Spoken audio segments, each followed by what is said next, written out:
Chapter 320, The Proposal. Chapter 320, The Proposal. Yi Futian had arrived. A line of swordsmen descended beside him. It was Yi Wuchen's group. "You are here." Yi Futian smiled at Yi Wuchen. Yi Wuchen nodded slightly with a comparatively serious look. He looked at the palace behind, having no idea about how his story would end. What if he couldn't make it? The strong cultivators of the Qin dynasty in front of them stopped and turned to Yi Futian's group, seeming to wait for them. Yi Futian and Yi Wuchen's eyes fell upon one among this group. It was a very handsome guy they had never met before. He must be the groom in this proposal, Qin Yuan, the youngest son of Emperor Qin. Qin Yuan was as young as little Princess Qin Mingrua and Qin Li, the grandson of Emperor Qin. While observing Yi Futian and Yi Wuchen, Qin Yuan smiled at Yi Futian and said, "Nice to meet you. I am Qin Yuan. I heard your name a lot, Yi Futian." "Really?" Yi Futian smiled too and said, "But I don't know you." A few days ago, the two had had a fierce conversation in the air. Now Qin Yuan could still smile and greet Yi Futian in a typical Qin dynasty style. He was really hypocritical. In all of Eastern Barren territory, the Qin dynasty was the one that wanted to eliminate the cottage the most. "Never mind, we know each other now. We can communicate more." Qin Yuan still smiled. "I am not interested in that." Yi Futian moved forward. Seeing Yi Futian's group walking away, Qin Yuan smiled. Was that the cottage style? Qin Li's eyes flickered. It would not be so easy for Yi Futian to stop this marriage. "Let's go." The people of the Qin dynasty moved forward too. The guards guarding the palace gate backed aside, letting them in. All forces were guided forward in the mighty palace.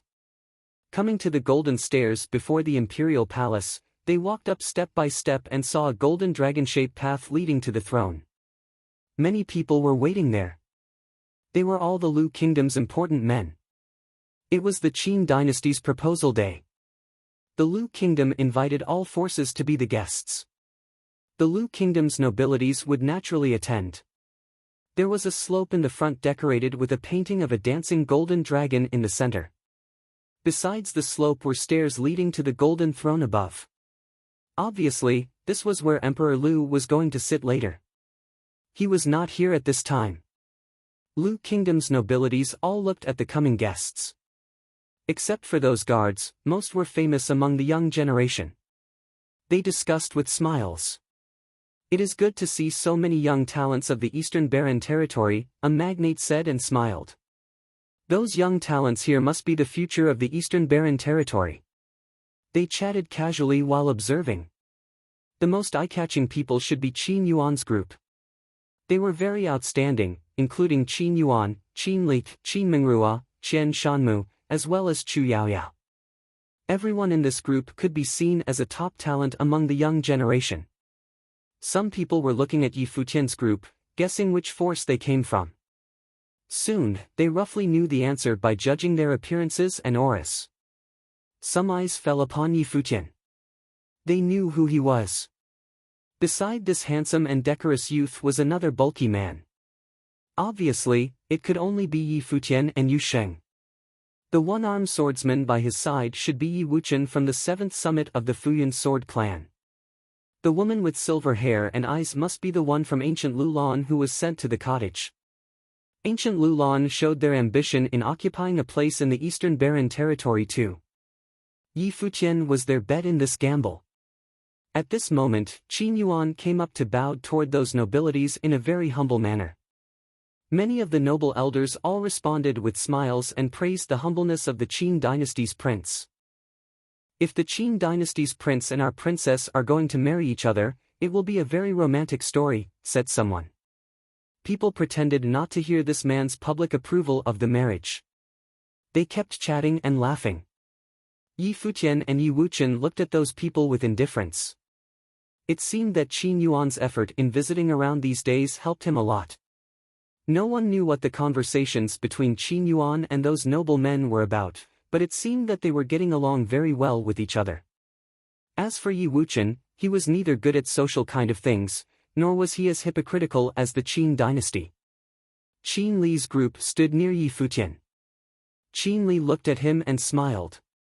"Brother Yi, I heard that you have some complaints about our proposal. Why did you defame us?" "Defame?" Yi Futian stared at Qin Li. He did say that the Qin dynasty was vile, but was that defamation? Qin Li knew what Yi Futian meant. He kept smiling and said, "The cottage and the Qin dynasty are at odds, so I understand your complaint. Brother Yi, I heard that you and Princess Chenyu are good friends. My uncle is here for the proposal. Shouldn't you be happy for her?" "Yes, we are good friends. That's why I won't let her marry a hypocrite," Yi Futian responded coldly. "You played the mutual affection thing. It's your business, but don't play that trick on others. By the way, don't call me Brother Yi. I am not your brother." Obviously, he was alluding to Qin Li's affair with Chu Yaoyao.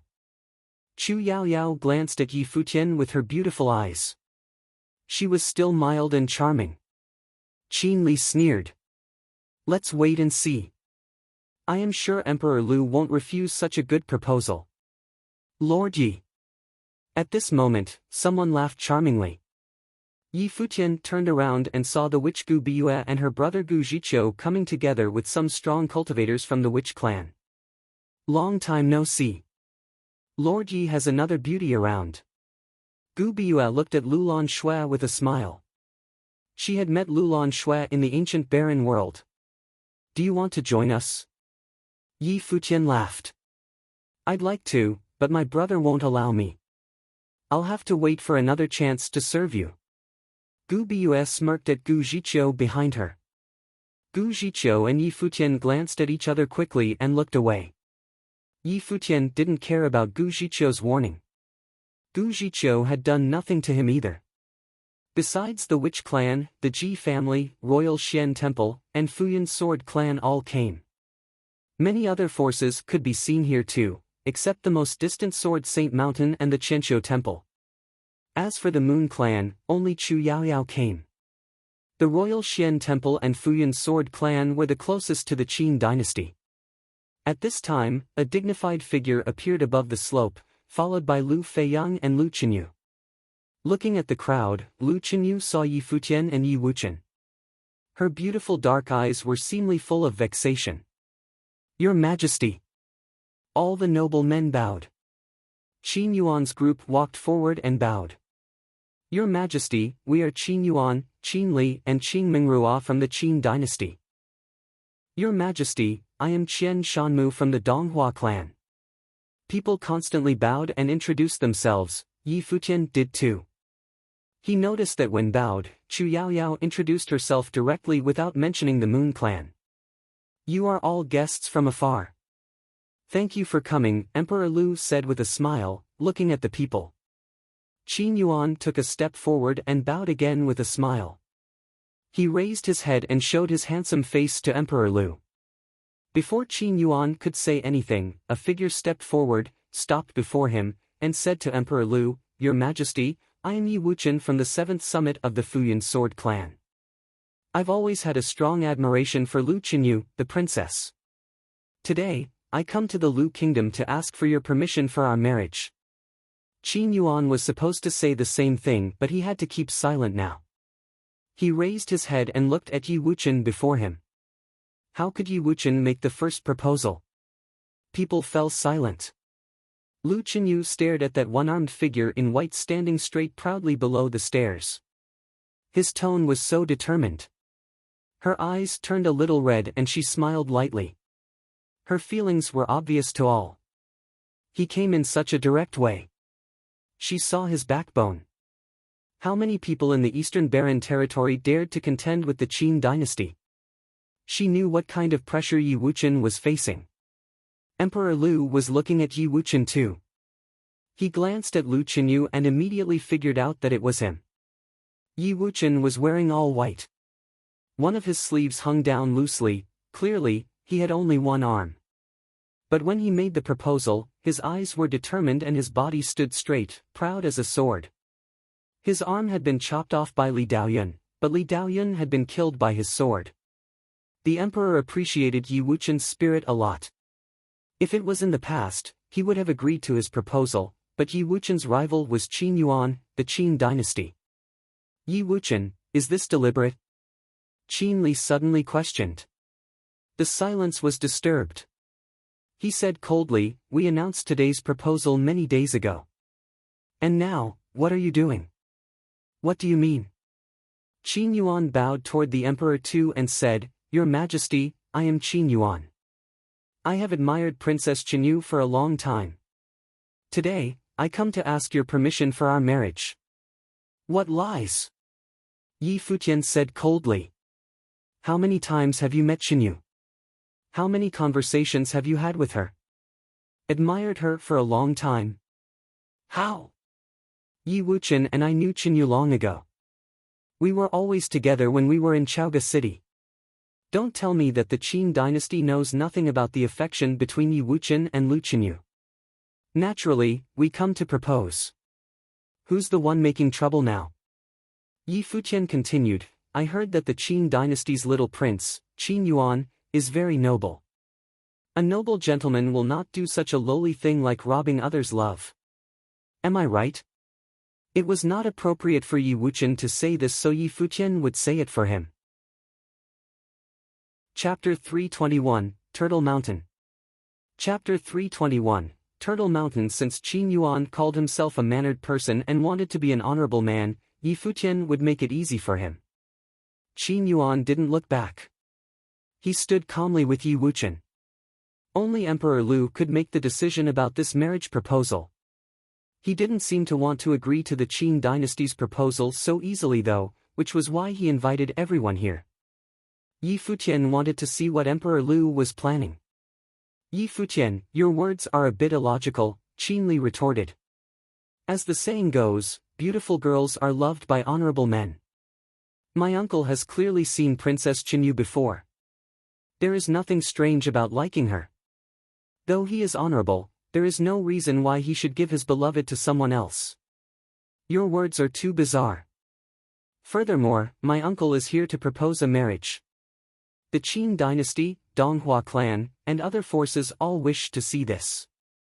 As for Yi Wuchen of the Futian Sword clan coming to propose, is this his own idea or the clan's? The Futian Sword clan has never thought of this," Chi Ao of the Futian Sword clan's first summit said. Yi Futian looked over coldly. So the clan was on the Qin dynasty's side? Chi Ao's expression was indifferent. The Futian Sword clan hated the Sword Saint and thus resented the cottage. He'd warned Yi Wuchen many times to stay away from Yi Futian, but Yi Wuchen always ignored him. In this case, the Futian Sword clan wouldn't stand with a traitor like Yi Wuchen. "In that case," Qin Li said coolly, "Yi Wuchen is just here on his own accord. Doesn't this insult Princess Qinyu?" The strong cultivators from the 7th summit who'd come with Yi Wuchen gazed at Qin Li. Was he saying that Yi Wuchen wasn't qualified to propose? Insulting Yi Wuchen was the same as insulting the 7th summit. The strong cultivators behind Qin Li stared back. Faint pressure emanated from both sides. Emperor Lu hadn't said anything. He just watched this scene quietly. He'd invited everyone here, so he wanted to see what the current situation was like. He could learn some things from these people's reactions. A group of losers has the courage to brag here? Yu Sheng's large eyes stared at Qin Li, extremely pissed. After Yi Wuchen lost his arm to save them, Yu Sheng began viewing Yi Wuchen as his brother. Now, Qin Li was insulting Yi Wuchen's status. Despicable. The people of the Qin dynasty looked uncomfortable. Yu Sheng was clearly talking about the battle at Chaoga. The cottage never lost against the Qin dynasty or Donghua clan. Everyone, no need to argue. Emperor Lu now waved his hand. Gazing at Qin Yuan and Yi Wuchen, he said, "You are both at the top of the Eastern Baron territory's younger generation. I am a bit flustered that both of you think so highly of Qinyu." Smiling, he looked to the lords and officials. "What do you all think?" He didn't ask for Lu Qinyu's opinion because he already knew. The people's gazes flashed. They were very quiet and no one wanted to speak first. It was easy to anger people by taking sides now. Qin Yuan bowed again.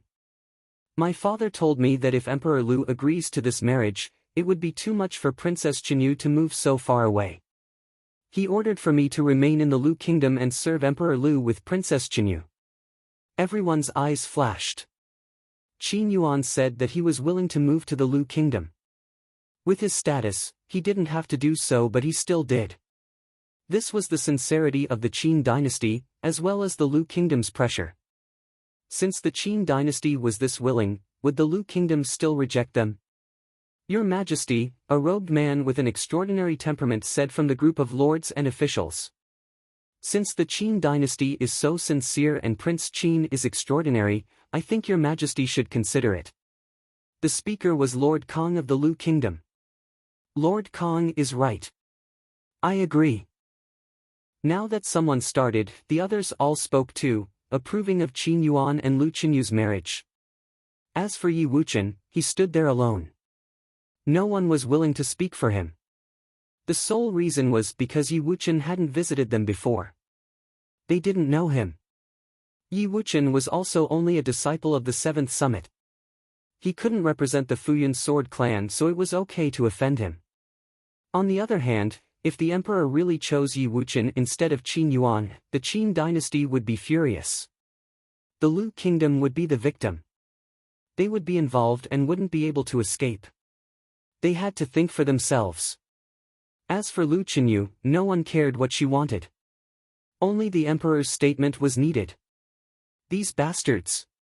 Lu Feiyang gazed coldly at the lords and officials. Did the Qin dynasty bribe them, or were they afraid of the Qin dynasty? Emperor Lu also looked at them. His serious eyes also seemed to be smiling. No one knew what he was thinking. It seems that everyone thinks more highly of Prince Qin, he said with a smile. He is very talented and I appreciate him.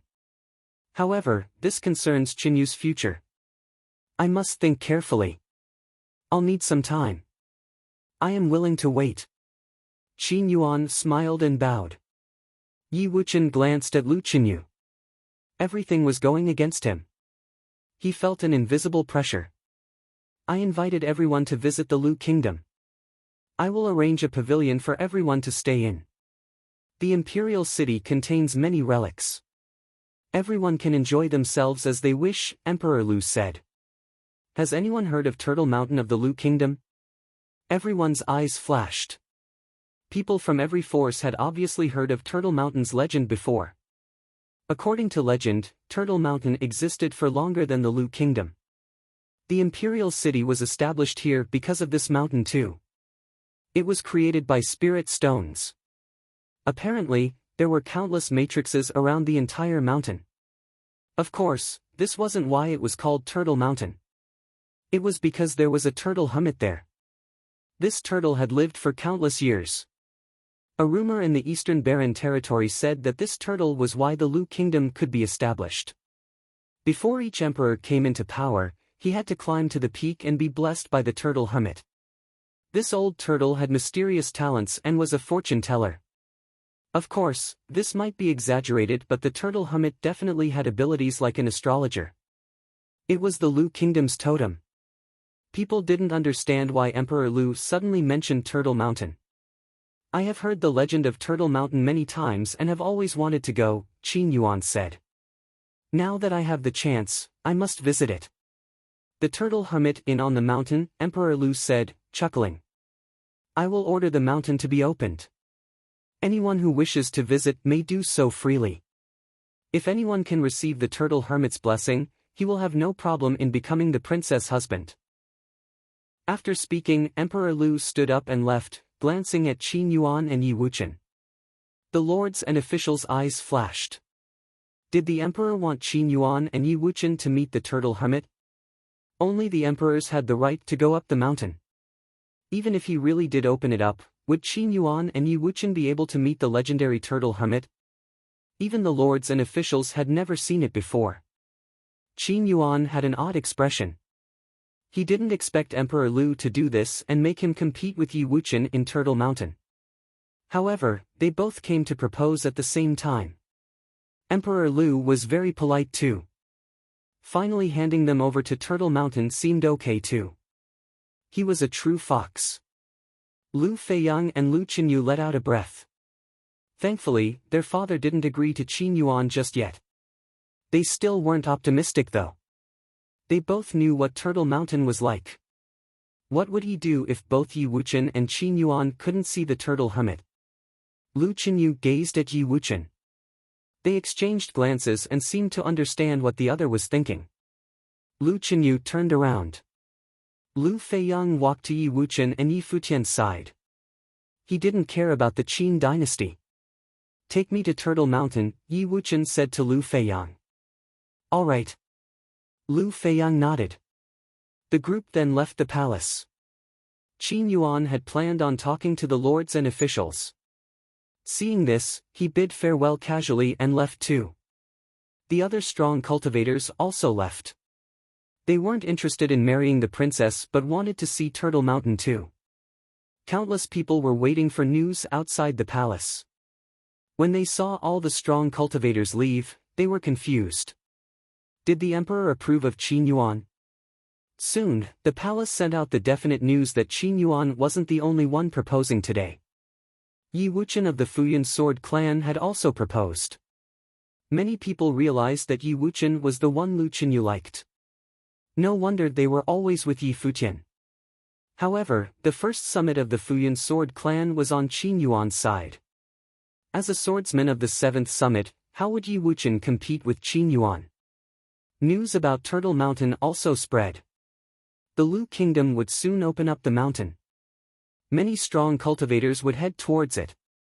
Turtle Mountain had always been a place that only the emperor could step foot in. It was mysterious. Many people from the kingdom were curious about it. The emperor also said that anyone who was blessed by the turtle hermit could marry the princess. Thus, countless strong cultivators gathered near Turtle Mountain, many miles from the palace. As a sacred land of the Lu Kingdom, there were many pavilions at the foot of the mountain, surrounding it. This was where the royalty performed rituals. There were also soldiers guarding the mountain, surrounding it all. In addition, there were high towers in all directions so no one could approach from the sky.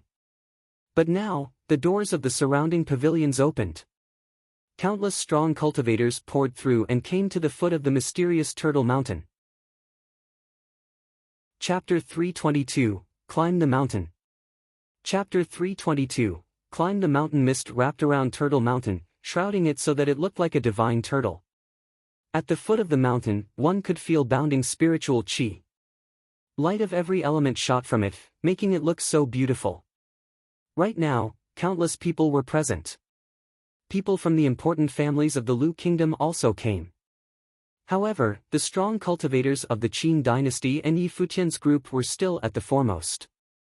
Many youths from the Lu Kingdom looked to Qin Yuan, Qian Shanmu, Yi Futian, and the others. These prides from the top forces that were known throughout the Eastern Barren territory were the goals for many youths. Their existence were benchmarks. Qin Mingrua and Chu Yaoyao are so beautiful, the daughter of an important family praised their beauty. She was also a beauty and had always thought that the top 3 beauties of the Eastern Barren territory weren't as pretty as her. But now that she saw them, she discovered their charm. She was far behind. Prince Qin is so handsome. The girl beside her was looking at Qin Yuan. In the crowd, he was definitely one of the top flower boys. Is Yi Futian not handsome? A girl in a long blue dress asked, chuckling. Of course, but I like Prince Qin's gentleness more. I heard that Yi Futian is too arrogant and a bully. The disciples of the cottage don't respect anyone. He called Prince Qin a lowly man but Prince Qin didn't comment on him. So I like Prince Qin more. He and Princess Qinyu suit each other. Don't you know what Yi Futian said in the ancient barren world? A youth around 18 years old asked. Those who know me understand my arrogance, the girl asked in return. Cottage disciples don't need to care about others, the youth said. They do as they wish and are like true men. I don't like Prince Qin. He didn't say that he thought Prince Qin was insincere. Who do you think will reach the summit? The girl asked, chuckling. If Qin Yuan is competing with Yi Futian, he obviously won't be able to win. But with Yi Wuchen, I don't know. The youth trusted the cottage disciples because he wished to cultivate there. Qin Yuan is only competing with Yi Wuchen, but Yi Futian and the others will also climb the mountain. I heard that Qin Yuan has extraordinary talent. Qian Shanmu, Qin Li, Qin Mingrua, Chu Yaoyao, and the others are all talented too. Let's wait and see. Everyone around them was also discussing this. At this time, Qin Yuan's group made the first step towards Turtle Mountain. Yi Futian's group also stepped toward it. There was no true road on Turtle Mountain. The ancient turtle-like mountain seemed to have been cut into pieces. Strange and jagged rocks were everywhere. The moment they stepped onto the mountain, it was as if a divine turtle was riding them. Every step became heavy. Yi Futian tried flying, but the power forced him down. They could only walk, but this was expected. If they could fly, anyone would be able to climb the mountain. Lu Feiyang was also there. How long will it take to the summit? Yi Futian asked. I don't know. Lu Feiyang shook his head. Only the sovereigns have reached the summit before. I heard that many royalties lost themselves in the Turtle Mountain. We must be careful. Yi Futian nodded. He glanced at the Qin dynasty group in the near distance. They were also climbing by foot. Qin Yuan was in the center. Qin Li seemed to feel something and glanced towards Yi Futian. As they walked, the mountain became covered in a layer of fog. The ground wasn't as clear anymore. Now, other than going up, they didn't know what direction they were heading in or where they were. Many strong cultivators of the Lu Kingdom followed them onto Turtle Mountain to test how far they could go. Time passed bit by bit. Everyone's steps grew heavier. The invisible pressure from Turtle Mountain kept growing. Many cultivators from the Lu Kingdom slowed down. Some couldn't even walk anymore and had to sit down for a rest. Ah! A cry sounded, echoing throughout the mountain. Fear rose in many people's hearts. They didn't feel as relaxed as before. Only those from the top levels could continue forward steadily. Some talented ones from the Lu Kingdom could as well, but they'd slowed too. In the crowd behind them, a girl who cultivated sorcery stopped. I need to rest, she said to her companions. With that, she sat on a rock and tried to gather the spiritual qi around her to cultivate. Climbing the mountain was too tiring and she'd used up all her spiritual qi. Because she didn't cultivate martial arts, she did not have a lot of stamina. All right. Everyone nodded and sat down to rest. But soon, everyone's bodies started trembling. Then some invisible force pulled onto their bodies and hurled them downward. That moment, consecutive screams shattered the silence. They kept echoing and the people's hearts weren't as sure as before. This type of scream sounded occasionally after that, shaking everyone up. Yi Futian's group kept going. The people around them disappeared and he didn't know where Qin Yuan's group was. Using freedom meditation, he saw a giant divine turtle. Its pressure was even scarier than the martial arts training field. He had to stop the freedom meditation. Otherwise, he wouldn't be able to walk much. He could use this to train his body usually. However, he was climbing a mountain now, not cultivating. After one day, they all felt tired. They had no clue where they were. This was the scariest, it seemed endless. Should we rest? Yi Futian asked. This was his first time mentioning it. Even someone as powerful as him felt tired. Yi Wuchen and the others naturally did too. Yi Wuchen stopped and nodded. Everyone sat on the ground and closed their eyes. When Yi Futian closed his eyes, he actually felt drowsiness attack him. He wanted to relax and sleep. His body became light as if he was floating in the air. Suddenly, a hand from deep in his mind grabbed at him. We can't rest. Yi Futian cried out, eyes flying open. Everyone was startled awake, there was a bright flash. They all panted heavily. Exchanging glances, they took a deep breath and stood up to continue climbing. Is this really a sacred land of your kingdom? Yi Futian looked at Lu Feiyang, completely done. My father said before that only the strongest can step foot on Turtle Mountain, Lu Feiyang replied. Those who wish to become emperor must pass this trial.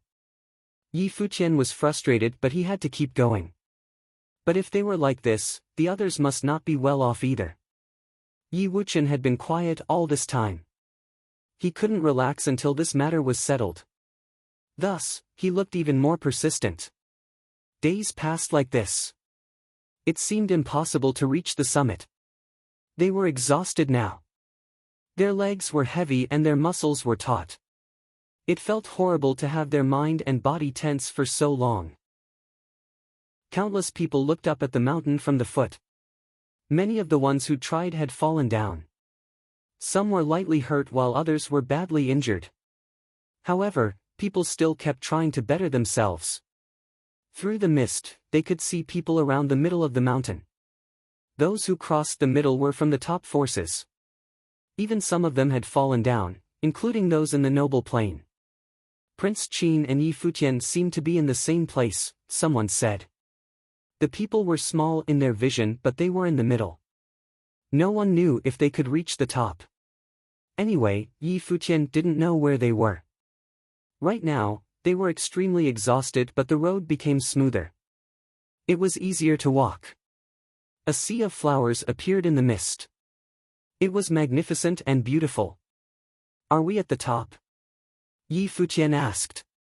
He looked to the side but realized that everyone was gone. Yu Sheng, Wuqian, Yi Futian called. There was no echo. His voice just disappeared. Yi Futian frowned. A beautiful figure walked out of the flowers. Her beautiful eyes stared at him, almost melting his heart. Chu Yaoyao. Yi Futian was confused. As Chu Yaoyao stared at him, she walked over and reached out a hand. She just looked at him dazedly. A hallucination? Yi Futian stepped forward. He ignored the girl and brushed past her. Then he saw another hallucination. Qin Mingrua, the cold beauty, was playing her guqin. Music floated around her. There was a rapid stream before her. When the music stopped, Qin Mingrua stood up. She placed her hands on her shoulder and pushed her clothes down a bit, revealing her porcelain-like shoulders. Long legs stepped into the water. Her clothes became wet and she turned to smile at Yi Futian. He blinked. Why would he see this kind of hallucination? No thank you. Yi Futian continued forward, ignoring the beautiful image. After that, Lin Yueyao, senior sister Qin Yi, Lulan Shui, everyone appeared in his hallucination, annoying Yi Futian. Was this a test for his mind? Why would there be so many beauties? He wasn't a pervert. Of course, the hardest to resist was still when Jieyu appeared, but he still resisted. There would be chances in the future. Yuxing also had hallucinations, but they were much easier than Yi Futian's. There were no beauties. Only two people appeared, his father and Yi Futian. Chapter 323, Battle on Turtle Mountain. Chapter 323, Battle on Turtle Mountain. Yi Futian was annoyed. Climbing mountains was tiring in itself and got even more so as he went. If he could, he wished he could just drop down and rest. It was honestly too tiring. The worst thing was when you couldn't see the end or even the light. And now these beautiful images were trying to lure him. It was horrible. When someone was so physically exhausted, their willpower would go down and they would want to completely relax. The further they went, the harder it was to resist. Even worse, the images that Yi Futian saw kept becoming more beautiful. The girls are skeletons. Yi Futian went forward with his eyes closed, but it was useless. The realistic images were imprinted directly into his mind. He couldn't escape it at all. If this really was a trial on his mind, it was too cruel. No wonder Lu Feiyang said many people would lose themselves here. If he chose to give in, would he get lost? He didn't know. Hua Jieyu appeared in his mind. Yi Futian smiled brightly. He shouldn't be distracted by beauty, but Hua Jieyu's image always appeared. Fox, if you do this, something bad will happen, he muttered. Thinking of Wuchen, Yi Futian gritted his teeth and continued forward. He wasn't the only one going through this on Turtle Mountain. Right now, Qin Yuan also saw many images. With his exhausted mind, he saw his father sitting on the throne and reaching out to him with a smile. It was as if he could sit onto the throne if he wished. Qin Yuan's expression twisted in pain. He wanted the throne so badly, but he knew it wasn't his. The Qin dynasty's throne was Qin Yu's. He could never get it. In his fantasy, he saw Qin Li appear before him, powerless. If he wanted to, he could kill Qin Li. His face twisted. He wished he could kill the man. Everyone thought that Emperor King loved Qin Yuan most, but that was just on the surface. If he did, why would he send Qin Yuan to the Lu Kingdom to marry the princess? It was to distance him from power so he wouldn't have those thoughts. He had to achieve the goal too, but actually, he didn't want it. Marry Lu Qinyu. She was pretty but wasn't Qin Mingrua, his sister from another mother, also pretty? As one of the top 3 beauties, she was obviously prettier than Lu Qinyu. Chu Yao Yao was the virgin of the Moon clan. Why did Qin Li marry her instead of him? In what aspect was he worse than Qin Li? In his hallucination, he was inside the Qin palace. A dreamlike scene appeared inside that opulent pavilion. The elegant and arrogant Qin Mingrua, the moving Chu Yao Yao, and beautiful Lu Qinyu all lay before him. They only had a thin blanket over them. Their snowy white arms and legs were bare. If he wanted, he could enjoy the best moment in the world. It was so tempting. He could drown in this for eternity. His features kept twisting and becoming menacing.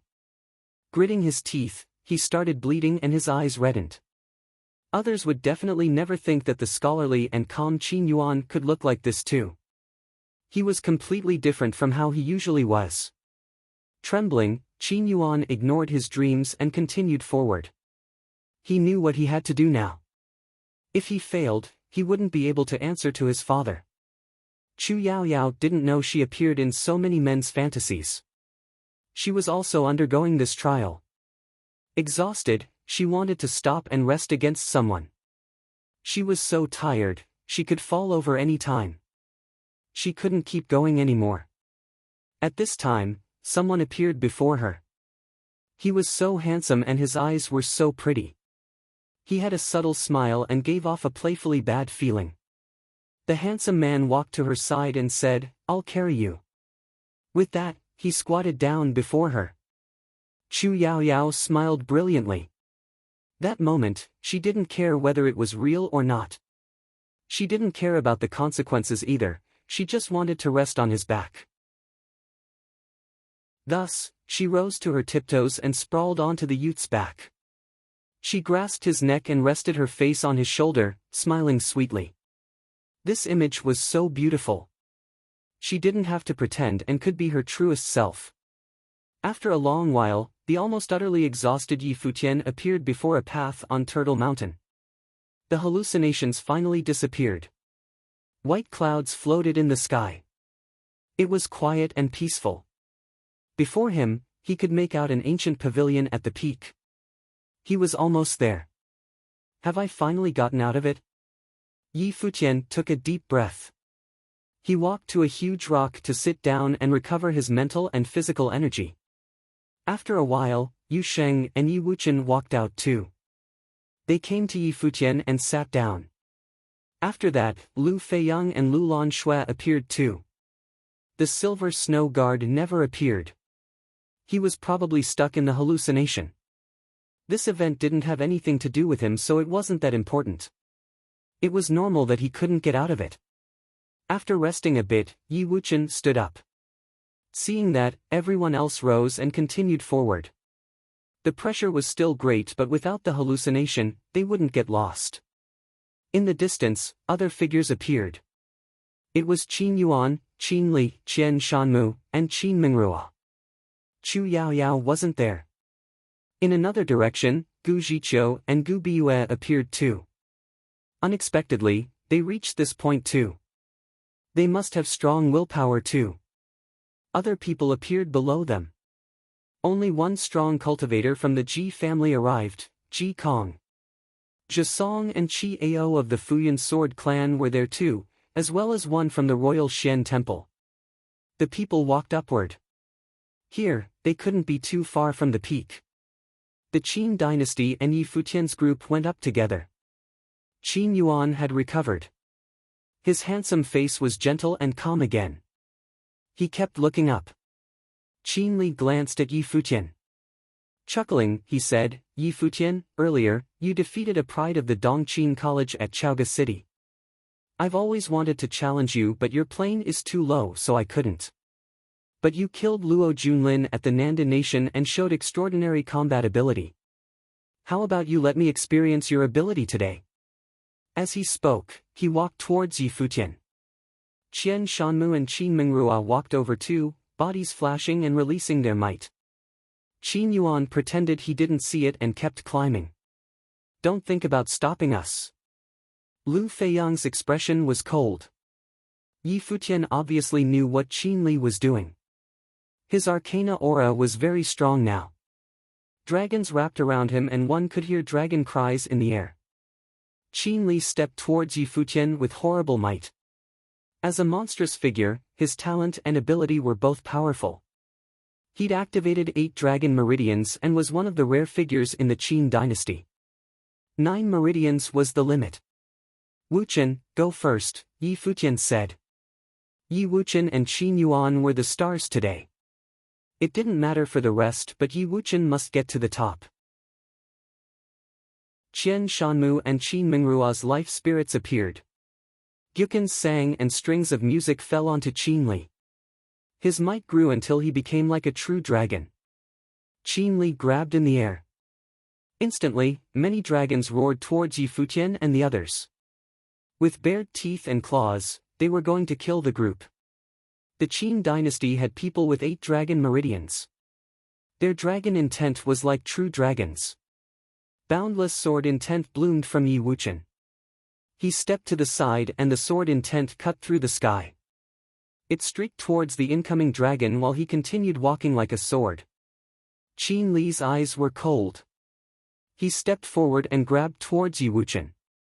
At the same time, a figure appeared before him. It was Yi Wuchen. The 5-element rod in his hand enlarged into an extremely big staff. He twirled it and used the power of the world to slam it down. Horrible gravity fell on the 5-element rod, making it thousands of pounds heavy. It shattered the dragon and went for Qin Li. 8 dragons roared from Qin Li's body. Strong and sharp claws caught onto the rod and forcefully stopped its downward motion. Countless eyes at the foot of the mountain looked up at the scene. Light glowed from some people's eyes as if they could see through the space. Looking at the tiny figures on the mountain, their insides trembled. A battle erupted. Who's fighting? Those with lower planes couldn't see what was happening. Yi Futian of the cottage and Qin Li of the Qin dynasty. Qian Shanmu, Qin Mingrua, and Yu Sheng might join in. What about Qin Yuan? Still climbing. He's in line with Yi Wuchen. More voices sounded at the foot of the mountain. Many people were in an uproar. Qin Li really was fighting with Yi Futian and they couldn't see it. They could only see blurry figures. Who will win? Someone asked. He was anxious because he couldn't see. Qin Li, a grandson of the emperor, was scarily talented. He also had a high plane. But they'd all witnessed Yi Futian's abilities. He had killed Luo Junlin. I don't know. The emperor's grandson has 8 dragon meridians while Yi Futian has a ritual implement staff. Someone sighed heavily. It was such a pity that they couldn't see such a battle on Turtle Mountain. Chapter 324, Madman. Chapter 324, Madman. On Turtle Mountain, Yi Futian and Qin Li stood, facing each other. The powerful pressure remained but they were fighting in this environment right now. The royalty of the Qin dynasty opened up their dragon meridians and cultivated martial arts. Their physical bodies were like dragons, extremely terrifying. Yi Futian used a divine beast's body-enhancing technique. His body was impossible to copy and was also extremely powerful. Dragons wrapped around Qin Li. His life spirit was a dragon and his dharma was a dragon. His meridians had turned into dragon meridians and his bones were like a dragon's bones. His blood roared as if a dragon was inside his body. His lips curled into a cold smirk as he stared at Yi Futian. Behind him, cacophonous music fell onto him, bolstering his strength. His aura kept growing more frightening. At the same time, piercing music traveled into Yi Futian's eardrums, stabbing his fatigued mind. Boom! Yusheng stepped towards Qian Shanmu. Lulan Shui went to Qin Mingrua. Lu Feiyang didn't participate because even though he'd climbed with their group, he was still the Lu Kingdom's prince. The Qin dynasty was here for a marriage proposal. If he fought with them, the Qin dynasty could snatch this excuse to attack. Where do you think you're going? Qin Li sneered and threw his hands forward. 8 dragons soared into the air, flying towards the 3. The golden claws were extremely sharp, tearing through everything. A huge demonic tripod emerged in Yusheng's hands. With a huge sound, it flew out. The black tripod killed everything, crashing into the dragon. Frightening coldness flowed through Lulan Shui's body. An ice spell that could seal everything in ice bloomed. The dragons turned to frost but kept going, trying to shatter everything. An ice wand appeared in Lulan Shui's hands, twirling. Endless ice spiritual qi shrouded the dragon. Then there were cracking sounds. The ice cracked, along with the dragon's body. Yi Futian raised his 5 elemental rod. Different lights flashed as it transformed into a huge staff. It split down from the heavens. But even worse was Qian Shanmu's grating music. Hallucinations appeared in the minds of the 3, making them feel that Qin Li's every move was incredible. Every attack could turn them into ash. Qian Shanmu was only in the lower arcana plane, but as the #1 musical sorcerer in the younger generation, his spiritual energy was much more powerful than the 3. His spells could be very threatening. Holy sound! Yi Futian felt that Qin Li's figure was suddenly boundless. He was as large as a saint. In Chaoga City, this had appeared in the fight with Qian Shanmu. But that had been Qian Shanmu. Now, the holy sound was being used to help with Qin Li's fighting. Qin Li opened his mouth and uttered unclear sounds. They were like a dragon's language. His aura became even more terrifying. The minds of Yi Futian's trio were shaking as if a mysterious power had descended. Yi Futian's dharma bloomed. An ape roared while Yi Futian's body grew more monstrous. His blood boiled and his noble intent rose up. He twirled the 5 elemental rod and the heavens changed. The sky and earth trembled as the 5 elemental rod seemed to connect the 2. The ape struck it down, splitting the sky. Qin Li's expression was domineering and cold with the help of the holy sound. He was already an entire plane higher than Yi Futian. He had nothing to fear. He reached out, his arms turning into dragon arms. Various dragon shadows wrapped around his arm, again grabbing at the 5 elemental rod. Following a deafening roar, many dragon figures were shattered. Qin Li still grabbed the 5 elemental rod though. Various dragons snaked over, wrapping around the rod. This was the Yin family's treasure. It should be returned to its owner, Qin Li said coldly. A glow that belonged to him bloomed now. He was the grandson of Emperor Qin, son of the crown prince. He was the future heir to the throne. With 8 dragon meridians and baptized by dragon blood, he had been nurtured by the ancestors' dragon meridians. Yi Futian wielded the 5 elemental rod, the divine ape was on his body. He glared coldly at Qin Li. The man wanted to rob him of his rod? Ice and fire spiritual qi bloomed from the 5 elemental rod. The spiritual qi of Turtle Mountain seemed to have gathered there. The spell gradually covered Qin Li's body. The flames transformed into a furnace.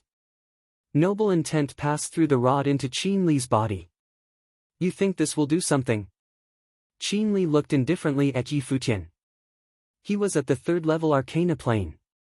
He was so strong and gold light covered him. He transformed into a golden dragon. He seemed to hide a gold dragon in him and was unmoved no matter how the fire burned. Hiss, hiss. The gold dragon burned like in a furnace. Qin Li's brows furrowed slightly as he felt some pain. He looked down to see that strange golden fire burned in many places. They were like an emperor's fire that could destroy any resistance. Boom! Qin Li hurriedly let go of the rod and retreated. But Yu Sheng and Lulan Shui had already pounced toward Qian Shanmu and Qin Mingrua. It would be troublesome if these two weren't taken care of. The demonic tripod enlarged quickly. It transformed into a dark tripod hovering in the air, looming over Qian Shanmu's head. The demonic pressure hammered down. The world turned dark as if demons had descended. He thrummed his guqin violently. The holy sound fell over him instead of Qin Li. It seemed to turn him into a saint. Yusheng appeared under the demonic tripod. His burly body shone with dark gold light. He reached out and the light from the demonic tripod instantly turned into a dark gold halberd. He was like a horrible demon going to kill Qian Shanmu. Lulan Shui arrived before Qin Mingrua. Her silver eyes had become a bit demonic. Snowflakes swirled in the air, sweeping towards Qin Mingrua. The coldness entered one's bones, it could freeze one's soul. Many people looked to this battlefield from the side.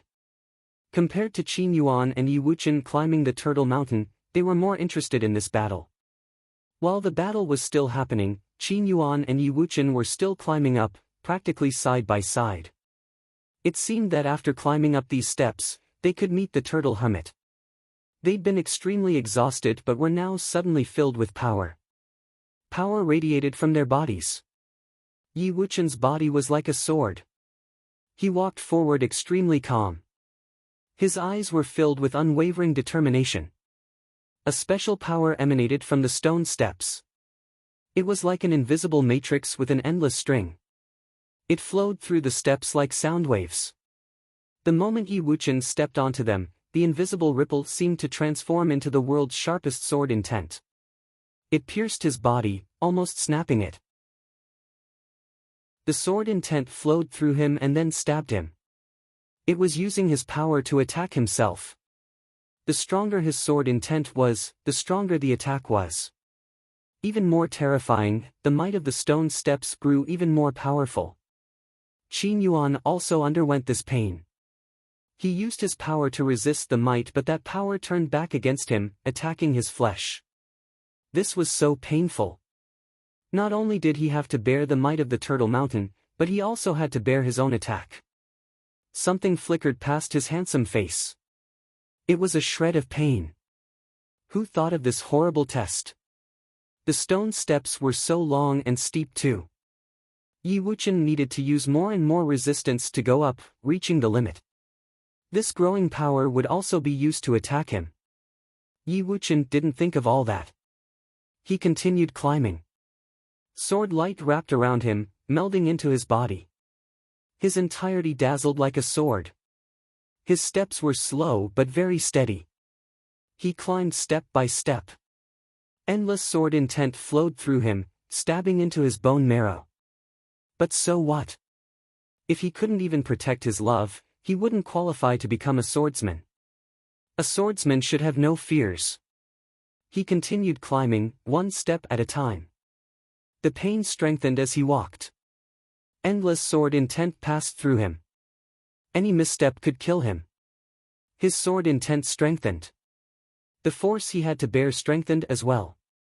It was almost at the limit, penetrating his flesh. Blood appeared on his clothes. His sword body was damaged too. His organs seemed to be damaged by the sword aura as well, but he didn't retreat. His steps didn't stop either. In fact, his sword intent was still strengthening. He was amidst a destructive sword scene. Madman! Behind him, Qin Yuan suffered the horrible pain, his face twisted. Seeing that Yi Wuchen was still going forward, his every step so sure, he cursed inwardly. Was Yi Wuchen willing to give his life for a woman? But thinking of his mission, Qin Yuan didn't give up either. He continued. After a while, Qin Yuan was halfway there. Looking at the remaining portion, Qin Yuan was in pain. Yi Wuchen was past that point. Blood kept dripping onto the stone. Qin Yuan didn't even know if Yi Wuchen could survive to the top. Sword intent from the surroundings stabbed into Yi Wuchen's body, ravaging him. He looked up, eyes still as determined as before. However, his steps faltered. It was too painful. A figure appeared in his mind. They didn't have a dramatic relationship. It was as calm as water. When they occasionally met eyes, they would feel shy. But this little trickle of emotions warmed his heart. The 3 words in the letter he'd received at the mountain, "Can you come?" He had come. And since he was here, he would do it. It was his promise, it was his protection. If he couldn't, he would allow all the swords to pierce his heart and kill him. Yi Wuchen continued forward. Chapter 325, Turtle Hermit. Chapter 325, Turtle Hermit. At the foot of Turtle Mountain, countless people gazed at the mountain. There were nobles, Arcana Plane cultivators, as well as Dharma Plane cultivators. An extremely intense battle seemed to have erupted on Turtle Mountain. However, they could clearly see the stone steps below the palace. There was no mist there and everyone could vividly see 2 people. Although the 2 figures appeared to be very tiny in their eyes, they could still figure out who they were. Qin Yuan, the youngest son of the king of Qin, and Yi Wuchen, the swordmaster of the 7th summit of Futian sword clan, had arrived at the final stone steps, trying to reach the top.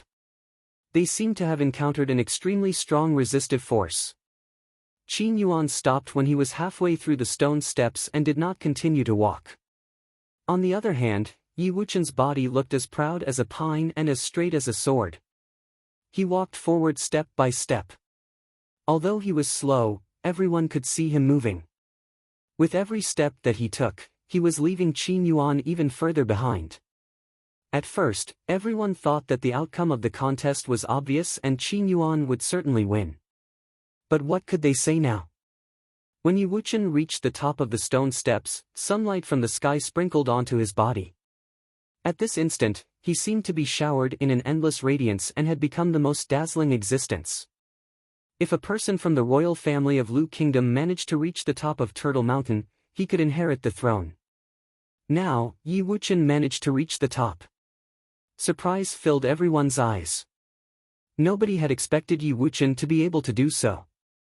From now on, Yi Wuchen, the swordmaster of the 7th summit of Futian sword clan, could be compared to the best geniuses of Eastern Barren territory. Qin Yuan was still standing at his spot. He also tried to advance forward, but eventually, he failed and was blown back to the bottom of the stone steps. The battle between Yi Futian and Qin Li also stopped.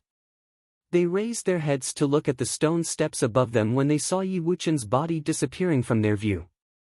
A smile appeared on Yi Futian's face. "We won." The peak of the Turtle Mountain. Yi Wuchen walked forward. At the moment, the pressure had already disappeared. He walked past a door and arrived at an ancient palace. It was a stone palace, and there were many complicated symbols on the ground. Looking at the symbols, Yi Wuchen actually found them to be extremely mysterious, but he could not understand them. "I am Yi Wuchen." "Greetings, Turtle Hermit," Yi Wuchen said. He only had one arm and could not fold his hands. Therefore, he could only bow slightly to salute. At the moment, his white shirt was covered with many frightening bloodstains. A figure slowly climbed out from the stone door of the stone palace. It was a turtle. The turtle extended his neck and looked at Yi Wuchen.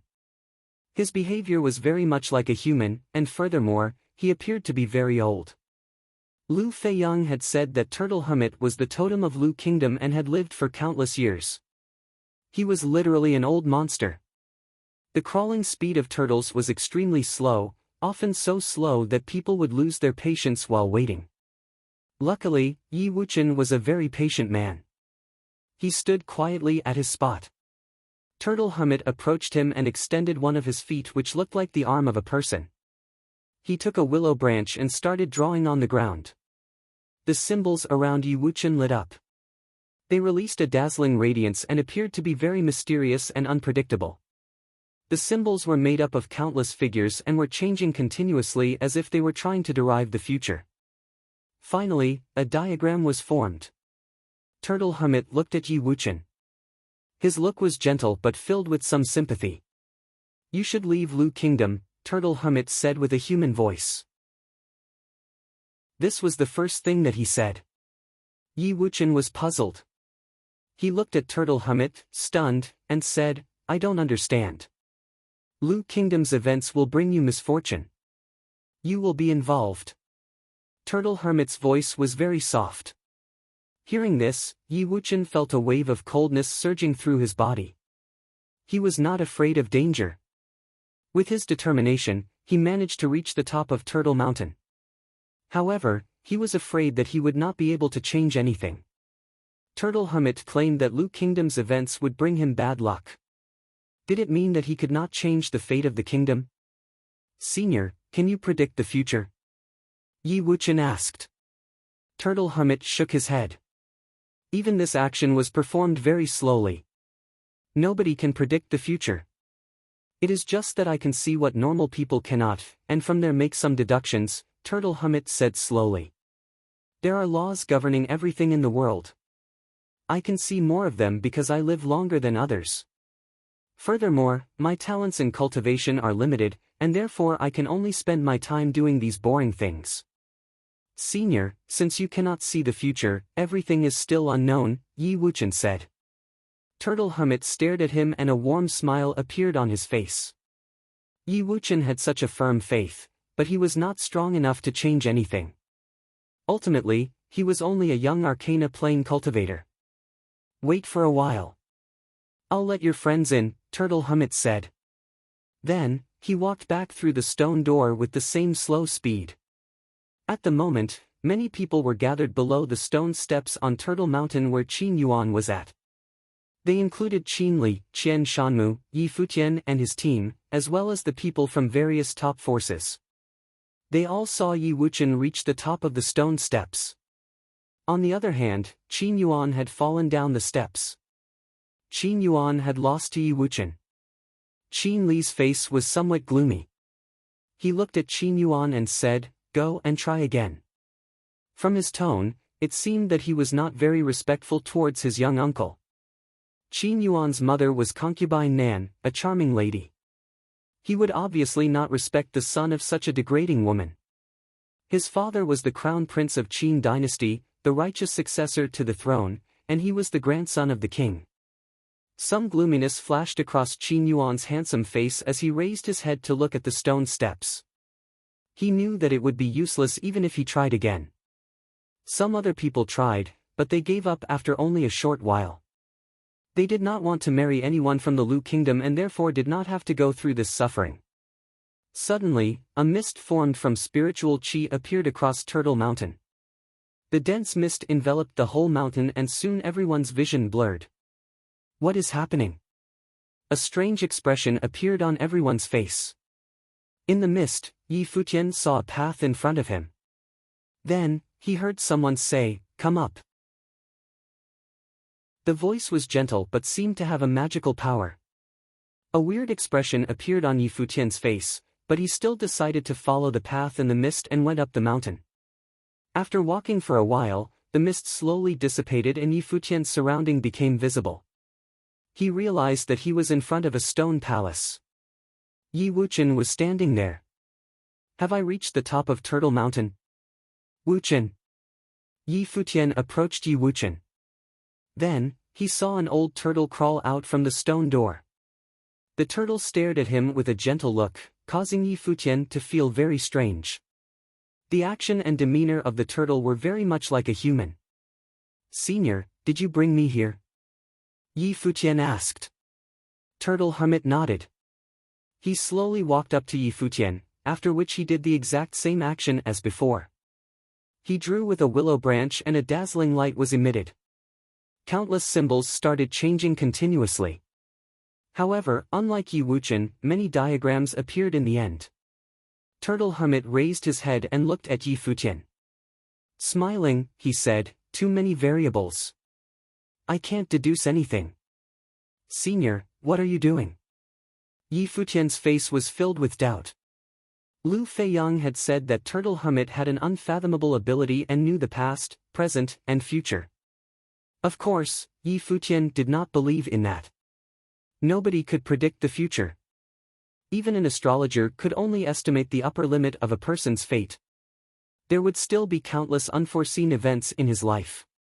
Turtle Hermit looked at Yi Futian and said, "You were born extraordinary."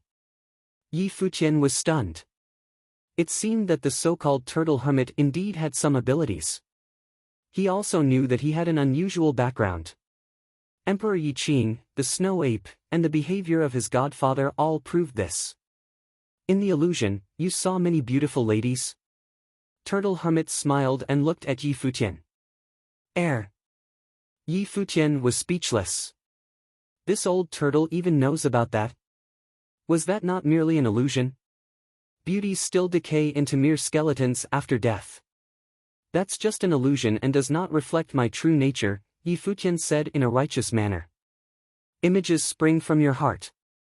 Turtle Hermit looked at him with a faint smile. Yi Futian widened his eyes at the old turtle. This is nonsense. I was not bewitched by the illusions. The desire for food and sex is part of human nature. Turtle Hermit smiled and said, "It is natural to fantasize about something nice. This desire is normal. Anyone who lived in the world would have desires. Otherwise, he could not be called a human. When one did not have any desires, one would be a saint, but also a devil." Today, countless people had climbed Turtle Mountain. Turtle Hermit saw many things, including normal desires and distorted, evil ones. Some people were elegant and very good-looking. However, the desires hidden in their hearts were the complete opposite. Yi Futian was speechless. He had been caught red-handed. If he knew this earlier, he would not have climbed Turtle Mountain. This turtle was really a bastard. He could actually peep into everyone's illusions. Could this be the reason why the King of Lu asked them to climb the mountain? Thinking about this, a strange look appeared on his face. This meant that Turtle Hermit also saw the illusions that the people of the Qin dynasty encountered. Senior, let's talk about my friend. Yi Futian changed the topic. You are blessed. Turtle Hermit smiled. Yi Futian did not understand what he meant by blessed. As for your friend, I advised him to leave. Otherwise, he will face misfortune, Turtle Hermit said. But he seems to be really stubborn. Misfortune? Yi Futian's look froze. Was it not enough for them to climb Turtle Mountain? Senior, what do you know? Yi Futian asked. Let's not talk about this. Come, follow me. Turtle Hermit crawled slowly into the stone palace. Yi Wuqian and Yi Futian looked at each other. Then, they followed him into the stone palace. The interior of the stone palace was actually very unusual, as if they had entered another world instead of just a stone palace. In this place, there was the radiance from the sun, the moon, and the stars. Rain and snow fell from the sky, sand danced in the air, as well as lightning and cold wind. Together, the many scenes depicted a picture of the entire world. I have made this over my whole life. It contains the simplest laws governing everything in the world. My level is not high enough and I cannot understand the real laws, but it should be of some use to the two of you. How much of it you can comprehend depends on yourselves, Turtle Hermit said slowly. Yi Futian started to feel the world.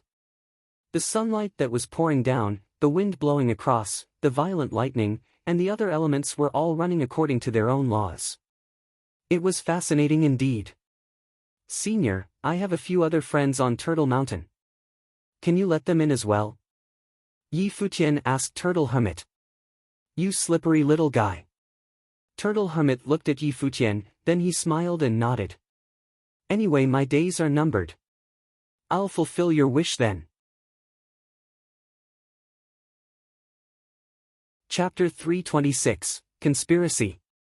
Chapter 326, Conspiracy. At the moment, those trapped on Turtle Mountain and those who had climbed it had all returned to the foot of the mountain safely. Qin Yuan, Qin Li, and Chu Yaoyao were gathered together. Countless people were looking at them. Qin Yuan failed to climb to the top of Turtle Mountain. On the other hand, Yi Wuchen succeeded. According to what the king of Lu had said, Yi Wuchen would be married to the princess of Lu Kingdom. This meant that the Qin dynasty would have to return in failure. Does the prince of Qin plan to give up? Someone in the crowd asked. Would the Qin dynasty let it go like this? Qin Li looked at the crowd. Then, he smiled and said, Lu Feiyang, the prince of Lu Kingdom, is a good friend of Yi Wuchen. He accompanied Yi Wuchen up the mountain, so naturally, Yi Wuchen could reach the peak of Turtle Mountain. This is the holy land for the royal family of Lu Kingdom. There is thus nothing surprising about this outcome. Everyone's eyes sparkled. Qin Li did not want to admit Qin Yuan's failure. Qin Yuan looked at everyone with his handsome face. Smiling, he said, I really admire Princess Qinyu. How can I give up so easily? A strange expression appeared on everyone's face. Was the Qin dynasty so determined to win this? Qin Li raised his leg, and the group left the place. Chu Yaoyao followed beside him and glanced at Turtle Mountain. They have not come down yet. I wonder where they are now. Thinking about the illusion that she had experienced on Turtle Mountain, she felt very uneasy. Qin Li and his team returned to the imperial palace. The people from various forces also followed them curiously and returned to the palace. They wanted to see how the event would progress. The king of Lu, however, was not in the palace at the moment. On the peak of Turtle Mountain, there was another sloping land behind the stone palace.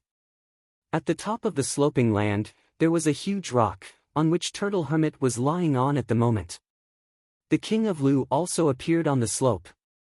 Turtle Mountain was the holy land of Lu Kingdom, so only the kings could climb it freely. Senior, what's the progress? The king of Lu asked. He was the king of Lu Kingdom, but Turtle Hermit had lived for countless years, so it was naturally all right for him to address Turtle Hermit as Senior. When the king was young, Turtle Hermit was already the Turtle Hermit. Have you ever thought of bringing your people away from Lu Kingdom?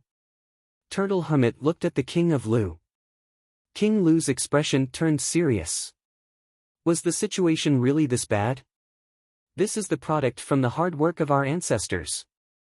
Even if I was willing to leave, what should I tell my people? The king of Lu sighed. Can I tell them that we are escaping from an unknown threat? How about surrendering? Turtle Hermit said again. The king of Lu shook his head. He could feel a wave of coldness surging in his heart. Turtle Hermit turned silent and did not say anything else. The king of Lu understood his meaning. This would be a disaster for the Lu Kingdom. Qin dynasty claimed that it would leave Qin Yuan the Lu Kingdom to be the king's son-in-law. However, he would not believe in such words easily. The problem was, what could he do even if he did not believe in that? How's Yi Wuchen? The king of Lu suddenly asked. Very stubborn. He will definitely be involved, Turtle Hermit said. Although he is not as talented as some people on Turtle Mountain, the purity of his heart for the sword is almost unparalleled. He will certainly be more accomplished than you in the future. It's no wonder that that person on the 7th summit granted him the title of Swordmaster so quickly, the king of Lu said. How about the few others from the cottage? Their potential is limitless. Eastern Barren territory will surely undergo a major change over this generation. Turtle Hermit shook his head and said, Unfortunately, Qin dynasty has come too quickly. I'll go and take a look, the king of Lu said. He did not ask about anything else. Turtle Hermit could deduce many things, but he was not a prophet. His attitude already revealed that Lu Kingdom would face a crisis. The outcome of the deduction was that, whether he agreed to the marriage proposed by Qin dynasty or not, the crisis would still exist. In other words, the purpose of the Qin dynasty this time might be more than just proposing the marriage. All right, Turtle Hermit nodded slowly.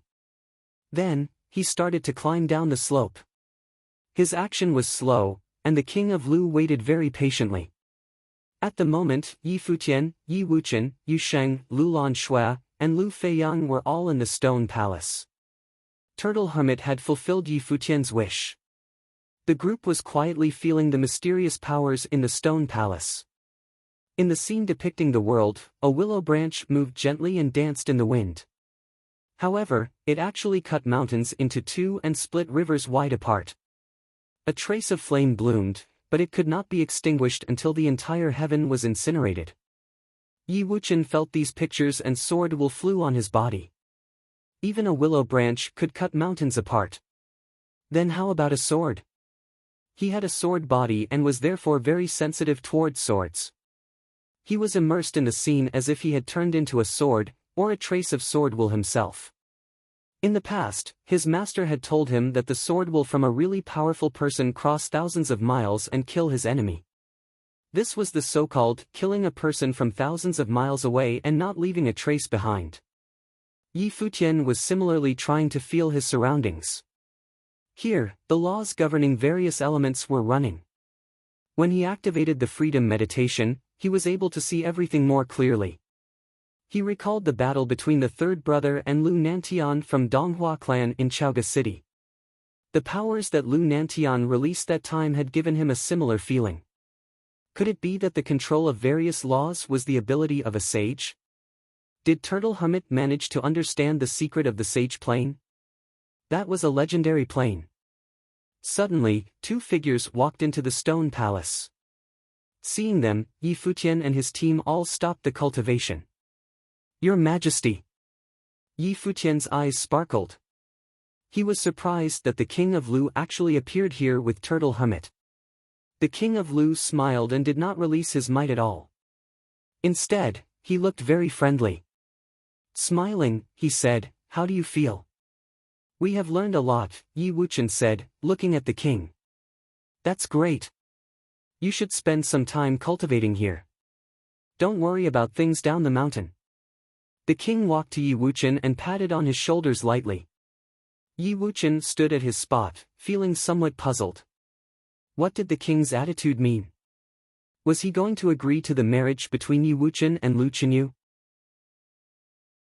Why then did Turtle Hermit say that Yi Wuqian had to leave, or else he would face a disaster? The King of Lu walked past Yi Wuqian and approached Yi Futian. Then, he stared at Yi Futian. "Your Majesty," Yi Futian said. "You don't have to be so polite." The king smiled and said, "Yi Futian, I have a favor to ask of you." Yi Futian's face was filled with doubt. Looking at the king, he said, "Your Majesty, please speak." "Take care of Feiyang and Qinyu in the future," the king said. Yi Futian stared at the king. Lu Kingdom was a top force of Eastern Barren territory, and the king was the lord of the kingdom. Why would he say such words? It must be that the king knew something bad was going to happen. "I'll definitely do my best." Yi Futian nodded solemnly. "Thanks," the king said, smiling. He similarly patted Yi Futian on the shoulder. "Work hard to cultivate. The future of Eastern Barren territory belongs to all of you." After that, he looked at his son Lu Feiyang. Then, he turned around and left the stone palace. Turtle Hermit accompanied him out as well. Yi Wuqian frowned and kept standing at his spot. After sending the king out of the stone palace, Turtle Hermit returned and said, "Don't worry and concentrate on cultivating. Since the king has promised you, nothing will happen in the imperial palace." Clearly, he was referring to Lu Qinyu. Yi Wuqian nodded and continued to cultivate. In the Lu Kingdom imperial palace, Qin Yuan went to the princess pavilion where Lu Qinyu was at. "Prince Qin, what is it?"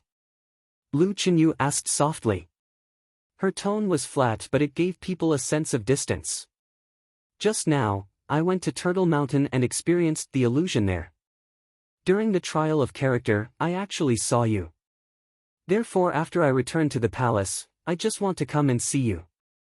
Qin Yuan's handsome face was filled with a gentle smile. The distortion and ferocity he had on his face on Turtle Mountain had completely vanished.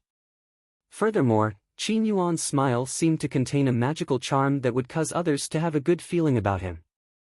Even though Lu Qinyu did not like him, she still could not really hate him after looking at his face. It was not because he was good-looking, but rather it seemed to have a special power. Lu Qinyu did not reply to his words. What could she say? I have nothing else. I only wanted to come here and take a look. Bye. Qin Yuan was very polite. Then, he turned around and left in a very appropriate manner. Beside Lu Qinyu, her servant said, Princess, the Prince of Qin is really handsome. He seems to have been born with such a charm. I'm sure everyone wants to get close to him. The servant said so only because Lu Qinyu's character was good. Otherwise, she would not dare to say this. A strange expression appeared on Lu Qinyu's face. She knew that her servant was right. However, at the moment she suddenly thought of another person and a gentle smile appeared on her face. He really made it to the peak of Turtle Mountain. After Qin Yuan left, they waited for the king of Lu to return. Then, they paid the king a visit, but the king of Lu did not give them a reply.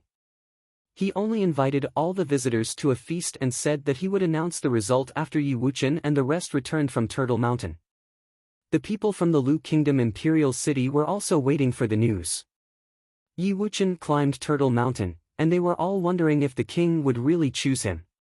In the few days that followed, Qin Yuan would visit the princess pavilion where Lu Qinyu was at every single day. Each time, he would only stay for a short while, which was very appropriate. Even the king of Lu knew about this. However, he also had no reasons to stop Qin Yuan from doing so. After Yi Wuchen returned in a few days' time, he would announce the outcome. By that time, what other excuses could Qin dynasty find?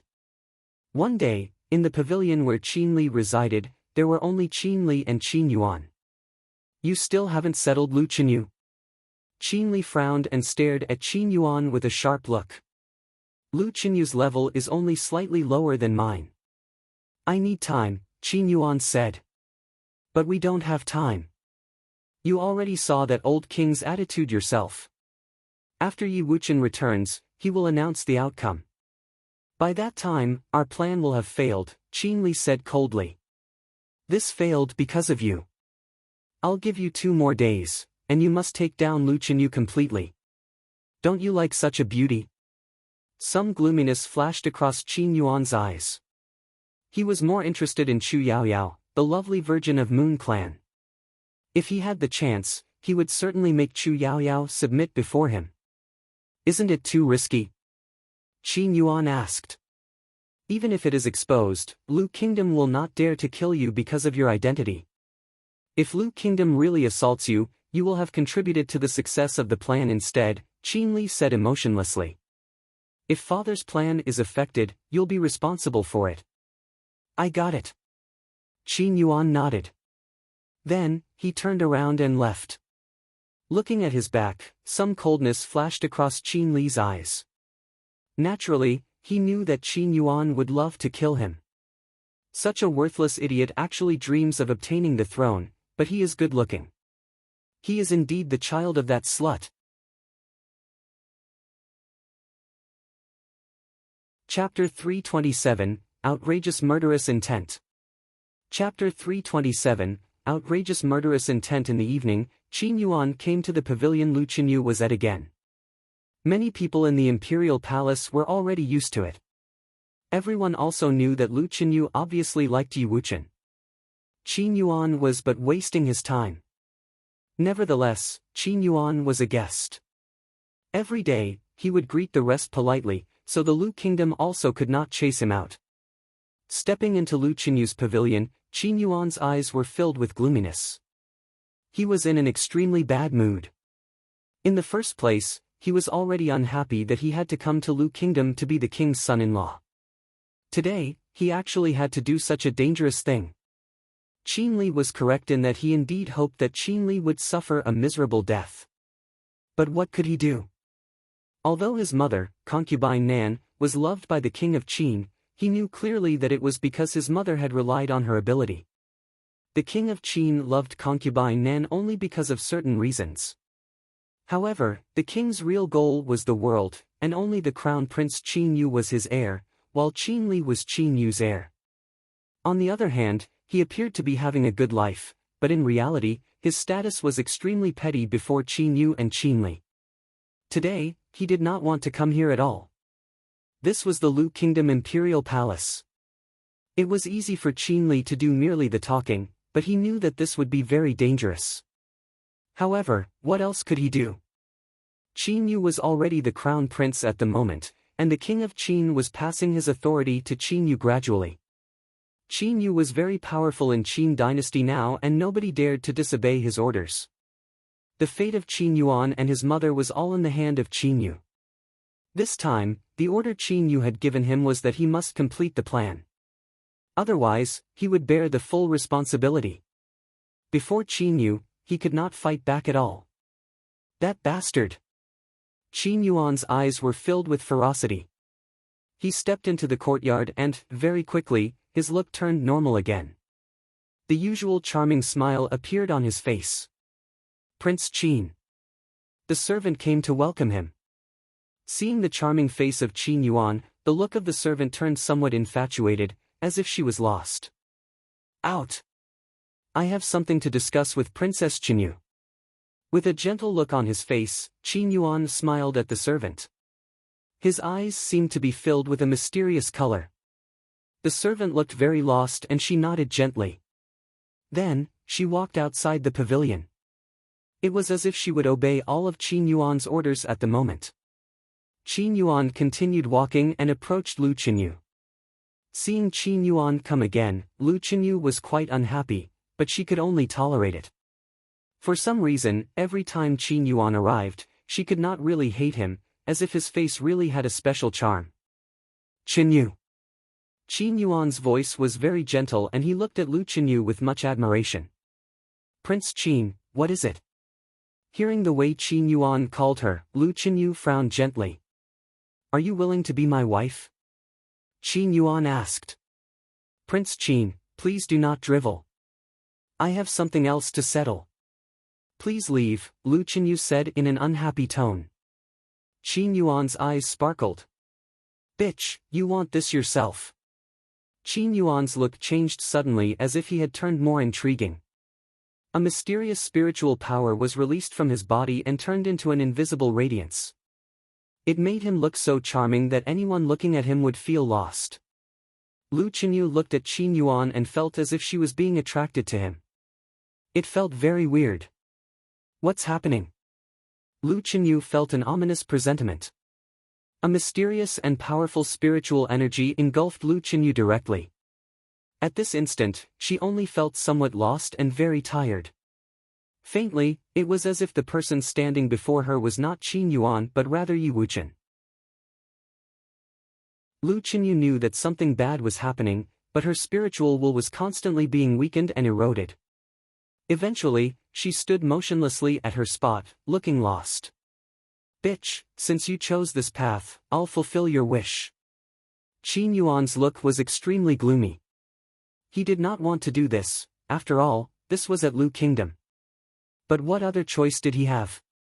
His heart was filled with resentment at the moment. He hated Qin Li, hated the king of Lu, and hated Lu Qinyu. This bitch. Am I any lesser than Yi Wuchen? Qin Yuan's personality was distorted due to the environment he had grown up in. On Turtle Mountain, when his willpower was at its weakest, he had already exposed his true, distorted self in the illusion. At the moment, this was also the case. He was like a two-faced person. He was the gentle, talented, and handsome Prince Qin, but also the petty Qin Yuan who could only live in the shadows. Even his ability was one which was unpresentable and disdained by others. However, whenever he used this ability on women, it had always been very effective. His smile became gentle and charming again. He approached Lu Qinyu step by step and looked at the pure and proud beauty before him. He reached out his arm and stroked her fine hair and beautiful face. Qinyu, you're so beautiful. Qin Yuan's voice was extremely gentle. Although Lu Qinyu was not one of the top 3 beauties of Eastern Barren Territory, she was also a famous beauty. She was the noble princess of Lu Kingdom and had a unique kind of charm. At the moment, she was standing quietly before him, allowing him to do whatever he wanted. This further stimulated the distortion in Qin Yuan's heart. Didn't she want to reject me? Then, how about after I get her body? His fingers slid down from her stunningly beautiful face and touched her exquisite neck gently. Then, he placed his hand on her shoulder. Reaching out both of his hands, Qin Yuan took off Lu Qinyu's outer clothing. Her white shoulders were flawless, and her sexy clavicle was so captivating. Lu Qinyu's body trembled gently. She looked like she was in pain, and her spirit was also struggling. She seemed to have realized what she was experiencing and wanted to break free from the control. However, she felt so powerless at the moment and could not concentrate at all, as if there was a prison that locked her spirit inside. She felt terrible. So beautiful, Qin Yuan exclaimed. He had only seen a small part of her body, and it was already so fascinating. His look alternated between being gentle and being distorted. He moved his head close to Lu Qinyu's ears and neck, and enjoyed the smell from the beauty before him. An enchanted look appeared on his face. Help! A soft and low voice came out from Lu Qinyu's mouth. Qin Yuan frowned and walked closer to Lu Qinyu, continuing to release his powerful spiritual energy. She actually can still resist. He heard some footsteps behind him. The servant was walking back again. Because it was in the imperial palace, Lu Qinyu only had a servant to take care of her. There were no guards because none were needed. Who would dare to assault the princess in the imperial palace? Unexpectedly, this happened today. Qin Yuan was not in a hurry. He turned his head slowly and glanced at the servant. He released his spiritual energy and a special charm bloomed. He said to the servant, "Wait outside." "Okay." The servant felt somewhat lost. She nodded obediently, after which she left. "Qinyu, nobody will disturb us. You will feel happy, and in the future, you will be my wife. All I have done is to bring this fantastic process forward," Qin Yuan said with a ferocious look on his face. "You're really strong and can still shout even in this situation." Qin Yuan took off another one of her shirts, and there was only a thin undergarment covering Lu Qinyu. Her sexy body caused Qin Yuan to take a deep breath. Even Yi Wuqian has probably not enjoyed this scene before. Tears flew down from the corners of Lu Qinyu's eyes. Her body started to tremble. At the moment, Yi Wuqian and his team landed outside the imperial palace and stepped into the palace straight away. They could have spent more time cultivating, after all, it was really a rare opportunity, but Yi Wuqian was too bothered by the events in the Lu Kingdom and could not concentrate. Therefore, the group returned from the mountain. Fortunately, after their return, they did not hear any bad news. The king of Lu was waiting for them to announce his decision, so nothing bad should have happened. "Shall we go to Qinyu's place?" Lu Feiyang said. "Yup," Yi Wuqian nodded. After experiencing the events on Turtle Mountain, he seemed to know his thoughts more clearly. Even his feelings towards Lu Qinyu became more intense. The group headed towards the princess pavilion directly. At the same time, in the pavilion where Qin Li was at, a noble informed Qin Li, "Yi Futian and his team are back. They are heading towards Lu Qinyu's place." Some sharpness flashed across Qin Li's eyes. Qin Yuan has already been there for some time. What a perfect moment. Making Qin Yuan the king's son-in-law had never been the goal of Qin dynasty.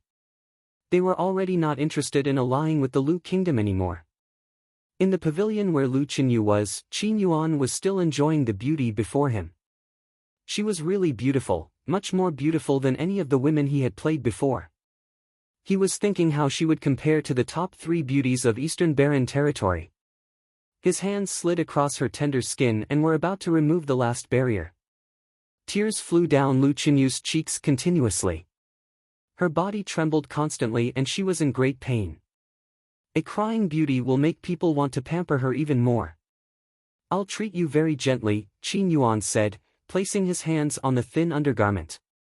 However, suddenly, someone outside shouted, "Princess, are you here?" Qin Yuan's hands froze at the spot. He quickly picked up the clothes on the ground and put them on Lu Qinyu. Some footsteps came from the outside. They sounded very urgent. Very soon, a group of people appeared. Yi Wuqian, Lu Feiyang, and Yi Futian walked in first and saw the scene before them. Lu Qinyu's shirts were messy as if they had been put on randomly, while Qin Yuan's hands were placed on her clothes. Lu Qinyu stood there motionlessly and her face was filled with tears. Boom! A violent rage erupted from Lu Feiyang's body. Bastard! Lu Feiyang roared in a hoarse voice as he rushed forward. Yi Wuqian approached Lu Qinyu like a straight sword and shouted, "Qinyu!" As he spoke, he helped Lu Qinyu to put on her clothes properly. Her spiritual energy has been attacked, Yi Futian said. A trace of sword will emerged from the center of Yi Wuqian's eyebrows and entered Lu Qinyu's mind. Qinyu!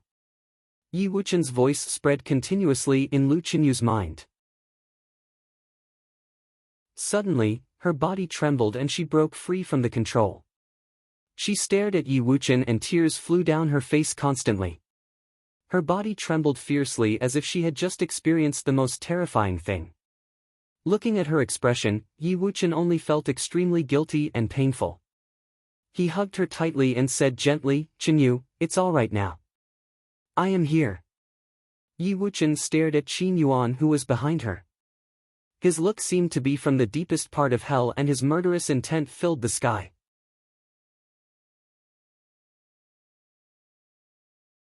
Chapter 328, Kill. Chapter 328, Kill. Seeing Yi Wuqian's eyes, Qin Yuan's heart trembled gently and he felt somewhat scared. "I didn't do anything," Qin Yuan said. Then his body flashed into the air in an attempt to escape from the place. Qin Li had said that his life would not be in danger, but clearly, he did not believe in that. A person could do anything in anger and would not care about the consequences. Now, all he needed to do was to escape from the place and wait for these people to calm down. He also did not expect them to come here at this moment and interrupt his business. Originally, after he did what he was going to do, Lu Kingdom would be forced to take him as the princess's husband. "You still want to leave?" Lu Feiyang charged towards Qin Yuan.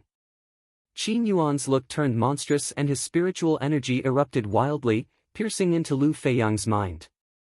At this instant, Lu Feiyang finally understood what a terrifying thing his sister had experienced.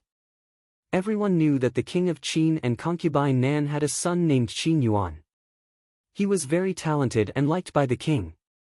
However, his existence was not really strongly felt in the outside world, because he seldom appeared outside. Very few people knew what his ability was. Only at this very moment did Lu Feiyang finally know Qin Yuan's ability. "Stop him!" Lu Feiyang roared. Immediately, many imperial guards appeared outside the pavilion. They ascended into the sky and stopped Qin Yuan in midair. "Take him down," Lu Feiyang shouted coldly. Among the guards who had appeared, there was a noble. His might enveloped the place and he reached out his hand towards Qin Yuan directly. "You dare to touch me?" Qin Yuan roared coldly. However, the incoming hand still continued forward and grabbed him directly. "Let me go!" Qin Yuan shouted in anger. "I am the son of the king of Qin." Many people ran over from the distance one after another. The king of Lu was here himself. Today, he had invited several lords and ministers to discuss the proposal of Qin dynasty. Little did he expect something to happen here.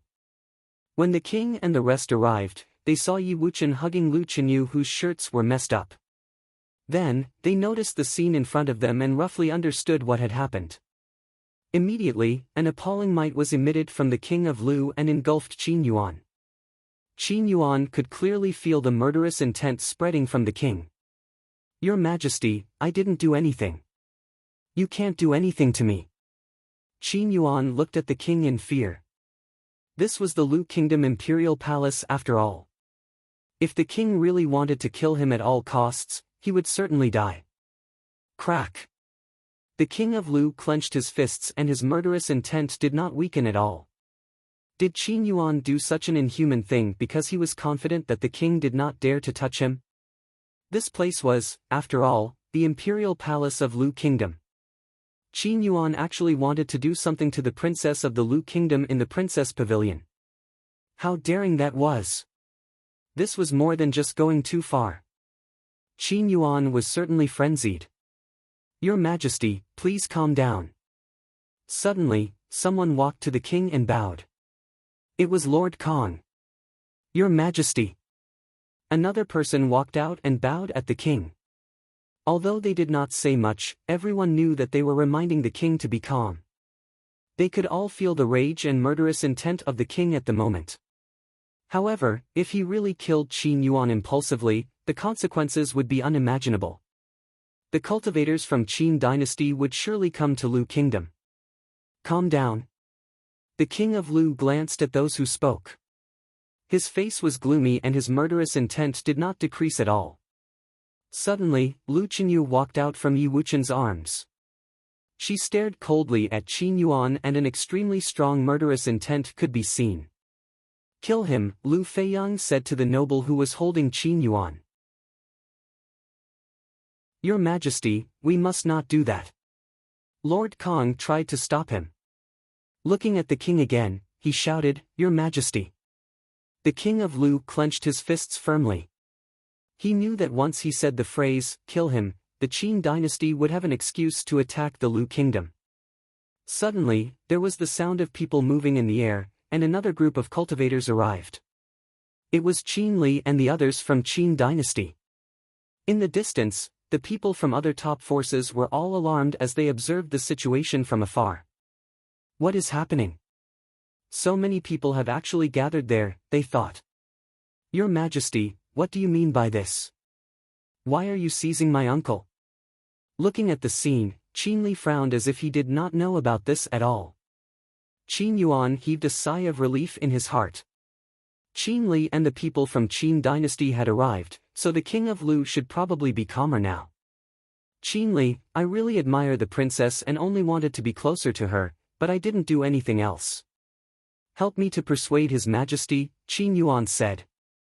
Qin Li's eyes sparkled. He looked at Qin Yuan and said, "Uncle, how could you be so confused?" After that, he looked at the king of Lu and said, "Your Majesty, perhaps my uncle was attracted by the princess and was worried that you would not agree to our proposal. Fortunately, he did not do anything. Your Majesty, I beg your pardon.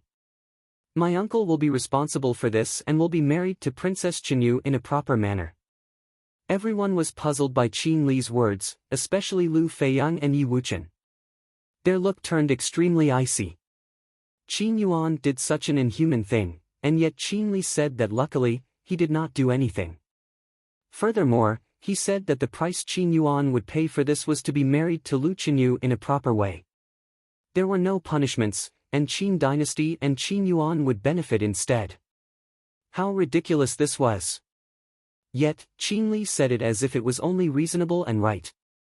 The king of Lu stared at Qin Li. Did Qin Li even take his existence into account? "Father, kill him." Lu Feiyang's eyes were blood red. His sister had been humiliated in such a way, but Qin Li actually asked Qin Yuan to marry her. How absurd! "Do you know what you are saying?" the king of Lu said, staring at Qin Li. Qin Li bowed slightly at the king and said, "Then, Your Majesty, please kill him." Everyone stared at Qin Li, including the king. However, Qin Li looked at Qin Yuan and said, "My uncle did nothing too terrible. You kill him and the army from the Qin dynasty will come." "Your Majesty, is that what you want?" "Are you threatening me?" the king said. "I would not dare," Qin Li said out loud. He bowed at the king and continued, "I am but telling the truth. Your Majesty, if you have agreed to our proposal earlier, this would not have happened. But it already did. Are you really going to destroy the relationship between the two kingdoms, or even start a war, just because of this?" "For now, the best way not to ruin the princess's reputation would be to let my uncle be married to her properly," Qin Li said with much confidence and composure as if no one was beside him. Many people stared coldly at him, but he did not seem to mind at all. Nobody knew what he was thinking, or why he was behaving so wildly. "Your Majesty, if the Prince of Qin really marries the princess, it would be good for her as well," Lord Kong urged. "That's right, Your Majesty." Many people nodded one after another. They could clearly see Qin Li's dominant attitude and were frightened as well. If Qin Yuan was really killed and the army from Qin dynasty came to attack the Lu kingdom, their safety would be compromised. "You bastards," someone scolded. A noble also said emotionlessly, "You can actually say something so shameless." There were obviously also people who had moral integrity. The king of Lu looked at these people. When the people from Qin dynasty just arrived at the imperial city, they visited all the lords and ministers. Was that why the situation was like this now? "Your Majesty, calm down first. You are also doing this for the princess."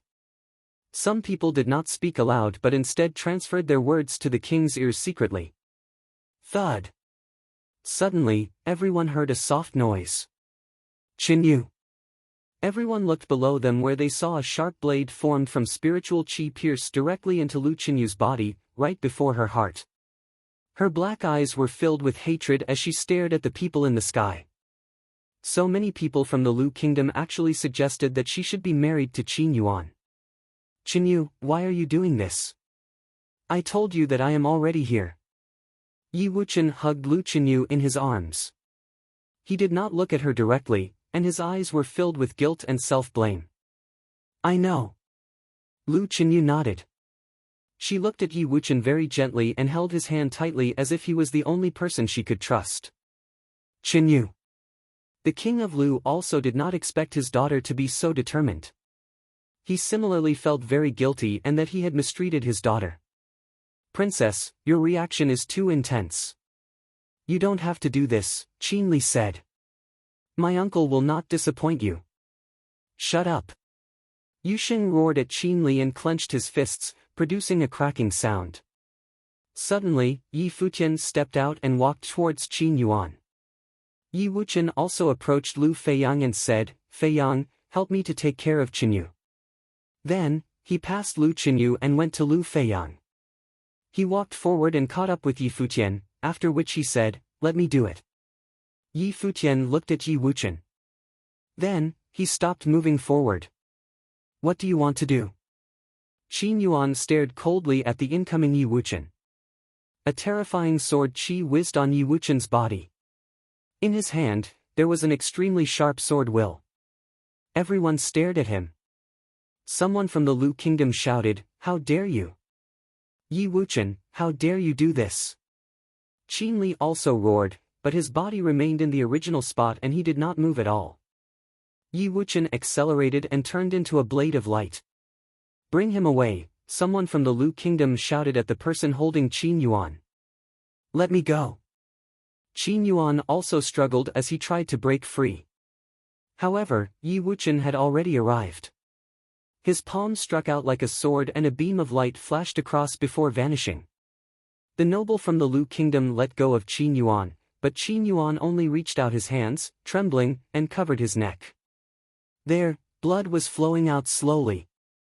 His body trembled fiercely, and his usually charming eyes were only filled with an endless fear at the moment. Holding his neck, Qin Yuan turned around with difficulty and looked at Qin Li, who was still standing at his spot. He stared at Qin Li firmly and his face became distorted and looked very ferocious. He wanted to say something, but the blood from his neck started to gush out like a spring. He could not speak and only stared at Qin Li with a vicious look. Finally, Qin Yuan's body collapsed to the ground and started twitching. Even he did not expect himself to actually die here.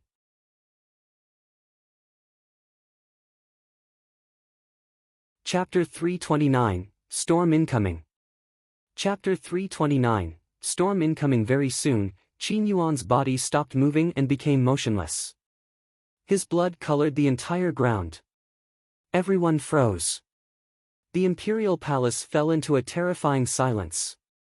Qin Yuan, the youngest son of the king of Qin, came to the Lu kingdom to propose a marriage. Now, he died in the Lu kingdom imperial palace. Whatever the cause of his death might be, he was already dead now. What would the consequences be? Many lords and ministers stared very coldly at Yi Wuchen. They looked as if they wanted to eat Yi Wuchen alive. The king of Lu looked at Yi Wuchen similarly. His expression was very complicated and he could not keep calm. Could he blame Yi Wuchen? Yi Wuchen did this for his daughter Qinyu. At the instant when he landed the strike, the consequences he would need to face were already destined. It did not matter if he was the swordmaster of the 7th summit of Futian sword clan or not. The person he killed was the youngest son of the king of Qin. Even if the son of the leader of Futian sword clan did this, his outcome would still be the same. However, Yi Wuchen did not hesitate at all. He struck out that hit so resolutely. Even at this moment, his look was still so firm and calm, and his one-armed body still stood straight. Looking at the scene in front of her, Lu Qinyu's face was already wet with tears. The warmth that this strike brought her far exceeded the pain she had suffered. When Qin Yuan did such an inhuman thing in her house, the Lu Kingdom Imperial Palace, many lords and ministers did not speak for her. They did not punish Qin Yuan and were even discussing marrying her to him. How ridiculous and desperate this was. Because of that, she stabbed herself with a sharp blade. She was so desperate and wanted to show these people her attitude, even if she might die. Even her father, the king of Lu Kingdom, was hesitating. On the other hand, Yi Wuchen directly attacked and killed the person who humiliated her. She looked at Yi Wuchen and her eyes were filled with resolution. In this lifetime, she would accompany him regardless of what would happen. She would live if he was alive, and die if he was to die. In the distance, the people from various forces looked at the scene. Different thoughts raced through their minds. As for Qin Li, there seemed to be a sneer in the depth of his emotionless eyes. He finally died. Qin Li thought. Of course, he knew why Qin Yuan looked at him like that before he died. Qin Yuan was not stupid, instead, he was extremely clever. Qin Li was the one who had ordered Qin Yuan to do what he did. Just now, he clearly had the chance to save Qin Yuan, but he did not. Because, this was the real plan. Qin Li did not expect it to work out so easily. Even Qin Yuan did not know why they came to propose the marriage this time. Only Qin Li knew everything. Alliance through marriage? They did not need it. Qin dynasty was not interested in allying with the Lu kingdom, because it would be meaningless. The king of Lu was very cunning. At most, he would only sacrifice Lu Qinyu in the marriage and ultimately he would still not listen to Qin dynasty's commands. Now, what the Qin dynasty really needed was a battle, one that would shock the entire Eastern Barren territory. They not only needed a battle, but also an overpowering victory, and they needed it urgently. Just like what the king of Lu had thought, the few disciples of the cottage had already grown to this level. How could Qin dynasty wait for them to become even stronger? They had already planned many things.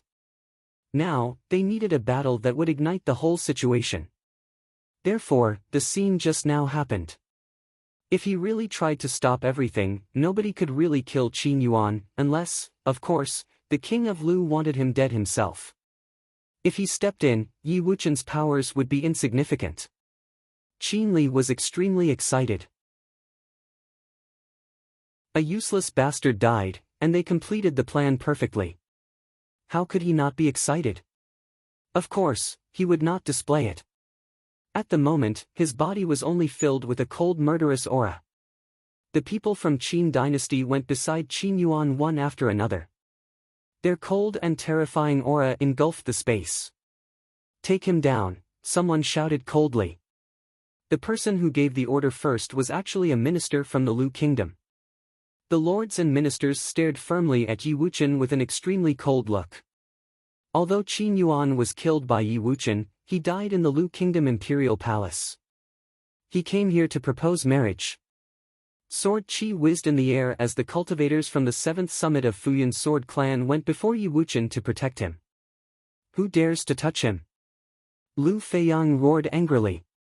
He was still holding Lu Qinyu. Suddenly, Lu Qinyu stepped forward.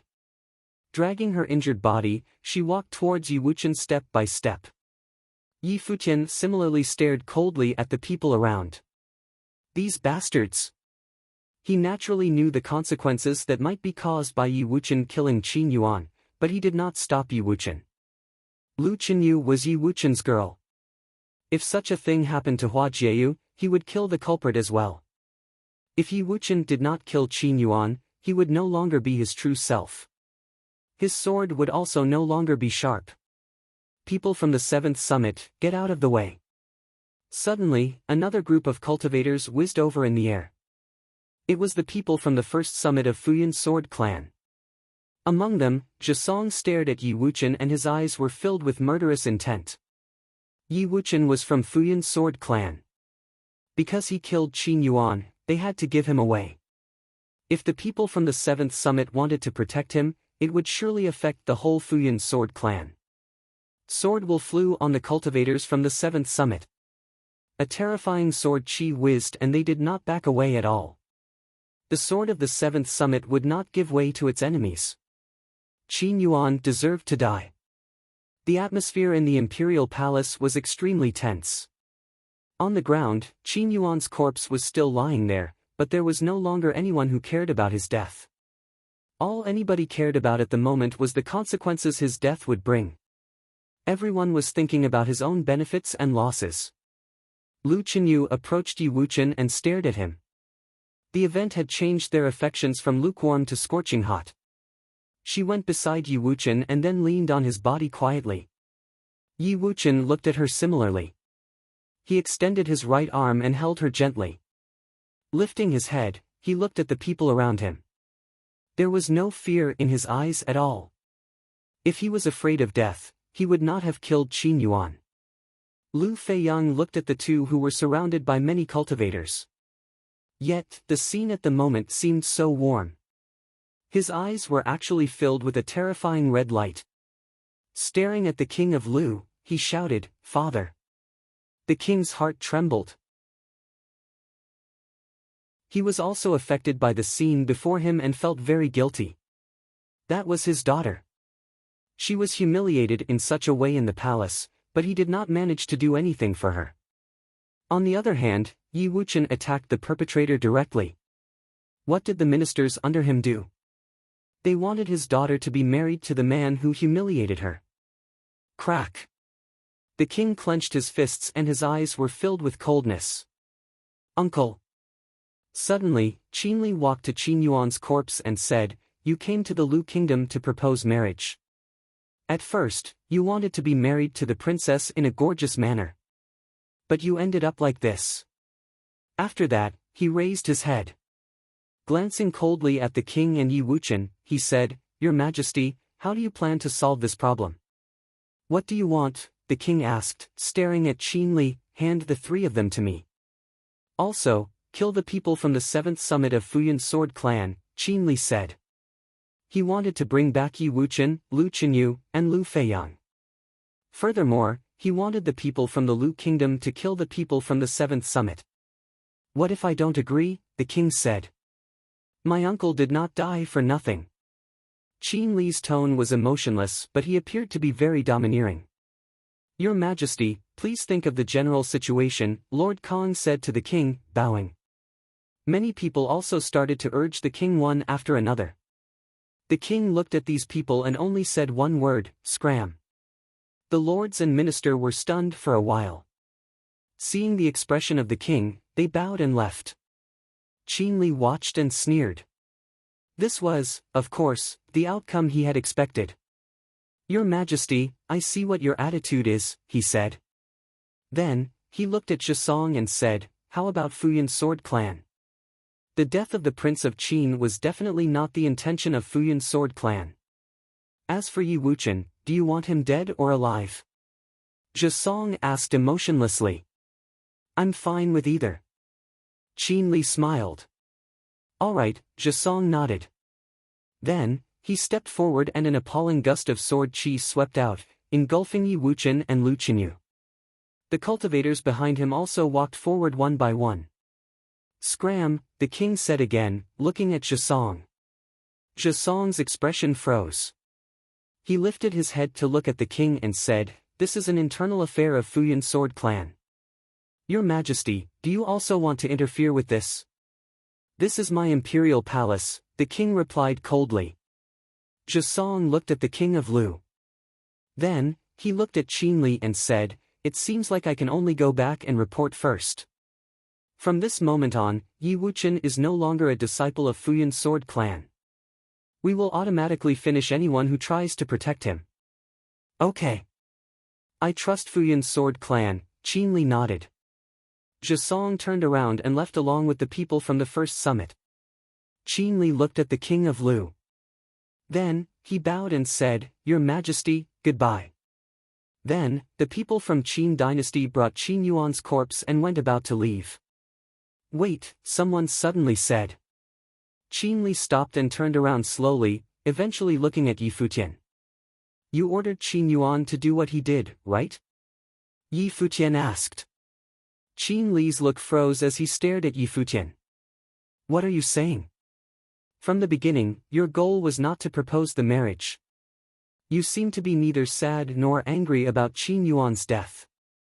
Yi Futian cultivated in the freedom meditation and was thus very sensitive towards the feelings of others. Qin Li was not sad at all. Instead, Yi Futian could feel that he was excited. It was as if he was anticipating Qin Yuan's death all along. Thinking about the abnormal things that happened earlier, he suddenly realized that the Qin dynasty never wanted to ally with the Lu kingdom through marriage. The Qin dynasty wanted to rule the world, and their greatest opponent was the college cottage. They had already allied with several forces. Also, Lu Qinyu from the Lu kingdom and Yi Wuqian were very close to Yi Futian. After today's event, Lu kingdom and Yi Wuqian would be in great danger. Qin Yuan was my uncle, the brother of my father, and my grandfather's beloved child. What are you thinking about? Qin Li stared at Yi Futian and said coldly, "Do you want to take the blame off of Yi Wuqian and say that my uncle's miserable death was caused by me? How ridiculous. I am thinking about whether you will have the same expression Qin Yuan had when you die." Yi Futian looked at Qin Li and did not continue to argue with him. Qin Yuan was already dead, and any argument would be meaningless. As long as they had this as an excuse, they would create huge bloodshed in Eastern Barren territory. However, no matter how this storm would evolve, Yi Futian knew that between him and Qin Li, only one would survive.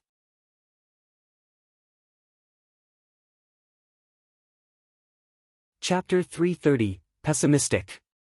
Chapter 330, Pessimistic. Beside Qin Li, the Qin dynasty's powerful cultivators released their pressing energy onto Yi Futian. Meanwhile, Qin Li smirked coldly as he stared at Yi Futian and said, "I was thinking the same thing." Their eyes met and both of them radiated a murderous intent. Yi Futian's eyes swept toward the guards next to Qin Li. All of them had terrifying auras. Naturally, he knew there was no way he could kill Qin Li here. Averting his gaze, Yi Futian's eyes landed on Emperor Lu. This was the Lu kingdom's imperial palace. The only way he could kill Qin Li was if Emperor Lu wanted to make him stay. Qin Li, just then, a voice rang out coldly. It was Emperor Lu. "Yes, Your Majesty," answered Qin Li. Emperor Lu took a step forward and in a split second, a force of terrifying energy crushed down on Qin Li. Witnessing the scene, the cultivators of the Qin dynasty advanced beside Qin Li one by one in order to protect him. Qin Li lifted an eyebrow at Emperor Lu. "Could it be that Your Majesty wishes to kill me?" Emperor Lu continued forward and his outreached palm curled into a tight fist. Immediately, a horrific formless rush of air pressed onto Qin Li. It was like a giant invisible hand. Qin Li became stiff and the look on his face was not good. His body twitched here and there as if in immense pain. Boom! The nobles of the Qin dynasty released shocking forces. All of them were extremely powerful. You know well and clear what happened today. The Qin dynasty also knows. The reason why I'm not killing you is not because I don't understand, but because I want you to relay a message to Emperor Qin. Never take things too far because we will meet again. Emperor Lu stared hard at Qin Li before saying coldly, "Scram." With that said, his palm shook and with a loud boom, Qin Li's body was propelled into the air. He spat up blood following a soft groan. However, he did not care too much of it and quickly wiped the blood seeping from the corners of his lips. Staring at Emperor Lu, a dark smile appeared on his face. Qin Li didn't question Emperor Lu's intellect. It was because he believed that Emperor Lu was a smart man that he knew the emperor wouldn't kill him. Although Qin Yuan had died in the Lu Palace, not all had been lost then. Nobody knew what the Qin dynasty would do to the Lu kingdom, what methods would be used against them. But what would the Qin dynasty do if Emperor Lu really killed Qin Li? With the lives of the entire Lu royal family on the line, would Emperor Lu really disregard it all just to kill them? I will commit your majesty's words to memory. I shall take my leave now, said Qin Li. He turned to leave with Qian Shanmu, Qin Mingrua, and the others followed behind him. Chu Yaoyao looked back and looked in a specific direction. So many feelings rushed through her. She never expected what happened today and she didn't know the entire story behind it. But the result for the Qin dynasty's visit to the Lu kingdom was the death of Emperor Qin's youngest son, Qin Yuan. He had come to propose a marriage alliance but ended up dead right here in the Lu palace. Naturally, she knew what this event would lead to. It seemed the peace in the Eastern Barren territory was no longer. As Yi Futian watched Qin Li leave, his fists clenched tight and he sighed inwardly. Emperor Lu understood that this was part of a scheme set up by the Qin dynasty, yet he let Qin Li go. It was obvious Emperor Lu took the lives of the royal Lu family into consideration. However, Yi Futian was not optimistic about this situation. Even though Emperor Lu didn't kill Qin Li, did it necessarily mean that the Qin dynasty would go easy on them? Yi Futian did not think so at all. Since the Qin dynasty had gone through the lengths to set up all of this, they were most likely already well prepared for every and all scenarios. The people from other powers watched Qin Li and the others leave, and knew they should depart as well. One by one, they stepped forward to bow to Emperor Lu and left. Of course, they also knew what the events of today would mean for the future. They must hurry back to their clans and report to higher-ups in order to make appropriate countermeasures. Not far from the palace, Qin Li and his group came to a stop in the air. In a lowered voice, he said to the people next to him, "Monitor everything that goes on in the Lu Palace." Yes. Multiple nobles descended to return on land, not leaving with Qin Li. Qin Li led the rest of his people further into the skies while a sinister smile escaped. In the Lu Palace, there was tension in the air outside the princess residence. Every palace official had a thought of their own. Emperor Lu had a darkened expression on his face while Lu Feiyang stood with fury in his eyes and a murderous intent radiating from him. Lu Qinyu was hurt and leaned quietly on Yi Wuchen. At this moment, she had no will to do anything but to stay peacefully in his embrace. "Qinyu, father has failed you. I'm sorry." Emperor Lu looked at his daughter with guilt-stricken eyes. His daughter, Lu Qinyu, a devastating beauty as described poetry, graceful and pure as she was, had experienced such a terrible thing. All the while, as the emperor of the Lu kingdom, he couldn't protect her as a father should have. At the very end, he didn't even make all those from the Qin dynasty stay. Only Qin Yuan was killed. Lu Qinyu did not reply and remained quiet as she had been for a while. Of course, she knew her father did what he did for a reason.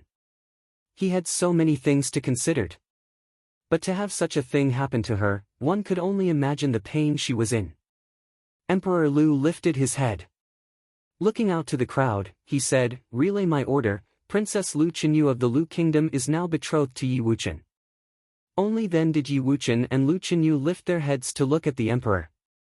Although this was something they wanted, it was hard to be happy at a time like this. The officials standing around did not have a single word to say. At this point, it was useless to attempt to convince Emperor Lu otherwise. "You can all go now." Emperor Lu waved his hand at the officials signaling for them to leave. "Yes, Your Majesty." Everyone nodded and left contemplating what they would overcome this difficult situation. When everyone was gone, Emperor Lu's attention returned onto Yi Futian's group. "I'll go get some medicine. You guys wait here," he said. The emperor left after that. Yi Futian turned around to look at Yi Wuchen and Lu Qinyu. He watched Yi Wuchen wrap his one arm around Lu Qinyu and told her, "I will kill Qin Li." His voice was filled with determination. He sounded so sure, nobody would question his determination. Whether it be Yi Wuchen or Yi Futian and their other friends, everyone wanted Qin Li dead. Not long after, Emperor Lu returned with a jade green bottle. He arrived beside Lu Qinyu, but instead of feeding the medicine to Lu Qinyu, the emperor handed the bottle to Yi Wuchen. "You should do it." Yi Wuchen nodded and supported Lu Qinyu as they sat on the ground. His arm lifted the bottle to Lu Qinyu's lips and fed her the liquid medicine. Qi rushed through her body, a flow of life. A jade green light radiated from her wound, which slowly began to heal. This was obviously a sacred healing medicine treasured by the Lu kingdom. After that, Emperor Lu took out an intricate-looking box and opened it in front of Yi Wuchen. Inside was a sword with an extremely thin blade. It looked to be light as a feather, and the light reflected off the blade seemed cold and cutting. Under the sword was an ancient book, weathered and pages yellowed. "These are treasures of my kingdom, this sword and a book on sword tactics. A dowry of sorts. Take it," Emperor Lu said to Yi Wuchen. "Thank you, Your Majesty," Yi Wuchen nodded. The emperor's attention turned to Yi Futian before placing another open box onto the ground. In the ancient box was a long robe. It almost looked transparent, shining with silver. A hint of spiritual qi could be felt from the robe. It was obviously a ritual implement. "You're a disciple of the cottage, so naturally, your cultivation should be guided by the people of the cottage. There isn't much I can give you. This sorcerer's robe has the ability to disguise. Perhaps it will be of help to you in the future." Emperor Lu handed the robe over to Yi Futian and continued, "As a favor, I asked you to take care of Feiyang and Qinyu, but now that things have progressed to this point, I can only be thick-skinned and beg you to bring them to the college. Even though their gifts are not enough to get them into the cottage, they are qualified enough to enter the college." Yi Futian stared at Emperor Lu. As the leader of an entire country, he was here begging Yi Futian. It was obvious, he anticipated the dangers that could come, but even so, he still let Qin Li go. "If your majesty is so pessimistic of the Lu kingdom's future, why didn't you take care of those people from the Qin dynasty?" asked Yi Futian. "What's the point of killing them? Would it be enough to destroy the Qin dynasty?" said Emperor Lu. "On the contrary, killing them would give the Qin the perfect excuse to attack us. Right now, even if they use the death of Qin Yuan as an excuse, the people of the world are not idiots. If the Qin did something wrong, other clans in the Eastern Barren territory and the people of the world will obviously be able to see." Yi Futian didn't have anything to say. Emperor Lu continued to explain, "I already gave orders to get everyone out of the palace. Hopefully, the Qin dynasty doesn't plan to wipe us out completely. Other than that, I plan on escorting you guys back to the college personally. There's no time to waste, let's head out now." "Alright," nodded Yi Futian. The Qin dynasty didn't dare to make a move on him just yet, but the same could not be said for Yi Wuchen, Lu Qinyu, and the others. They had to leave the Lu palace immediately and hurry back to the cottage to see if his senior brothers and sisters were willing to help. "Wuchen, let's go," Yi Futian turned his head and said. Yi Wuchen supported Lu Qinyu as she got up. Emperor Lu personally escorted them. He led them to the Lu kingdom's entrance to the ancient barren world. Then, Emperor Lu, Yi Wuchen, and other powerful cultivators entered the upper ancient barren world. Yi Futian and Yu Sheng were still not in the Arcana plane, so they could only enter the lower world. All of them made plans to meet up at the exit to the college. The news got out from the Lu palace and spread through the imperial city like a forest fire. Everyone was in fear and had the feeling that a horrific storm was about to hit the country. When these people had arrived, everyone gossiped about Emperor Qin's youngest son, Qin Yuan, and how he planned to ask for the princess' hand in marriage. They gossiped about whether Qin Yuan and Lu Qinyu looked good together. But now, there was the sudden news that Lu Qinyu almost committed suicide and the Qin prince, Qin Yuan, was killed in the Lu palace. Also, Emperor Lu ordered that Lu Qinyu be betrothed to Yi Wuchen. This was all too shocking. Even the common people had a feeling that the Eastern Barren territory was going to be shaken up. What would the Qin dynasty do? People left the palace gradually. Emperor Lu had actually ordered for everyone in the palace to disperse. This made the citizens of the Lu kingdom understand, Emperor Lu didn't think it was at all possible to go against the Qin dynasty. He was truly pessimistic about this situation. The people from the various powers returned to their own clans. All of them had originally thought that the Qin dynasty had genuinely wanted to create a marriage alliance with the Lu kingdom and have the Lu follow the Qin. However, it was now clear that they had all been wrong. From the looks of things, this was the Qin dynasty's first move against the Lu kingdom. From this move, it was also obvious to them just how confident the Qin were. What was going to happen in the next battle? Was the Lu kingdom, a top power in the eastern barren territory, going to be wiped off the map for good?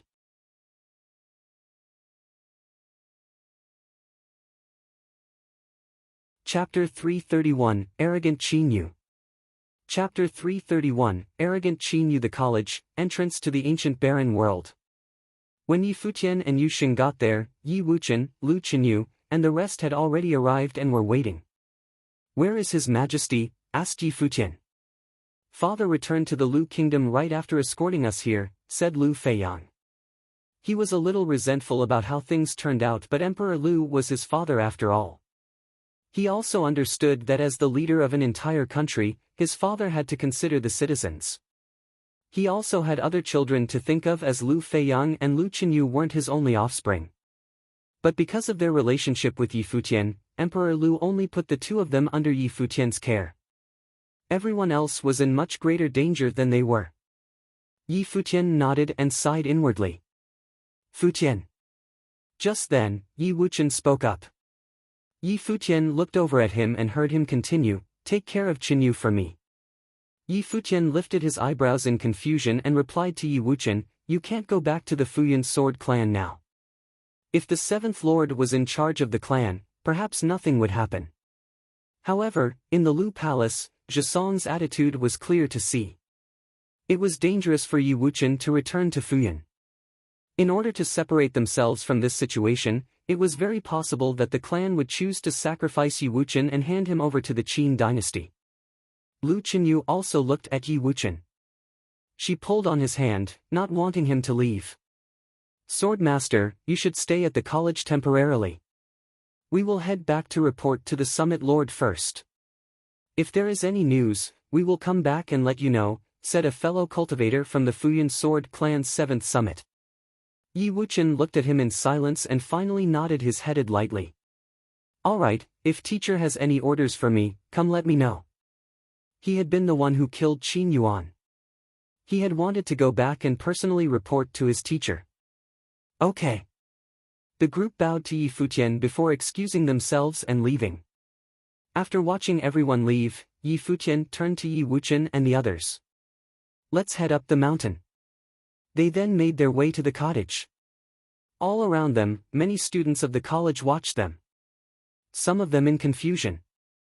Had something happened? When the disciples of the cottage saw Yi Futian and Yu Xing return with Yi Wuchen, Lu Qinyu, and the rest in tow, they had a feeling that something had happened. Days ago, Yi Futian had left for the Lu kingdom upon hearing of the Qin dynasty's proposal of a marriage alliance with them. If nothing happened, they wouldn't be bringing Yi Wuchen and the others back here.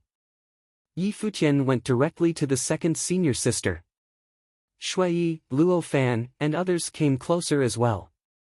Zhuge Hui stood in front of a small hut with her eyes on the group. She asked, "Little junior brother, are you in some trouble?" Senior sister, Yi Futian greeted before giving a summary of what had happened in the Lu kingdom. So, this would mean that the Qin dynasty came well prepared and their true intention behind the proposed marriage alliance isn't a marriage alliance at all. Zhuge Hui was an intelligent person. She saw through things like this in seconds. Her beautiful eyes turned cold. Is the Qin dynasty already operating so undisciplined? After listening to everything that happened, Luo Fan looked pissed. They were deliberately trying to start a fight, making their moves on the Lu kingdom.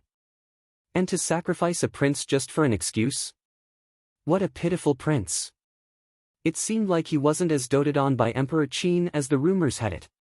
He wasn't of a particularly high status. Otherwise, not even Qin Yu and Qin Li would dare to orchestrate something like this. Senior sister, is there still hope for the Lu kingdom? Although Yi Futian didn't have high hopes, he still wanted to believe in a little luck. Zhuge Hui shook her head. The Qin dynasty went as far as sacrificing a prince. It's obvious that they are dead set on destroying the Lu kingdom. If I'm not wrong, the Qin troops might already be in the Lu kingdom. They had already made all the preparations. So, it was obvious they weren't going to get the Lu a fighting chance. When Lu Feiyang and Lu Qinyu heard what Zhuge Hui said, they felt as if all hope was lost. Lu Feiyang's hands curled into tight fists, his eyes red. Yi Wuqian could feel Lu Qinyu's grip tightened on his own hand, her palm moist with perspiration. You guys can stay here at the college without a worry. No one can come here and take you away, Zhuge Hui said to them. She sighed inwardly. This might very well be the end of the Lu kingdom. The Qin dynasty was starting a war in the eastern barren territory. She clearly understood that the Qin's final target was the college and the cottage. Their existence was the biggest hurdle in the Qin dynasty's road to rule the entirety of the eastern barren territory. Just as Zhuge Hui had predicted, the Qin dynasty was well prepared and moved at the quickest speed. Qin Li and his people had also traveled through the ancient barren world to return. They broke through the entrance controlled by the Lu. This was a fact that Emperor Lu found out when he escorted Yi Futian's group into the ancient barren world. At this moment, a terrifying sight appeared in the skies above the Lu palace. Flood dragons circled the skies, growling and roaring. They gave off a frightening aura, and on the backs of these demon beasts stood many people. The Qin dynasty was here with an army of flood dragons. Right in the center of the army was a truly enormous dragon. The creature was the color of actual gold and had what looked to be the sharpest of all claws. Standing on the back of this giant golden dragon was Qin Yu. His purple-gold imperial robe danced in the wind along with strains of his long, jet-black hair. The look in his eyes was cold and chilling. The Qin Yu right now was nothing like the gentle crown prince of Qin dynasty seen in Chuj city. He dominated with his strong aura. He was the crown prince of the Qin dynasty. The future Emperor Qin. And he was about to be the ruler of the eastern barren territory. Both inside and outside the imperial palace, countless pairs of eyes fell on the back of the golden dragon at Crown Prince Qin Yu. Ages ago, after the battle of Gu Donglu and Lu Nantian in Chuj city, the people had claimed that they had become the two top cultivators of the eastern barren territory. They all talked about how powerful and mighty they were. At that time, Qin Yu didn't make much of an impression to the people in Chaoga city. To others, he was a person who could easily be cast aside. But presently, Qin Yu stood tall in the skies. It was only just then that people realized, Qin Yu was someone who could stand leveled with Lu Nantian and Gu Donglu. He was one of the most powerful cultivators in the eastern barren territory even years ago. Emperor Qin had even invited all the power clans in the territory to witness the ceremony that made Qin Yu the crown prince. What did this mean? It meant that Emperor Qin had already acknowledged that Qin Yu had what it took to inherit the throne. At this very moment, everyone finally realized that they were about to see a very different Qin Yu. The arrogant crown prince of Qin. Father, Qin Li called out as he approached. Emperor Lu has already sent everyone in the royal family away. He personally escorted Lu Qinyu, Yi Wuqian, and the lot out of the country. They're probably at the college. Qin Gu, Qin Yu yelled out. A handsome figure came forward to stand beside Qin Yu. He was also a prince of the Qin dynasty, third in line and highly gifted. Bring some people to the college and ask them to hand over the person who killed our youngest brother along with the Lu spawns, said Qin Yu. Okay. Qin Gu nodded. He then led a group of people away, heading far away. Not even the college could meddle and protect the killer of a Qin prince, right? Uncle, Qin Yu called out for yet another person. An elder stepped forward. Crown Prince. Go chase after the runaways from the royal Lu family, dead or alive, said Qin Yu. Yes. With a wave of the elder's hand, the flood dragons roared loudly and one of them followed after him. They went in a different direction from the last group to chase after any royals who managed to escape from the Lu kingdom. Qin Yu's eyes drifted to the space below him. He spoke coldly, "My youngest brother came to the Lu kingdom to propose marriage and might a sad end in the palace. The Lu royals and their acquaintances joined hands in a scheme that killed him. Today, the Qin dynasty officially declares war with the Lu kingdom. With the exception of royal descendants, anyone who willing pledges alliance to my Qin dynasty will be spared of death." Qin Yu's voice rumbled through the air. Everyone inside and outside the palace, people trembled in fear. He didn't give the Lu any chance to explain their side of the story and directly declared war. I had long tried to persuade Emperor Lu, but he refused to listen. Now he has made a terrible mistake. From below, Lord Kong rose into the skies. "I am willing to pledge alliance to the Qin dynasty." "Very good." Qin Yu nodded. After that, more figures lifted into the air. Some of them were lords who supported the notion of marrying Lu Qinyu to the Qin. "A bunch of cowards." Someone yelled furiously. "Lord Kong, you shameless bastard. Activate the Xuanwu matrix," a voice ordered calmly. Then, a beautiful woman with a crown and a long robe stood in the air above the imperial palace. The look in her eyes was cold and cutting as she stared up at Qin Yu. As she finished speaking, the entire palace lit up bright. A terrifying force of spiritual qi climbed straight into the clouds. The world around filled with spiritual qi before it all rushed back down in the direction of the palace. An enormous image of a Xuanwu, the black turtle, appeared over the large, stern structure. This was the ultimate defense matrix. It absorbed all the spiritual qi around. Empress Lu. Qin Yu looked down at the beautiful figure. Coldly, he spoke, "For his wives and children, Emperor Lu went as far as put the fate of his country on the line. And now you're actually willing to fight in his name? Why don't you return to the Qin dynasty with me?" "Qin Yu, although you are considered equal to Gu Donglu, you will never be good enough to ever be compared to him with those morals of yours," Empress Lu said, still staring at him. "Is that so?" Qin Yu's eyes frosted over. "His Majesty, Emperor Lu, should turn those people over if I take you back to the Qin palace with me, right?" Finishing his sentence, the dominating aura around him exploded. In his hand, appeared a long, golden dragon spear. A strong force of energy radiated from the weapon, and when Qin Yu pointed the long spear into the sky, the skies and the clouds shifted. The spirits of dragons awakened and revolved around Qin Yu, growling with fury. With 9 dragons circling him, he seemed invincible. This. All around the palace, everyone looked up at Qin Yu. Right now, he looked like the mighty god of war. "I can't compare to Gu Donglu." "Me?" Qin Yu's expression was cold. Today, with the weapon of his ancestors and the blood of the royal Lu family, he was going to let the world witness the revival of the Qin dynasty. Today, he was going to show the people just how strong and powerful the Qin dynasty was.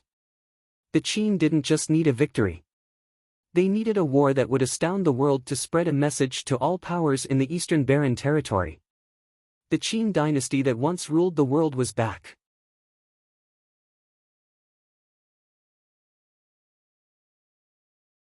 Chapter 332, Shaking the Heavens.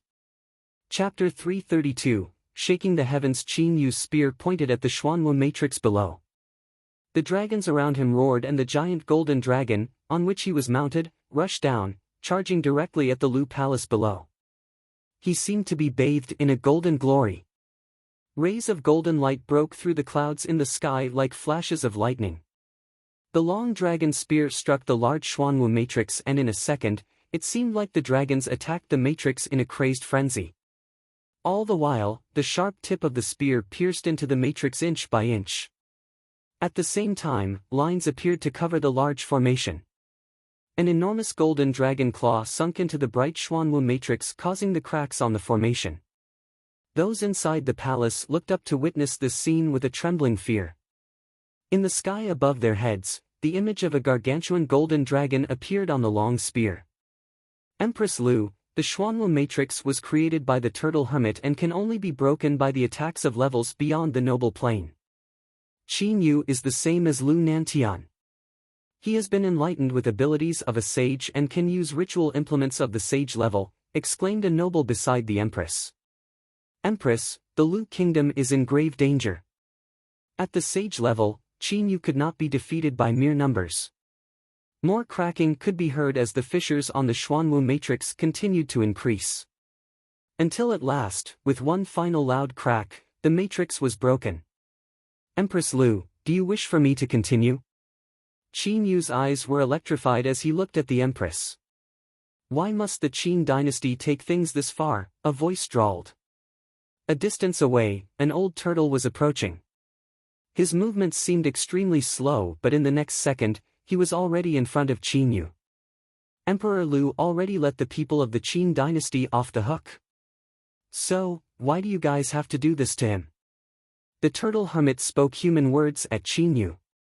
He had already predicted such an ending. The Qin dynasty had come with the intentions of destroying the Lu kingdom, and things had indeed progressed to this point. I heard that even though the turtle hermit's gifts are not enough to become a sage, living for so many years has enabled you to be enlightened with sage intent. Today is the perfect opportunity to see for myself, Qin Yu said with eyes set on the turtle hermit. Naturally, he had included the Lu kingdom's totem demon beast in his plans. But now, not only had Qin Yu been enlightened with sage intent, but he also controlled sage implements. What more did he have to be afraid of? Alright, nodded the turtle hermit.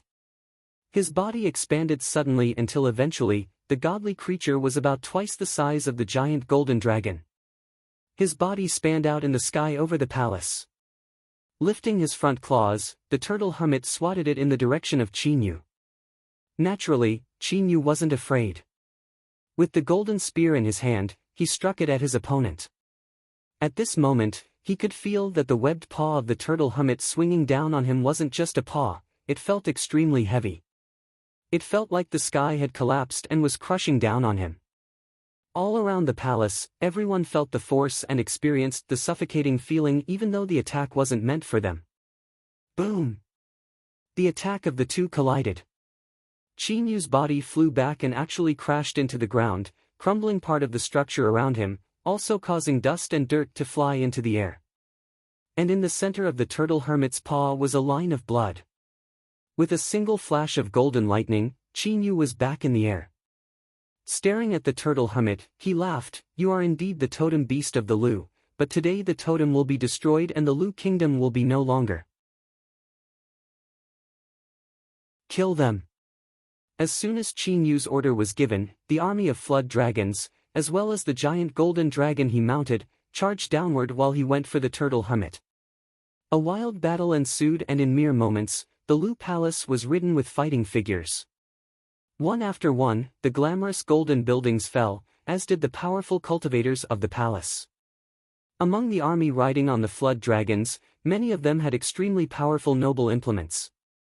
They were ancient and had holy auras. This seemed to be an ancient army of soldiers with ritual implements with an equally rich history.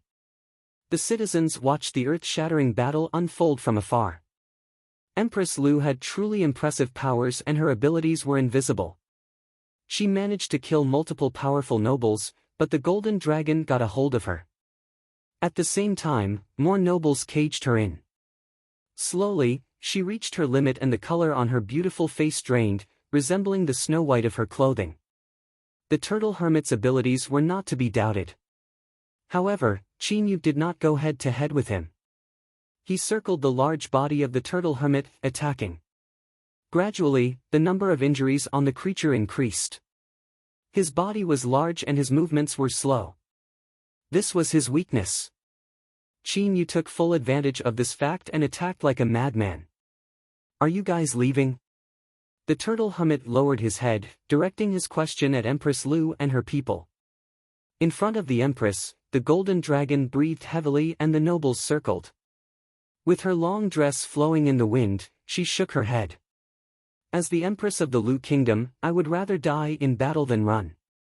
And just like that, she was off to continue her battle, her figure flashing by. The turtle hermit sighed. Heavy hits landed on Empress Lu repeatedly. Quickly after, she was back on the ground. Her white clothing now colored with the red of blood. Remnants of blood could be seen in the corners of her mouth, and yet she still looked just as majestic. "I want her alive," Qin said as he looked down at Empress Lu. Gathering spiritual qi, she forged it into a long sword, red like the blood on her clothes. Without hesitation, Empress Lu glided the sharp blade across her own neck. Blood spread everywhere.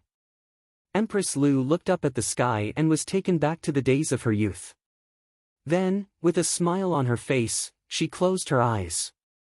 To have been the empress of this kingdom, she had no regrets. In the ancient barren world, Emperor Lu suddenly halted on his rushed journey back to his kingdom. His hand was extended. The jade ring on his finger slowly lost its light, losing its original color. His eyes became red. Lifting his head toward the sky, his heart clenched with an excruciating pain. So quickly.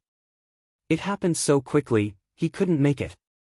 He had let Qin Li go with a glimmer of hope. If the Qin dynasty still had the slightest bit of reason and morality, they wouldn't push the situation to extremes.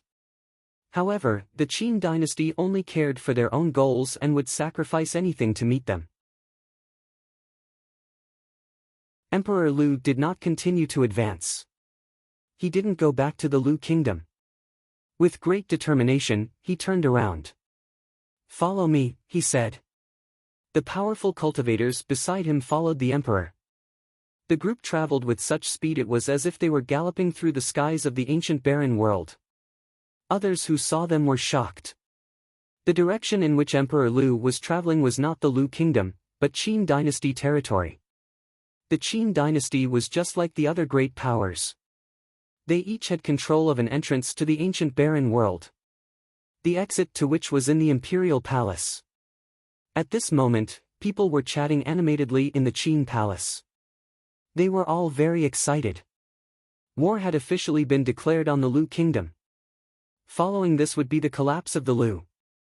The Qin would shake up the eastern barren territory and make the other powers submit to them willingly. Then, it was straight to dominating all of the eastern barren territory, restoring the glory of their ancestors. Just then, quite a number of approached the entrance to the ancient barren world, ready to back up the army over in the Lu kingdom. However, they were interrupted by a figure that exited from the door to the ancient barren world. Everyone present was frozen as they looked at the person.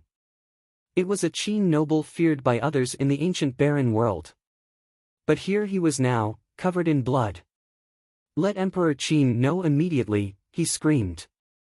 His outburst startled many. In the next moment, a majestic figure emerged through the doors and the air filled with murderous intent. Behind him, followed more people, and in the hands of each of these people were corpses which they flung to the side. Emperor Lu. A shiver went down their spines. Emperor Lu wasn't in the Lu kingdom. He had charged over here to the Qin dynasty. Was he insane? "Let's go." The people reacted quickly, turning in an attempt to leave. However, the wind blew wildly as Emperor Lu flashed by. He was an overbearing presence. An unbelievably large foot appeared and came smashing down. The Qin cultivators looked up and the shock was written on their faces. "No," some people screamed. With a loud boom, Emperor Lu's foot came down and those people were turned to ashes. An endless force of murderous intent spilled from every pore of the emperor's body as he continued to make his way into the Qin palace. Since letting Qin Li go wasn't even to stop the Qin dynasty from wiping out the Lu, then it was time for a massacre. If they wanted Emperor Lu dead and the Lu kingdom gone, then they were going to have to endure his wrath. Emperor Lu killed his way into the palace. Nothing lived on the ground he passed. He killed everyone in his way, no one an exception. The death of Empress Lu was his wake-up call. He wasn't willing to think about anything else. This day was destined to be without peace. To the eastern barren territory, this was a bolt from the blue. Qin Yu held a sage implement in his hands and was enlightened by sage intent. He arrived in the Lu kingdom and battled with the Lu's totem demon beast, the turtle hermit, for hours. He depleted the turtle hermit and even suffered some major injuries himself. However, the army Qin Yu led had obliterated the Lu kingdom that was already falling apart from the inside. They had completely wiped out the imperial palace. On this day, Emperor Lu forewent thoughts of life and death and crashed the Qin palace without caring of any possible repercussions. He killed everyone in sight, blinded by rage. Many royals of the Qin dynasty lost their lives, including multiple princes and concubines. Not even when Emperor Qin stepped in was Emperor Lu deterred from his crazed massacre. There was only murder in his eyes. Finally, Emperor Lu perished in the Qin palace. A powerful leader was now gone from the world. A top power was going through a drastic change. The Eastern Barren territory was shaken up, as was the heavens. The Qin dynasty's powerfulness shocked the Eastern Barren territory.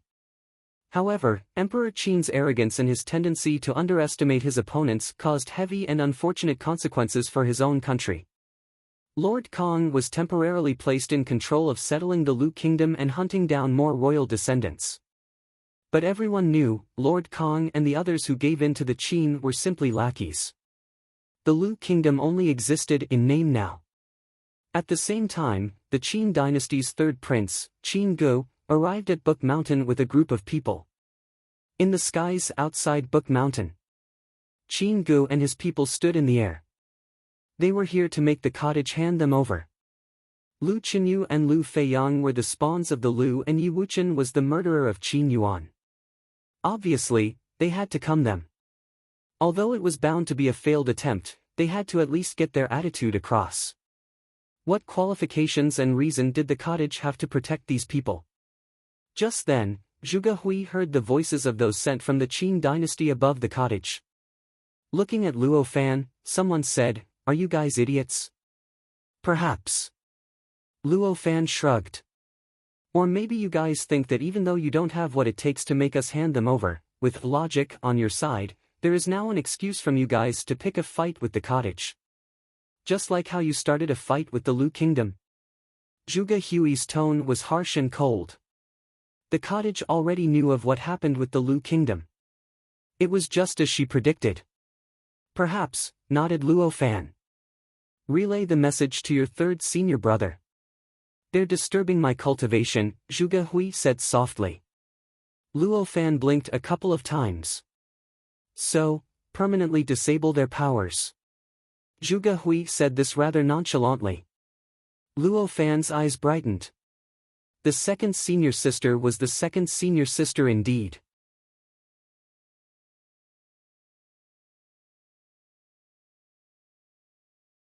Chapter 333, When the Cottage is Unreasonable. Chapter 333, When the cottage is unreasonable. Outside Book Mountain, Qin Go and the rest were still waiting for the cottage to respond. Before them, there were already many cultivators from the college. They stared at the people from Qin dynasty. They all knew about what happened in Lu kingdom. Although there was no relationship between the college and Lu kingdom, the destruction of Lu kingdom still enraged many people from the college. The anger of the college was different from Yi Futian's. They did not know anyone from Lu kingdom and were not in any way related to the kingdom. They were angry about Qin dynasty's cruelty and that the Qin dynasty broke the rules that the Eastern Barren territory had been following for many years. In the Eastern Barren territory, the three most powerful forces were the Qin dynasty, Donghua clan, and the college. The other top forces were somewhat weaker than those three. For many years, the situation had been maintained as such.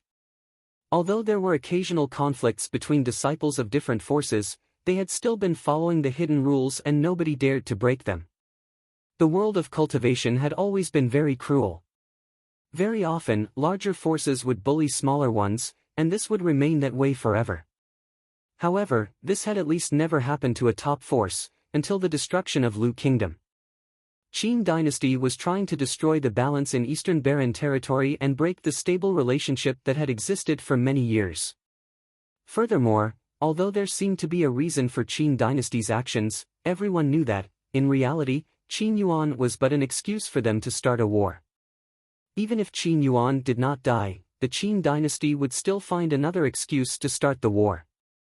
The destruction of Lu Kingdom was only the first stop on Qin dynasty's path to ruling the world. Mountain elder Zhu Qing looked at Qin Gu and the others from Qin dynasty and only said one word, scram. Qin Gu was however not bothered by that. He looked emotionlessly at the people from the college and said coldly, "Is the college protecting the person who killed my brother? Does he not deserve to die?" Zhu Qing similarly said as she stared at Qin Gu. Some coldness erupted from Qin Gu. He stared at the people from the college and said, "My brother died in the Lu Kingdom for no reason. The college is not only protecting the murderer but is also humiliating the dead like this. Qin dynasty will remember this." Qin Gu naturally knew that it would almost be impossible for him to get Yi Wuchen. If the cottage would give him Yi Wuchen so easily, it would no longer be the cottage. However, Qin Yu still asked him to come. He did not need the cottage to give him Yi Wuchen. All he needed was an excuse to attack the college and the cottage in the future. "That's up to you. Now, can you scram?" Zhu Qing glanced at Qin Gu in disgust. She liked none of the princes from the Qin dynasty. Qin Gu stood proudly and said coldly, "I still need to hear the cottage's reply." Suddenly, someone said from afar, "What reply do you want to hear?" Then, a figure slowly strolled over.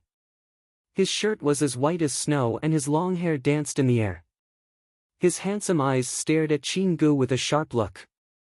His tone was monotonous, but it also sounded extremely arrogant. He simply looked at Qin Gu, but it was as if he was going to penetrate Qin Ji's eyes with his stare. Seeing Gu Donglio's look, Qin Ji's proud heart actually felt somewhat scared.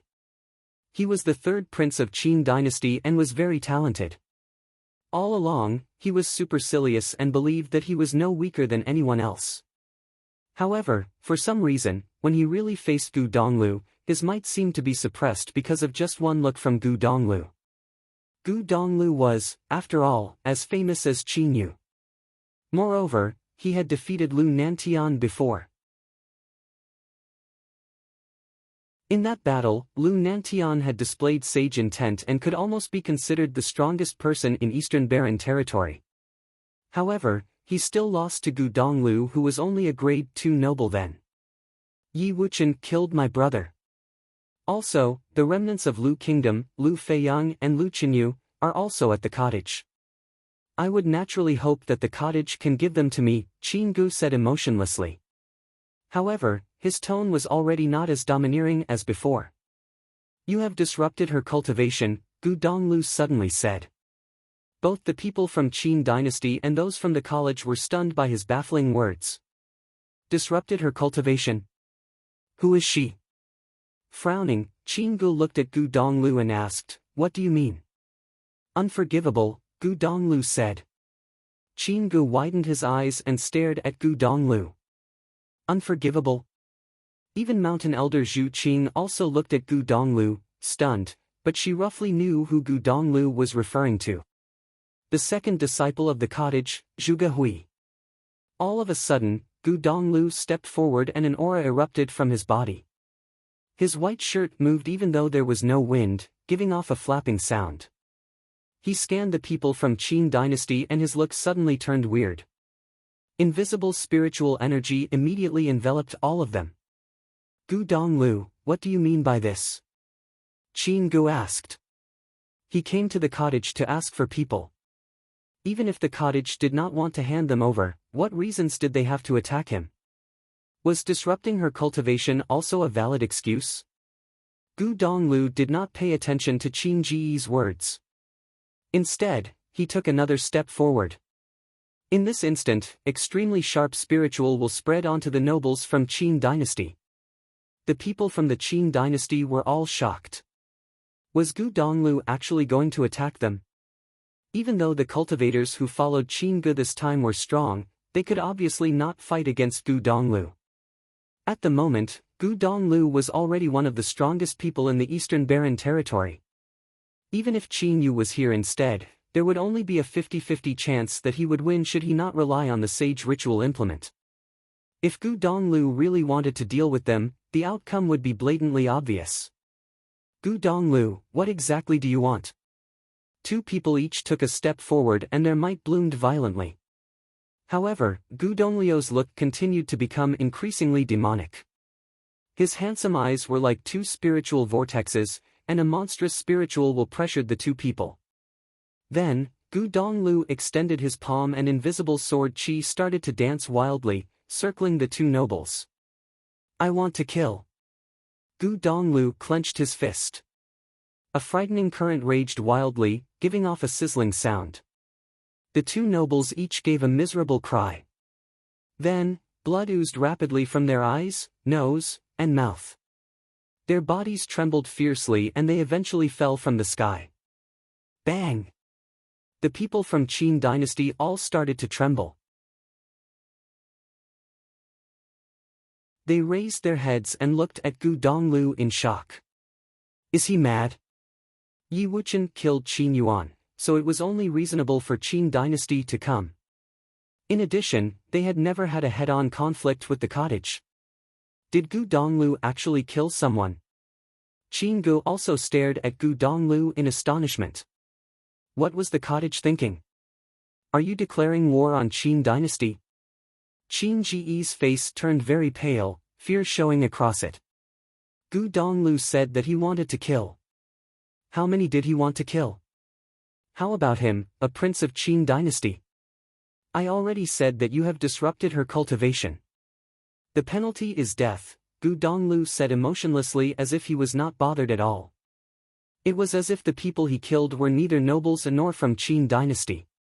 Just as he finished speaking, the appalling spiritual will continued to explode, engulfing the other cultivators. Ancient characters seemed to circle around him, and a mysterious aura enveloped those from Qin dynasty. Gu Donglu, are you mad? A noble from Qin dynasty shouted loudly. Gu Donglu, however, did not seem to have heard his words. He continued to reach out his hand and clenched it fiercely.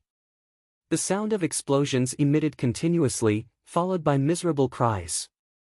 The spiritual wills of those nobles could not withstand the attack and were destroyed rapidly. Blood flew out from their fear-filled eyes and they dropped from the sky one after another. In just a short while, Qin Gu, the third prince of Qin dynasty, was the only person left there. At the moment, the imposing manner Qin Gu had when he had just arrived was completely gone. His face was highly distorted and pale, while his eyes were filled with anger and intense fear. When a cottage disciple was unreasonable and started to kill, it would certainly be a disaster. Is the cottage so inhuman now? Qin Gu roared, but his voice was trembling. This was not the style of the cottage. The people from the college also stared at Gu Donglu in bewilderment. Gu Donglu had actually killed the nobles from the Qin dynasty.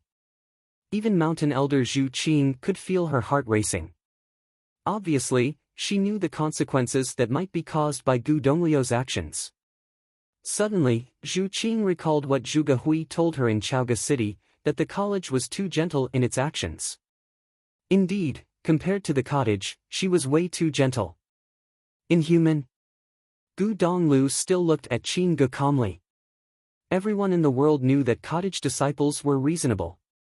Therefore, Qin Gu dared to come to the cottage and ask them to hand the murderer over. What they did not know was that the cottage could also be unreasonable. You have annihilated an entire kingdom. After doing such an evil deed, you still dare to come here for this. Since this is the case, I can only help the world to enforce justice and execute the punishment. Just as Gu Donglu finished speaking, sword Qi whizzed out. Ancient characters started to circle around Qin Ji's body. At this instant, Qin Gu started to tremble wildly. He was stricken with fear. Qin dynasty had finally begun to expand in order to rule the world. He was supposed to find his own stage and let his radiance shine. He came to the cottage to ask them to hand those people to him. Originally, this was supposed to be his first appearance in the Eastern Barren territory. Little did he know that his emergence this time would also be his last. Kill, Gu Donglu said coldly as the sword will whizzed over. Qin Ji's face was distorted and his body trembled. In his desperation, his body was torn apart slowly, until he turned into nothing. Gu Donglu did not look at him again. Turning around, he walked up Book Mountain right away, as if he had only done something trivial. Zhuge Hui asked Luo Fan to tell him to disable these people. However, he killed them straight away. To him, there was little difference between disabling and killing them. Her character was indeed still too gentle and kind. Qin dynasty dealt with the Lu kingdom in such a way and eliminated the entire family in an attempt to shock the Eastern Barren territory. They came to the cottage in order to display their prestige as well. They wanted to tell the world that the Qin dynasty was going to rule the world. However, the cottage was not the Lu kingdom. They would not be able to deal with it using the same method. Since a war was already destined to happen, he would fulfill Qin dynasty's wish. Since Qin dynasty did not obey the rules of Eastern Barren territory, the cottage did not have to be reasonable as well. The people from the college, including Zhu Qing, stared at Gu Donglu as he left. They were totally shocked and all felt speechless. It was as if that today, they had just met the cottage and Gu Donglu. Cottage disciples are so handsome, a beautiful girl exclaimed, looking at Gu Donglu. Vaguely, her eyes were actually filled with wild fondness.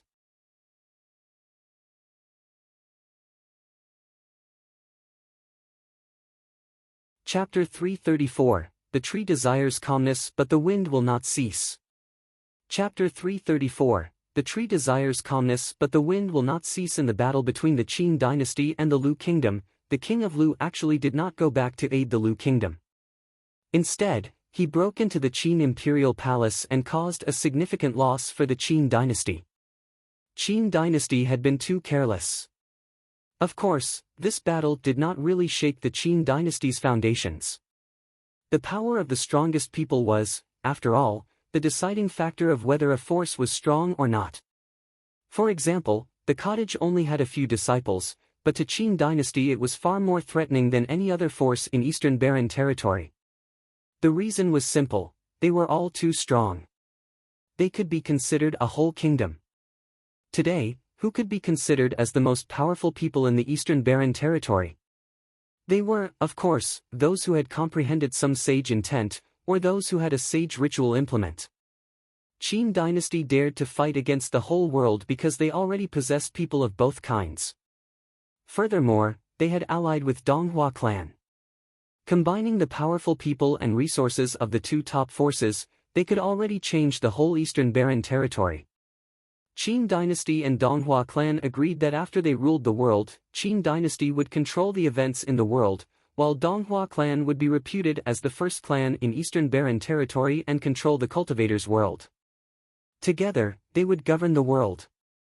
Although the madness of the king of Lu had caused the Qin dynasty to pay a price, it was insignificant when compared to the destruction of Lu kingdom. Moreover, many cultivators from the Lu kingdom had also surrendered.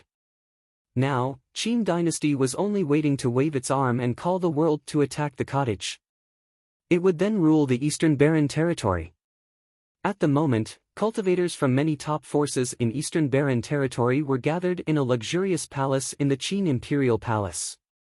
Qin Yu, the crown prince of Qin dynasty, was sitting on the throne above everyone else.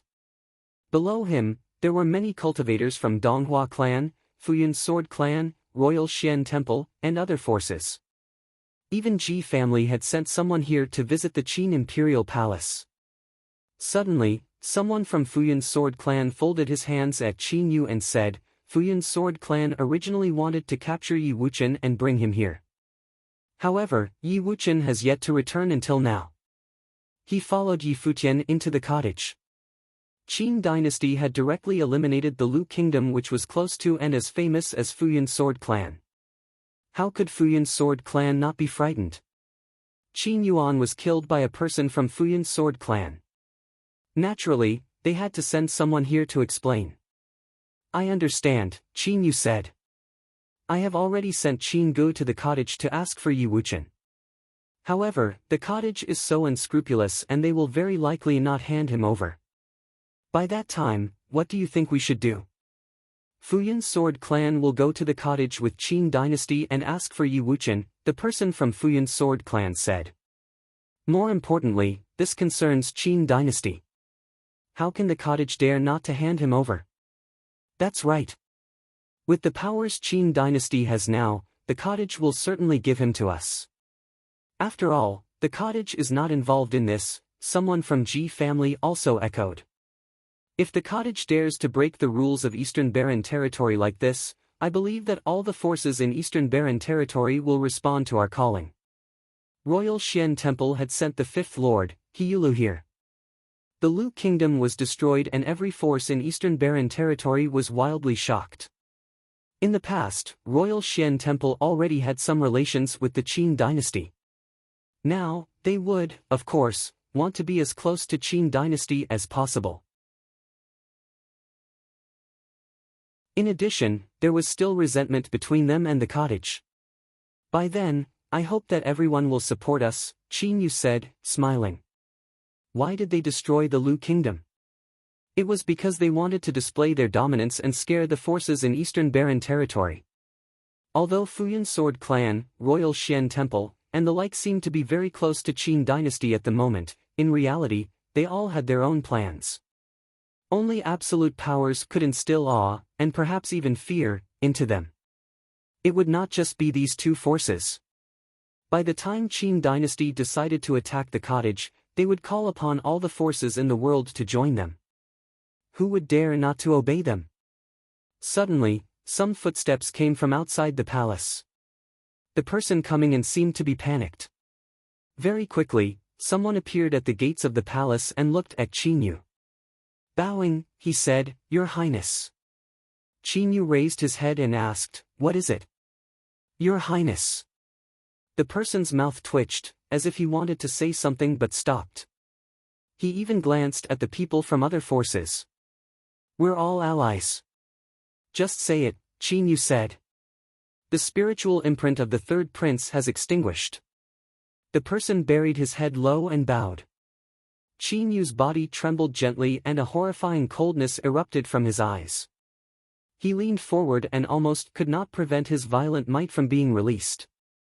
"You didn't see wrongly?" he questioned coldly. "Your Highness, apart from the third prince, the spiritual imprints of all the nobles who went this time have been extinguished." The person's head went lower. Even his voice was trembling. Qin Yu stood up and his look was extremely freezing. Qin Gu and the people from Qin Dynasty who had followed him were all dead. He naturally knew what this meant, the cottage was declaring war. He did not expect the cottage to actually be so decisive and kill Qin Gu and the rest. After all, they had not really declared war with the cottage. They only sent someone there to ask for Yi Wuqian.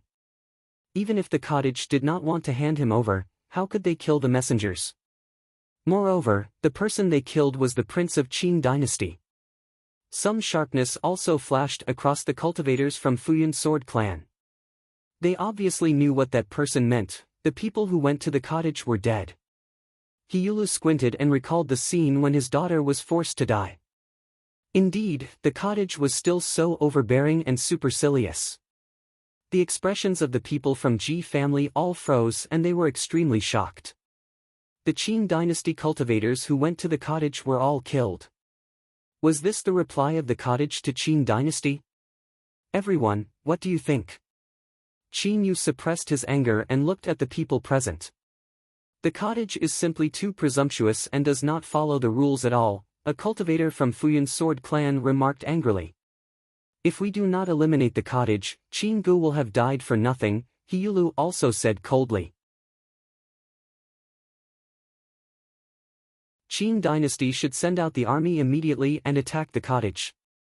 "We wish that Qin Dynasty will have an easy victory and rule the world," a person from Ji family said, folding his hands. Qin Yu looked at everyone else. The things they were saying at the moment were very different from what they had said just a while ago. "You should leave for now. I will discuss this with my father." "The cottage will surely pay the price," Qin Yu said coldly. The other people left one after another. After they left, Qin Yu slapped the chair, destroying it at once. A terrifying murderous aura was released from his body. The overbearing attitude of the cottage not only allowed them to kill Qin Gu but also instilled fear into the other forces. At the moment, it would be difficult to call them and attack the cottage together. Qin dynasty annihilated the Lu kingdom to display its powers and show that it could easily conquer anything. However, because of Qin Ji's death, everything returned to its original state. Previously, if he was to call upon the various forces, many people would respond. However, the cottage had killed a prince of Qin dynasty. How could the Qin dynasty not take revenge? Qin Yuan's death caused the Lu kingdom to be destroyed. What the cottage did was far more overbearing than what happened in the Lu kingdom. How could the Qin dynasty not start a war? At the moment, the top forces would only choose to remain still and observe the situation. The news about what happened below Book Mountain spread to every corner of Eastern Barren territory very quickly. Countless people were astonished. Qin dynasty destroyed the Lu kingdom, while Gu Donglu, the third disciple of the cottage, slew Qin Gu. Both events seemed to have occurred for a reason, but in reality, there were none at all. The two strongest forces of Eastern Barren territory had just collided head-on with each other for the very first time. Previously, even when Zhuge Hui, the second disciple of the cottage, destroyed the gates of Dongqin College in Chaoga, Qin dynasty still chose to tolerate it. They even helped the cottage to investigate on the culprit behind Yi Futian's attempted assassination. After all, the assassination happened on Qin dynasty's territory. It was, therefore, reasonable for the Qin dynasty to tolerate it. But what about this time? Would they start a war? The destruction of the Lu kingdom and the death of Qin Gu caused the atmosphere in Eastern Barren territory to be even more intense. Everyone could feel that a storm was brewing and a war was imminent. Now, countless people were discussing what the outcome would be if the overbearing Qin dynasty and the arrogant college cottage really started a battle.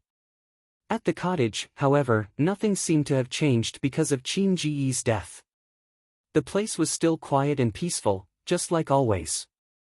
Lu Feiyang and Lu Qinyu had officially entered the college to cultivate. Yi Wuqian was a disciple of Futian's sword clan and had spent much time and effort cultivating his sword skills. At the moment, there was a pressing need for them to cultivate and become stronger.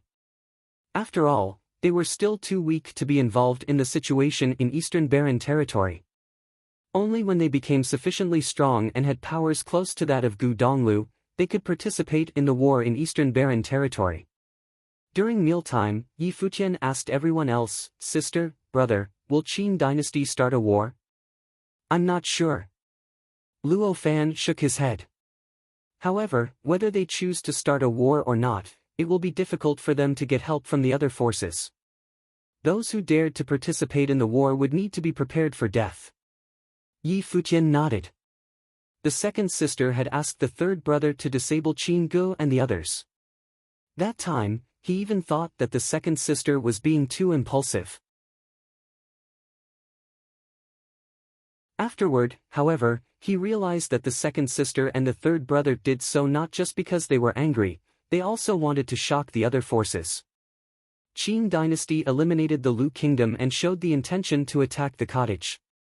At that time, the cottage already knew that the battle would come sooner or later. Since this was the case, they did not have to wait. Killing Qin Gu would cause people from other forces to be scared of the cottage and hence not dare to ally with Qin dynasty.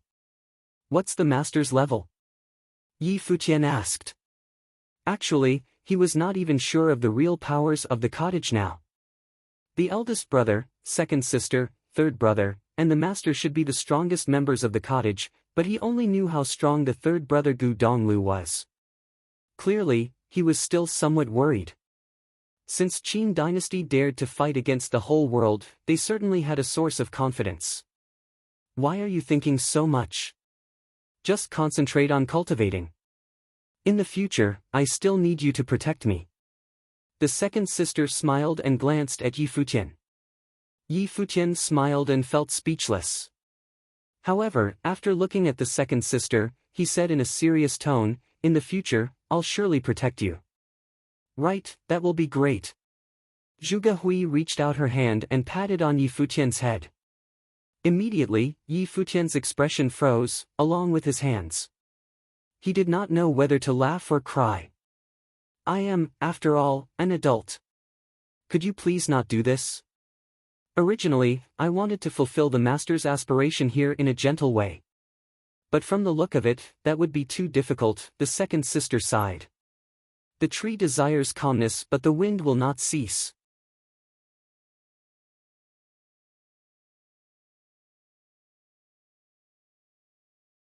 Chapter 335, Declaration of War. Chapter 335, Declaration of War. A head-on conflict had erupted between the Qin dynasty and the cottage, shocking the entire eastern barren territory. Countless people waited for the Qin dynasty to respond. Qin Gu, the third prince of Qin dynasty, was killed by the cottage when he went there to ask for Yi Wuqian. If Qin dynasty did not respond to this, everyone in the world would think that Qin dynasty was not qualified to unify eastern barren territory after all. Just when everyone was discussing it, some news spread from the Qin imperial palace. Qin dynasty officially announced to the world the 7 sins of the cottage. Firstly, the cottage was overbearing in its behavior and had been killing the innocent. Gu Donglu had eliminated a top-tier force in eastern barren territory. This was cruel and inhumane. Secondly, cottage disciples had robbed others of their possessions. In Chaoga City, Yi Futian and Yu Sheng had taken the treasures from Yin family by force, namely the 5-element rod and the demonic tripod. Thirdly, cottage disciples had been bullying others because of their status and did whatever they wanted. They had once forced Hishiro, the daughter of the 5th lord of Royal Xian Temple, to kill herself. Furthermore, they still did not leave the matter at that, eventually killing the Royal Xian Temple disciple Luo Junlin, his father, and many others who had a deep resentment for Yi Futian. They were brutal and killed everyone who tried to oppose them. Fourthly, the cottage protected murderers, in particular, Yi Wuqian. They ignored the decision of Futian's sword clan and even killed the people from Qin dynasty who went there. There were still the 5th, 6th and 7th sins.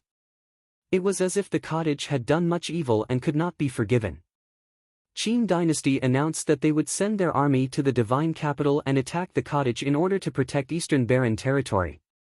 In addition, they invited all the powerful forces to gather in the Qin imperial city and discuss the situation in eastern barren territory. They also hoped that the leaders of these forces could attend themselves to determine the future together. The news spread and shook the entire eastern barren territory fiercely. Were the most powerful forces in the eastern barren territory finally going to collide head-on with each other? It seemed unlikely that the cottage would be able to fight against the dragon army of Qin dynasty.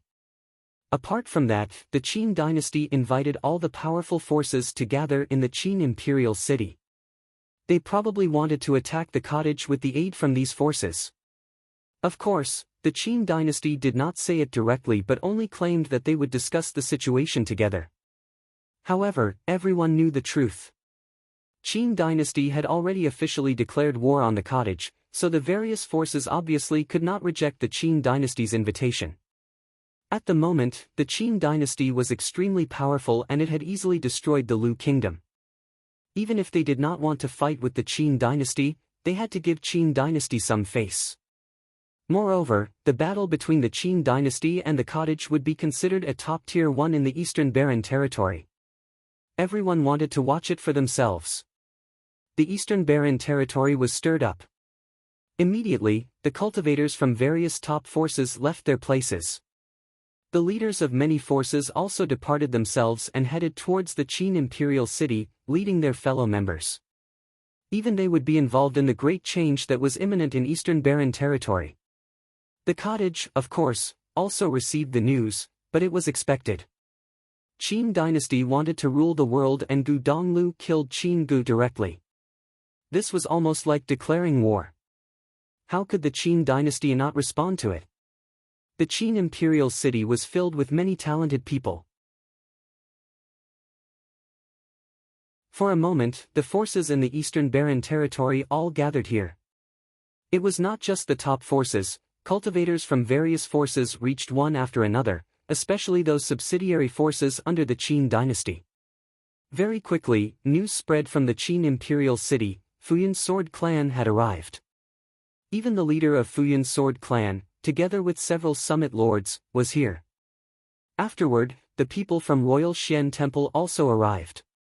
All the 5 lords were present. Then, the leaders of Ji family, Witch clan, Moon clan, and many others arrived at the Qin imperial city one by one. There had never been such a grand occasion in Eastern Barren territory before. Many leaders from top forces were here themselves. This was clearly because of the fact that Qin dynasty had declared war to the cottage. The influence of this was way too big, as it would very likely determine the future of Eastern Barren territory and affect the entire situation. It would determine what would happen in the future and even where the various people would end up in. In such a situation, even the leaders of different forces must pay absolute attention. After all, not long ago, a person who had been as famous as them, namely the king of Lu Kingdom, died in the Qin imperial palace. This would be a huge change that had never happened in Eastern Barren territory in the past hundreds of years. Qin dynasty and the cottage would be the main players leading to this change, while everyone else would also be involved trying to maximize their benefits. At the moment, the people from Royal Xian Temple were gathered somewhere in the Qin imperial palace, including the few lords. The first lord of Royal Xian Temple was wearing a loose robe and had black hair that filled his head. From him, one could feel a very powerful temperament. First Lord, if Qin dynasty asks us to attack the cottage with them, what should we do? Someone suddenly asked. After Qin Gu died, they guessed that a great battle would probably happen between the two forces. Because of the relationship between them and the cottage, they would surely not be on the cottage's side. However, the question was whether they should participate in the battle at all. Qin dynasty declared war on the cottage first and claimed that the cottage had committed 7 sins. Then, they gathered all the forces in Eastern Barren territory and invited all the cultivators, which was really cunning of them. If Qin dynasty asked Royal Xian Temple to participate, what should they do? What do you think? The first lord asked. He Yulu's eyes sparkled. Obviously, he hoped that they would fight against the cottage, but he did not dare to voice his opinion so easily at the moment.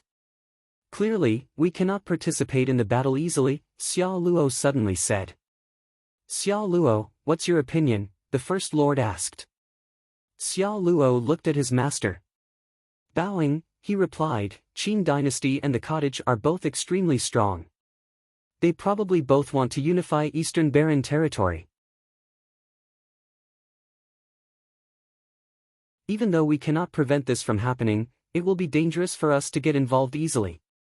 Furthermore, after Qin dynasty eliminated the cottage, Eastern Barren territory will be unified. We will definitely need to benefit sufficiently from this so that in the future, we will have the same position in Eastern Barren territory. You think that Eastern Barren territory will certainly be unified? The first lord asked. Yes, master. Since the Qin dynasty wiped out the Lu kingdom so simply, it can do the same to other forces. After all, there is a huge difference between their strongest cultivators and those from other forces. I think that only the college cottage can deal with the Qin dynasty, and this general trend cannot be stopped. Master, we can only try to get more benefits in order to secure our position. After all, even if Qin dynasty unifies Eastern Barren territory, it will make no difference to us as long as they do not control us directly, Xiao Luo said slowly. The first lord squinted and his eyes sparkled. He could understand Xiao Luo's words, but it was still somewhat difficult for him to accept the reality. Moreover, they would surely need to pay a price first before being able to benefit. This meant that ultimately, they still had to fight for Qin dynasty. In another pavilion, the disciples of the Moon clan were all gathered together. Even the leader of Moon clan was present. At the moment, a group of ladies was gazing into the distance. They were all exceptionally pretty, especially the first lady. It was as if she was an ethereal fairy that should not even exist in the mortal world. Leader, Virgin Chu Yaoyao and Qin Li had been very close to each other. They had already confirmed their relationship. When the Lu kingdom was destroyed, Chu Yaoyao even followed Qin Li there.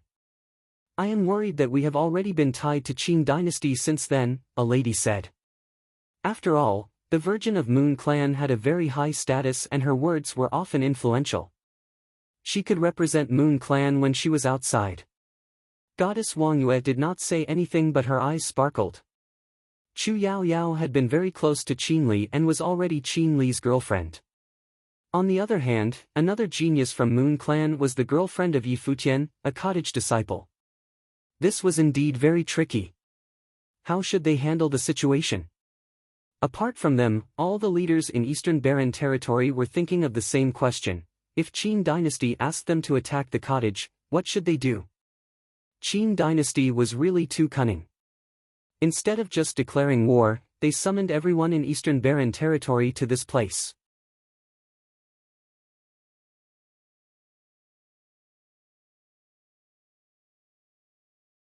Chapter 336, Mr. Du's Aspiration. Chapter 336, Mr. Du's Aspiration. A grand feast was being held in the Qin Imperial Palace, drawing many cultivators from various places. Most people in Eastern Barren Territory had already arrived, including many leaders and important figures. Outside the Qin Imperial Palace, countless people gazed at the open palace from afar. The entire place was packed with cultivators. They lined up in a neat row which extended from outside the palace all the way to the central region of the feast. There, the king of Qin and the crown prince Qin Yu were sitting on the thrones above everyone else. There were many groups of people around them, each of which represented a top force in Eastern Barren Territory. Behind them, there were also people from various forces. They were the top-tier forces in Eastern Barren Territory, such as Yin family from Chaoga City whose members took orders from Qin dynasty directly. Now, they also responded to Qin dynasty's call and came to attend the event. On the right of the king of Qin, a group of people with outstanding temperament stood proudly. All of them were extremely talented and famous in Eastern Barren Territory. At the very front of this group of people, there were two charming ladies. They were stunningly beautiful and had attracted much attention. Hua Qingqing was as pure as a fairy who had descended from the heaves. From her eyes, one could not see any distractions. They looked perfectly clear and pure. Beside her, there was another fair lady. She was also a very famous beauty in Eastern Barren Territory, Lady Yu Xiao. In the past, Lady Yu Xiao was also known as Goddess Yu Xiao. She was a very famous lady in Eastern Barren Territory. Later, she fell in love with the then handsome young leader of Donghua clan. Lady Yu Xiao was the wife of the Donghua clan leader at the moment. It was said that the Donghua clan leader was cultivating in seclusion and did not come himself. However, nobody dared to ignore Lady Yu Xiao. She obtained her position today definitely not because she was married to the Donghua clan leader. Instead, some claimed that the Donghua clan leader had such a renowned status today only because he married her. Countless people stared at Lady Yu Xiao. She was very honored and seldom appeared in front of other people. However, today she was still here. It was clear how important Qin dynasty's announcement was. Apart from Lady Yu Xiao, a leader from Qianqiu Temple was also here. He was an eminent monk and had brought with him the Arhat and many other disciples.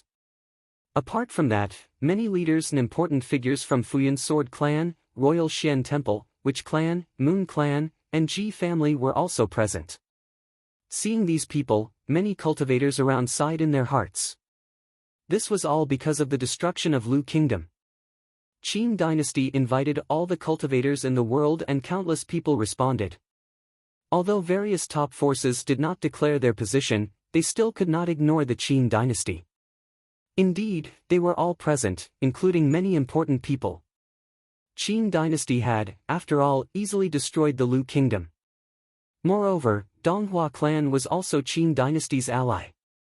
2 out of the 3 most powerful forces in Eastern Barren Territory had allied with each other. Their influence was well understood. The banquet, which was filled with people, was somewhat noisy as different people discussed various matters. Suddenly, the Crown Prince Qin Yu stood up and signaled for everyone to be quiet. The many noises immediately started to diminish. Eventually, the place was in total silence, apart from the occasional discussion among the people from top forces. The king of Qin scanned the vast crowd and said politely, "I am indeed honored to have all of you from so many distant places here."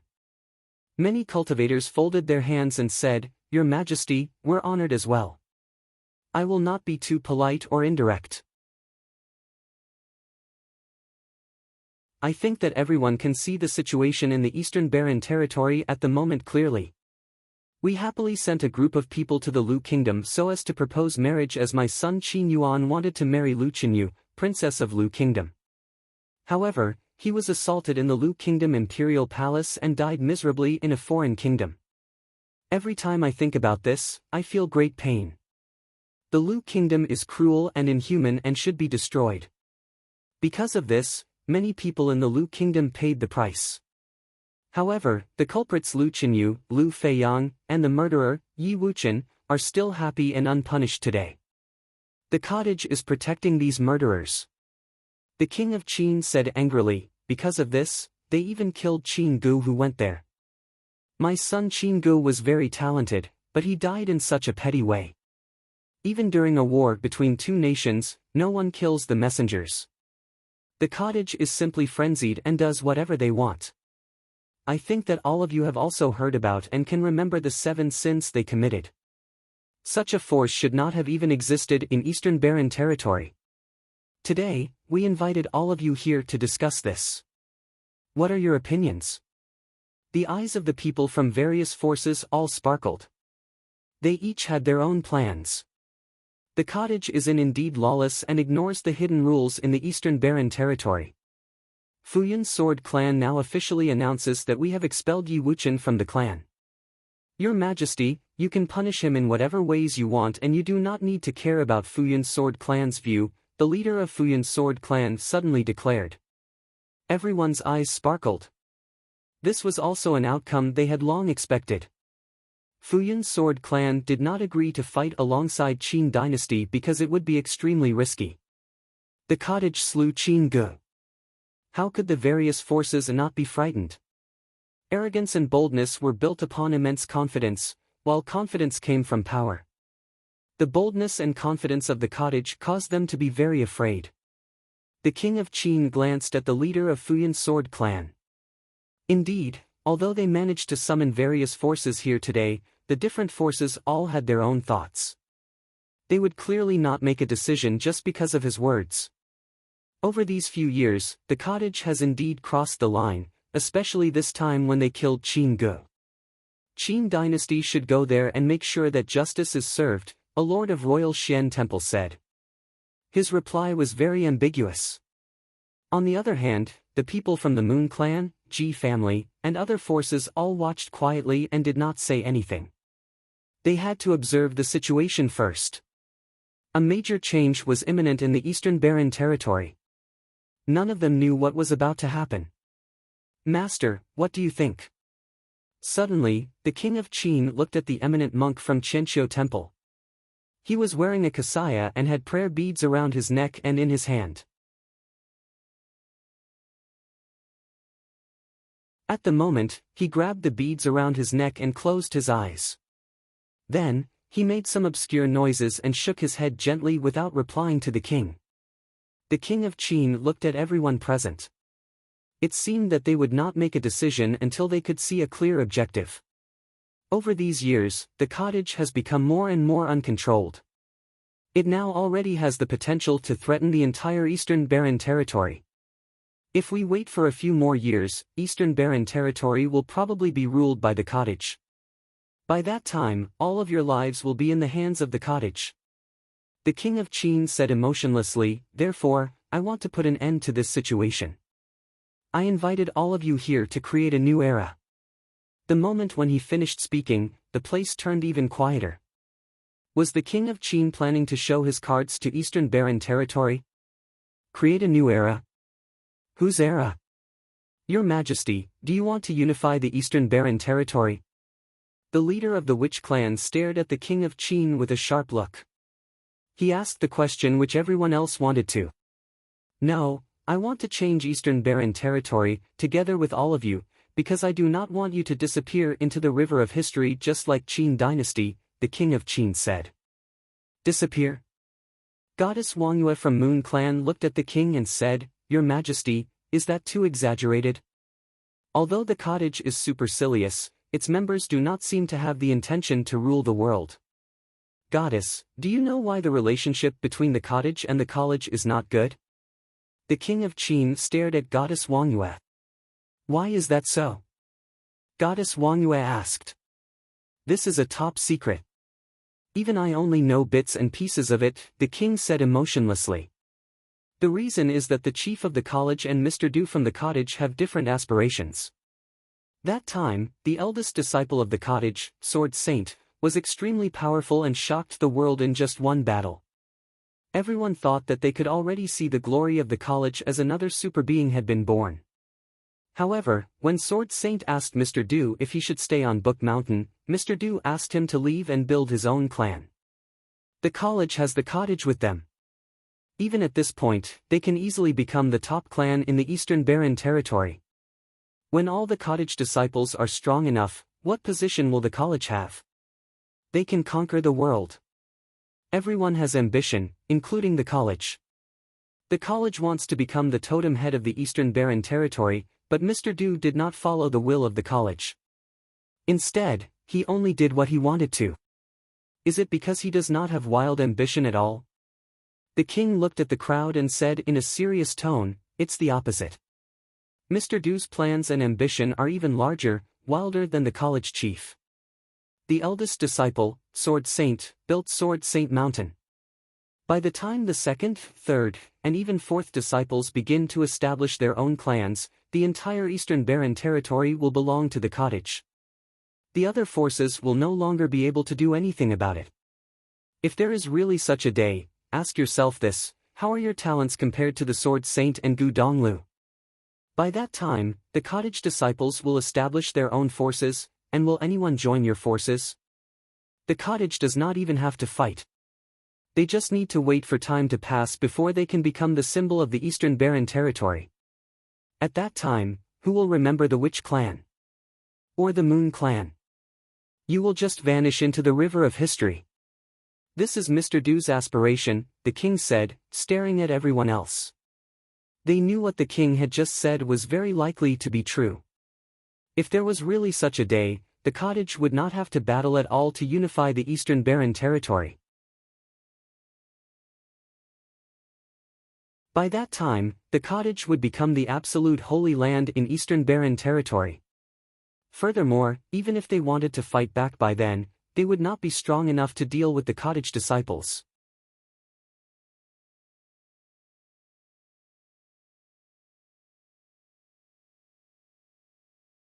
Chapter 337, A Foregone Conclusion. Chapter 337, A Foregone Conclusion. The king of Qin looked at the people from various forces who were deep in thought. He knew that they were somewhat shaken. It was certainly not easy to convince these people to attack the cottage alongside Qin dynasty. Even though Futian Sword Clan and Royal Xian Temple were close to Qin dynasty, they would still be unwilling to face an enemy like the cottage. Every force was selfish. Only when the cottage really threatened their existence would they consider making this decision. Today, he was trying to tell everyone that the threat Qin dynasty posed them was far less than the cottage. Otherwise, why would these people follow the Qin dynasty and fight against the cottage? In the past, when the Qin dynasty was the king of the Eastern Barren territory, various forces here coexisted and different clans still developed in good order. Our dynasty ruled the world but did not interfere with the existence of clans. In the future, it will remain the same. If the Qin dynasty can rule the world again, we will surely share everything we have with all of you. We and Donghua clan jointly established Dongqin College for the cultivators in the world. The situation in the future will not be very different from now. The king continued to persuade them. "Now, we have even found the tomb of our ancestors. There are many ancient books in them. As a result, we even teach techniques of the Qin dynasty in Dongqin College to disciples. When we establish a new era together, this will even be more so. Qin dynasty will definitely not keep all the good stuff to ourselves. Instead, we wish that all the forces can develop and grow together, unlike what the cottage is doing." When forces such as Sword Saint Mountain fill every corner of the Eastern Barren territory, there will be no place for you. Everyone's eyes sparkled and they felt even more worried. Indeed, Qin dynasty had obtained the tomb of their ancestors and their powers must have grown significantly. Furthermore, they had already stated clearly that they were going to revive the Qin dynasty. Your Majesty, you're right. Now, the cottage is already ignoring all the other forces and is extremely arrogant and supercilious. What will it be like in the future? An elder from Yin family echoed. In the future, any cottage disciple can shake the Eastern Barren territory with a single sentence, someone said. Many people also echoed this, but the people from various top forces still kept quiet. Would Qin dynasty really behave in the way that the king of Qin had described? They would obviously not believe him so easily. After all, the destruction of Lu Kingdom was a living example. If the Qin dynasty really unified the Eastern Barren territory, nobody would know what would happen. Currently, both the cottage and Qin dynasty were already far stronger than any of them. If a force was to fight against them alone, its outcome would certainly be just like the Lu Kingdom. This was also the most difficult problem each force was facing at the moment. They were too weak, but Qin dynasty declared its ambition to rule Eastern Barren territory and wanted them to state their position. However, they would be in danger regardless of whether they made their position clear. If they chose not to declare their position now, Qin dynasty might win and find them afterward. They would end up just like the Lu Kingdom. If they chose to stand on Qin dynasty's side, they would face the risk of losing. Now, nobody knew clearly what the Qin dynasty and the cottage really had.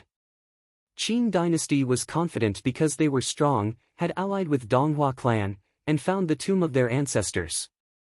On the other hand, the cottage was very mysterious.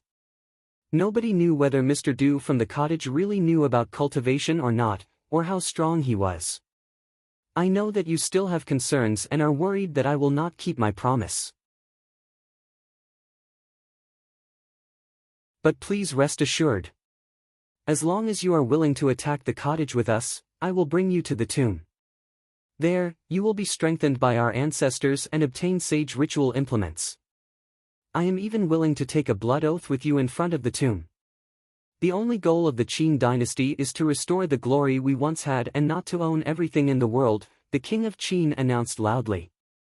When he finished speaking, many people could feel their hearts trembling. Their eyes brightened and they were somewhat shaken.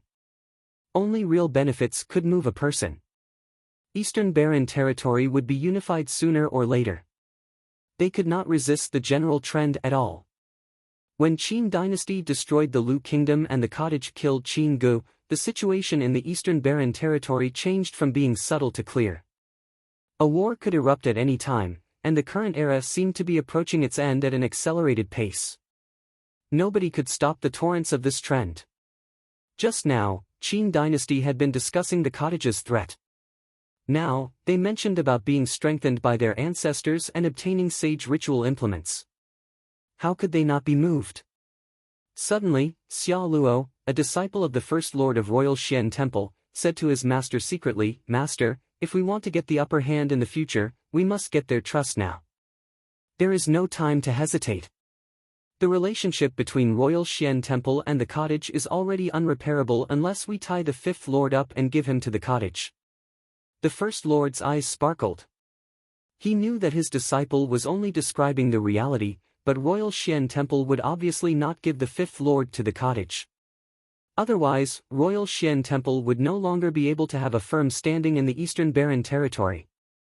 Noticing that his master was still hesitating, Xia Luo added, "Master, it's time for us to make a decision. There is a difference between being the first to accept and being forced to accept. If the 5 lords in Royal Xian Temple can all be strengthened and get sage ritual implements, we will definitely be able to have a place in Eastern Barren territory in the future. Now, we only want to maximize our benefits." The First Lord clearly knew what his disciple was saying was all correct. He glanced at the people from other forces and discussed secretly with the other lords. The Fifth Lord, Qiyulu, obviously supported this idea. Soon, the First Lord said, "The cottage is uncontrolled in their behavior and forced my Royal Xian Temple disciple to die. We have been unhappy about this since long ago, but we could only tolerate them because we were too weak. Now, Qin dynasty is willing to call upon the world to attack the cottage, and Royal Xian Temple is, of course, happy to know that. We will join you in the battle. When he finished speaking, the place fell into complete silence. There was finally a top force that made their decision. Everyone knew that from the moment he said this, Royal Xian Temple would really be tied to Qin dynasty's war chariot. Qin dynasty, Donghua clan, and Royal Xian Temple had allied. The king's eyes glittered.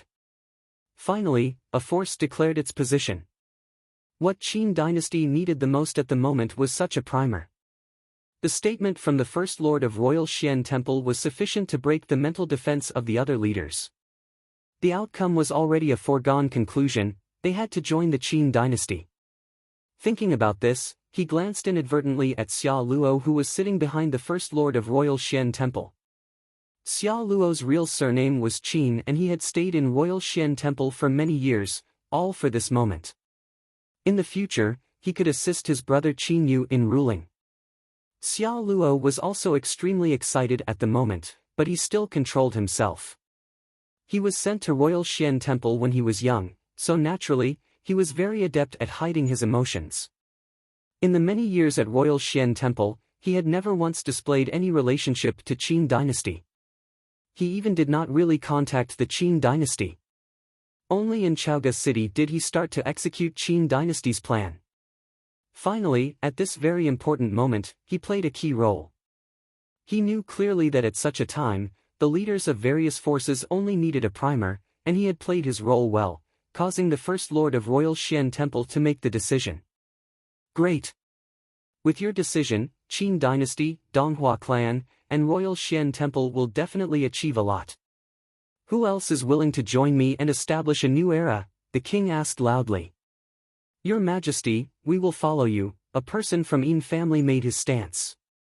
Your Majesty, we will follow you and fight against the cottage. Many people announced their decisions one after another. The forces which followed the Qin dynasty naturally knew what they should do at the moment. Royal Xian Temple had already nodded, so it was time to let the other forces feel that the torrent of change was unstoppable.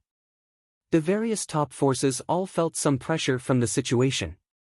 The eyes of the Futian Sword Clan leader sparkled, after which he also said, Futian Sword Clan will also follow Qin dynasty. Fantastic!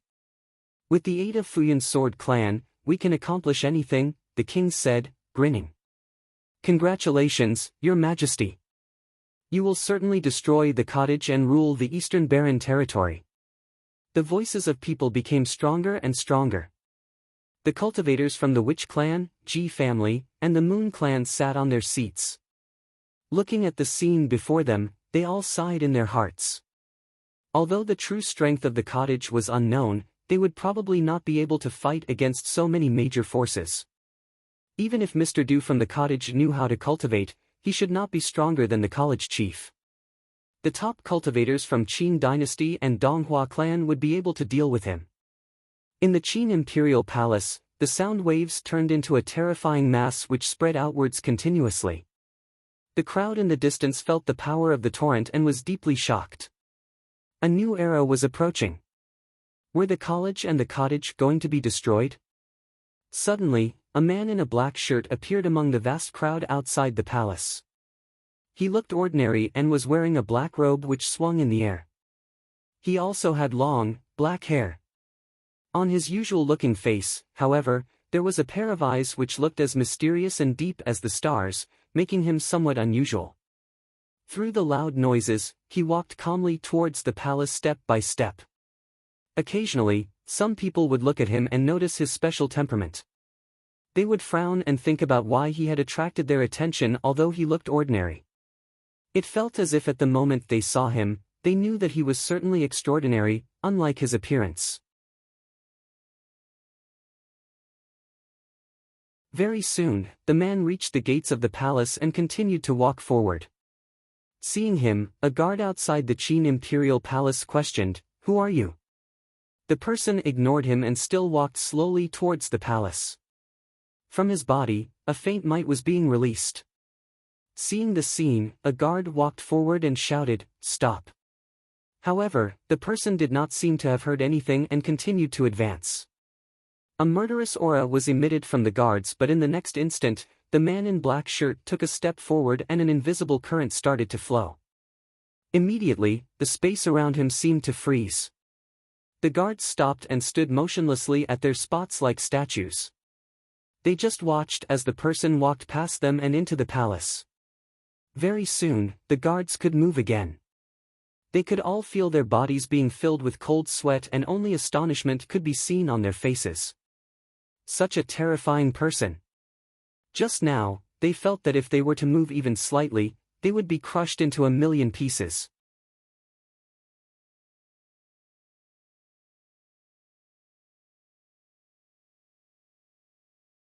Chapter 338, Extremely Fragile.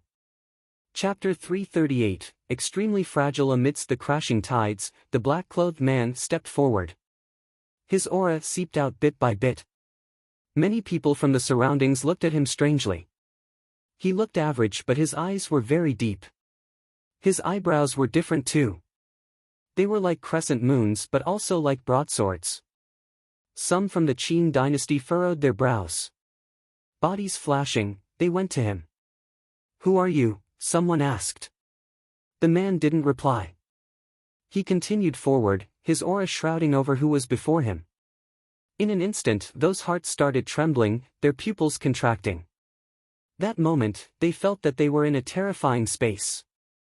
The formless aura could rip them into pieces. The black-clothed man seemed to be alone in his world. He walked to the center of the banquet. His steps gradually moved up into the air.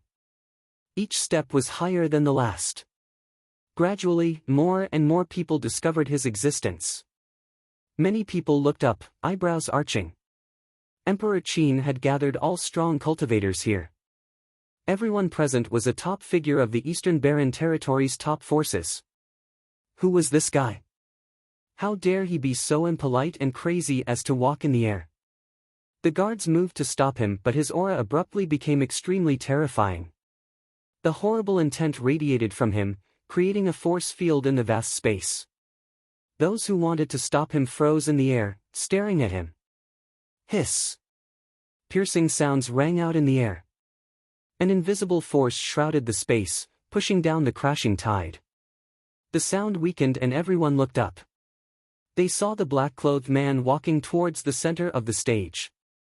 As the force strengthened, the tides weakened. Its strength quickly faded until it was completely gone. Soon, the space was quiet and felt eerie. As soon as the man appeared, he repressed the wild atmosphere. He stood proudly in the air. He was average-looking but was now the absolute focus. He seemed to be the only one in the Qin palace. The big figures in the banquet all looked at him, hearts trembling. The clan leader of the Futian sword clan even stood up with an extremely icy expression. His eyes were like an unsheathed sword that stabbed toward the man. It was that sharp. "Emperor Qin, you invited all the strong cultivators here. Why didn't you invite me?" the man said in the air. His voice was as cold and hard as stone. His eyes still focused on the important figures of the Qin dynasty. "I was afraid I'm not important enough for the first disciple of the cottage." Emperor Qin remained in his seat, staring at the black-clothed figure in the air. It was the Sword Saint, the first disciple of the cottage. He'd come out of the west of the Eastern Barren Territory and come to the Qin palace. The people of the top forces were terrified. No one thought that the Sword Saint would appear in front of everyone. This was crazy. Qin Gu had died outside Book Mountain not long ago. Now, the Sword Saint came to the Qin dynasty alone. Was he showing absolute confidence in his abilities? The vast space was dead silent. Not many had seen the Sword Saint before, so they didn't know who he was until Emperor Qin's words. "I heard that the Qin dynasty is calling the Eastern Barren Territory to punish the cottage. How can I not come?" The Sword Saint's voice contained formless power. No matter what his cultivation was, his own aura could push down the entire Qin palace. Emperor Qin kept looking at the sword saint without speaking. Qin Yu, though, walked forward. He was level with Gu Donglu and Lu Nantian. The sword saint had made a name for himself earlier and more impressively. The sword saint only used one battle because he challenged the Futian sword clan. One battle turned him into a saint. It had been many years since that one battle. What plane was the sword saint at now? I've heard of you for many years, sword saint. I would like to learn from you today, Qin Yu said.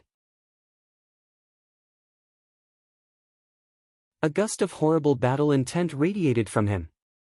The sword saint scanned Qin Yu. The next moment, horrible wind swept over the Qin palace, ravaging the world. Sharp sword intent flooded out, splitting the heavens. Endless sword intent converged into a broadsword that hung in the air. The sword hung across the sky, hanging over everyone's heads. At that moment, everyone present felt the pressure of the world ending. The sword could fall on them at any moment.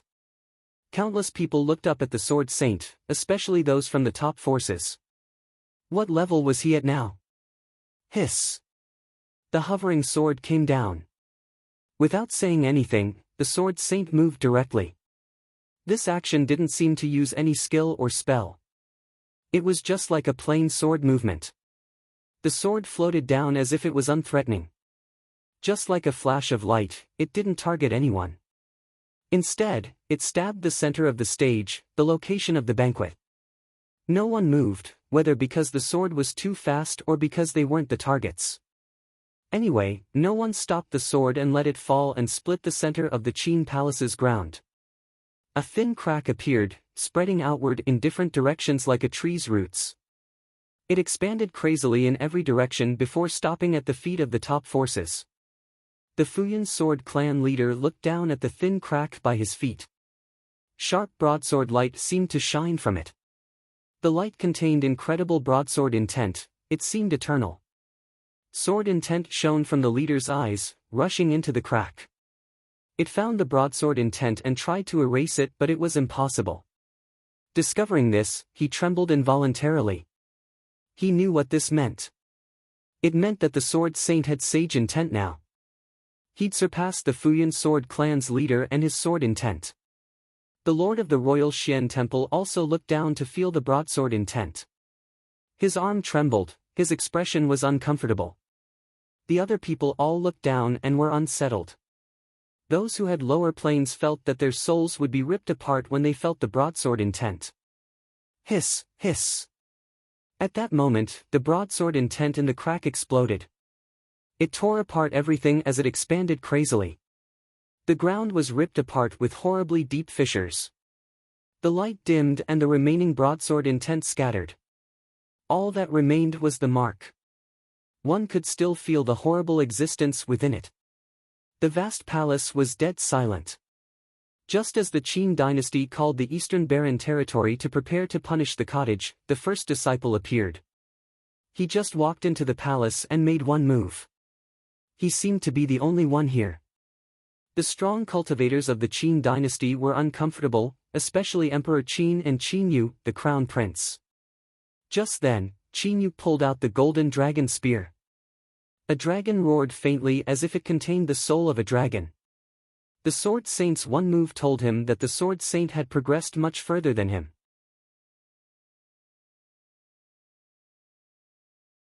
His sage intent was deeper too. It would be impossible to win against him without a sage ritual implement. Dragons roared and Qin Yu shot into the air. Dragons seemed to wrap around them. However, the sword saint just scanned them indifferently. I don't mind if you want to fight here, but how many of the people present can leave alive? His words shook everyone. Earlier, his attack hadn't meant to kill anyone, so he split the space. But if a battle truly happened, just the shockwaves would be impossible to bear for most people. A shred of the broadsword intent could kill many strong cultivators. Not many would be able to survive. The mighty sword saint is threatening other people's lives? Qin Yu said, staring at the sword saint. If they fight, they would obviously go battle it out in the air. If there's a next time, I won't cast my broadsword like this, and it might not be at the Qin dynasty, the sword saint said indifferently. As soon as he finished, he turned and walked away. Accept Qin Yu's challenge?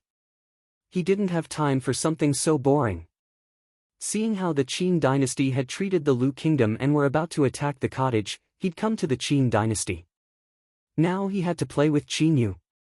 You're going to leave like this? Emperor Qin called to the sword saint's back. You can try keeping me here, but you must bear the consequences, the sword saint said. Emperor Qin stared at his backside with an ugly expression. He could feel from the bit of broadsword intent that the sword saint was no longer below his level. If he really tried to make the man stay, no one could predict the consequences. Many people would die. Qin Yu gripped the dragon spear as he glared at the man's back. Were they really letting the sword saint leave like this? There wasn't much time for him to think. The sword saint quickly transformed into a black dot that faded into the distance. Everyone stared at the sword saint, feeling unsettled inside. He was much stronger than before. What would the result be if he visited all their clans? They didn't dare imagine it. At that moment, the powerful atmosphere from earlier was gone. The Eastern Baron Alliance was about to be born, but now, it looked fragile enough to shatter at a touch.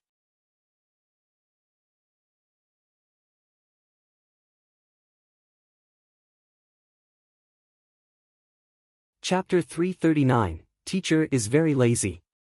Chapter 339, Teacher is very lazy. After such big news erupted in the Eastern Baron territory, the disciples of the cottage were a bit unsettled. They received news that the Qin Palace was holding a banquet to call for all the strong cultivators in the territory to attack the cottage. If a battle of this level really erupted, countless people would die no matter who won. But the cottage was still as quiet as ever. It was Yi Futian who wasn't so indifferent though. After all, this was because of him. Second senior sister, I heard that the Qin Palace held a banquet today. Emperor Qin might call the entire territory to fight the cottage. Yi Futian found Zhuge Hui to ask. She was so calm that she was sitting on a swing right now. She was beautiful, but Yi Futian wasn't in the mood to appreciate it. Zhuge Hui smiled at him. Didn't Junior tell you to go cultivate? Don't worry, nothing will happen for now. Yi Futian scratched his head in confusion. How do you know? The Qin dynasty wanted the entire territory to fight the cottage. The teacher is lazy and we can't find him, so who can take responsibility? Zhuge Hui asked. Yi Futian scratched his head. You? I'm busy. You still have a first senior brother. Rolling her eyes, Zhuge Hui said, when the Futian sword clan insulted our teacher, first senior brother went there directly. Now, those guys want to attack the cottage. He could go to any force and the alliance would fall apart. The cottage isn't the Lu kingdom. The Qin dynasty isn't completely confident, so he got a bunch of people to support him. They aren't stupid though. It's just that your first senior brother hasn't left his mountain for too long and they forgot. Hearing this, Yi Futian was a bit more reassured. First senior brother must have improved over all these years. For a fight like this, they had to have complete confidence. Otherwise, who wouldn't be afraid of the first senior brother, as second senior sister said. First senior brother can probably beat the Futian sword clan's leader now, right? Yi Futian asked curiously. They'd tied back then, but a cottage disciple's talent was usually better than most. Your third senior brother should be clearest about his abilities. Since he killed Prince Qin, the guy died for nothing, Zhuge Hui said. Your third senior brother probably just wanted to help the Lu kingdom. Oh. Yi Futian nodded while sighing inwardly. It was too bad for the Lu kingdom. They couldn't take revenge yet. What is first senior brother like? Yi Futian mumbled. Of all the disciples, first senior brother was the only one he hadn't met yet. Zhuge Hui's lashes fluttered. She smiled and said, like a rock. A rock? Yi Futian didn't understand. Yes. Zhuge Hui nodded. He has a bad and stubborn temper. You're talking about me again, a voice said from the distance. Zhuge Hui chuckled and looked up towards somewhere. Clearly, she already sensed him. A few people walked over. The man at the front wore black. It was the sword saint who'd come from the Qin dynasty. Luo Fan, Shui, and Yi Shaoshi stood beside him. "First senior brother, am I wrong?" Zhuge Hui asked, grinning. "All right, you're always right," the sword saint said, smiling. His deep eyes were gentler now. He wouldn't be as sharp with his juniors as with the Qin dynasty. Yi Futian studied the newcomer. This was their first meeting. It was also his first time seeing second senior sister lose her authoritative aura before the cottage disciples. Their eyes and simple conversation felt like regular siblings. No matter how many legends there were and how legendary they were, they're just regular people with their family. "Little Junior," Sword Saint called, gazing at Yi Futian. "First senior brother," Yi Futian greeted with a bright smile. "I was wondering what you would be like while talking to second senior sister. Now I see that you are truly handsome, amazing, charismatic, powerful." Sword Saint blinked at Yi Futian before bursting into laughter. "No wonder I heard that your senior sister spoils you," he stated. "Good job." Besides Sword Saint, Yi Shaoshi was annoyed. It was also their first meeting, but the difference was too much. He was impressed by this guy's shamelessness. "First senior brother." A small figure ran over. Beitang Xinger gazed at this legendary figure, feeling a bit nervous since it was also their first meeting. "I heard long ago that the teacher took in a beautiful junior sister. These guys are lucky." Sword Saint chuckled. Hearing the compliment, Beitang Xinger blushed. "I'll go get third senior brother." With that, she turned and jogged away. "Fifth brother, go cook. Fourth brother, help him. Seventh brother, get some good wine," Zhuge Hui ordered. Everyone nodded and went to work while glaring at Yi Futian in jealousy. This guy had nothing to do. "Senior brother, you came back from the Qin dynasty?" Zhuge Hui asked. "You're smart." Sword Saint smiled at her. "I went to visit the Qin dynasty and decided to drop by. I haven't met the juniors yet." Beside them, Yi Futian was stunned.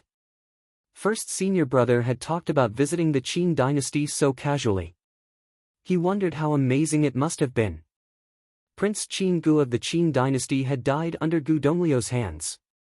The Qin dynasty wanted to attack the cottage, so the first senior brother went to visit them when the entire eastern barren territory was guarded. It must have been extremely imposing and daring. It seemed that second senior sister had been right, but instead of going to the other forces, first senior brother had gone to the Qin dynasty. "Our junior had been worried that the eastern barren territory would ally against us," Zhuge Hui said. "Now he can rest assured." Yi Futian smiled, lips quivering. Since first senior brother went to the Qin dynasty and came to the cottage in one piece, he must have solved the problem. "They don't have the courage to forge an alliance and fight the cottage," the Sword Saint said. "But since the Qin dynasty has already declared war, the eastern barren territory won't be at peace. You still have to be careful." Zhuge Hui nodded lightly. The rivalry had been sowed. Even if the Qin dynasty didn't dare to fight directly, war was inevitable since their declaration. They just didn't dare show their hidden cards now and start an extreme war. "Is there still no news of the teacher?" the Sword Saint asked. "First senior brother, it's not like you don't know him. Maybe he's finding pretty disciples somewhere again," Zhuge Hui muttered. "It's all his fault for not keeping his eyes on the teacher. You think third junior can keep the teacher if he wants to leave?" Sword Saint said. "You know how lazy he is." Yi Futian listened to the conversation, feeling awkward. What kind of legend was the teacher? "First senior brother, you really spoke up for me." Handsome Gu Donglu walked over. He glanced at Zhuge Hui, who looked away, not feeling like giving him attention. Seeing those small movements, the Sword Saint shook his head. "You too. How lazy is the teacher?" Yi Futian asked. How many disciples did he accept? And he just takes them in without teaching them. How lazy do you think he is? Second senior sister asked. Yi Futian felt more embarrassed. There were only 7 disciples before him.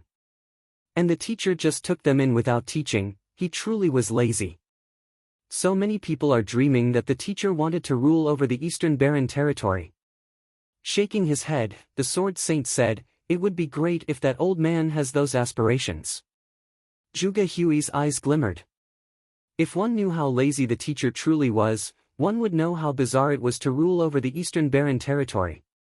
How many times have people seen him? How can they understand his state? Gu Donglu said calmly. Even those top figures couldn't say that they understood the cottage's teacher. These 3 were probably the most familiar with the teacher, but they still couldn't find him. As they chatted, the wine and food were prepared. Yu Sheng and Lulan Shui came too. Since Yi Futian joined, this was the first time all disciples were present. The atmosphere was as casual and light as before. The disciples were all legendary figures outside. But here, they were all regular people who chatted normally. In the outside world, the Sword Saint's appearance at the Qin dynasty caused a great uproar. The Qin dynasty had wanted the entire Eastern Barren territory to attack the cottage, but he'd failed. The Sword Saint's appearance had dismantled the alliance. No one dared to risk it. The broadsword intent left in the palace also showed Emperor Qin that his cultivation was the peak of the Eastern Barren territory. Anyone who wanted to attack the cottage knew the consequence. They couldn't survive the Sword Saint's revenge. Of course, they couldn't send soldiers directly, but the Futian Sword Clan and Royal Xian Temple had agreed publicly to ally with the Qin dynasty. This powerful force feared the Sword Saint, but they couldn't back out. Countless days later in the ancient barren world, many college disciples were cultivating at a relic. Just then, a group of strong cultivators descended. They were from the Qin dynasty. The leader was Qin Li. He waved his hand and surrounded the people of the college. "Disable them and leave," Qin Li ordered coldly. His men attacked instantly. The bystanders were all terrified and moved to the side. The college disciples fought back violently but were soon all disabled and taken away. Many hearts were trembling. As expected, the Qin dynasty didn't send soldiers directly to Book Mountain. But they wanted to become the overbearing lord of the Eastern Barren territory. They couldn't let Qin Gu die for nothing. The war had descended without realizing. After that, the Qin dynasty sent word that the college could hand over Lu Feiyang and Lu Qinyu as an exchange. The college was furious. They knew that Lu Feiyang and Lu Qinyu were just an excuse to start a war. You're tuning into the Passion Pages YouTube channel. We're so grateful for your support, and don't forget to subscribe to join us on this incredible journey through captivating stories. Your generosity through donations truly makes a world of difference, as it's the primary source of revenue that allows me to expand and enhance this channel for you. Thank you from the bottom of my heart for being a part of this adventure.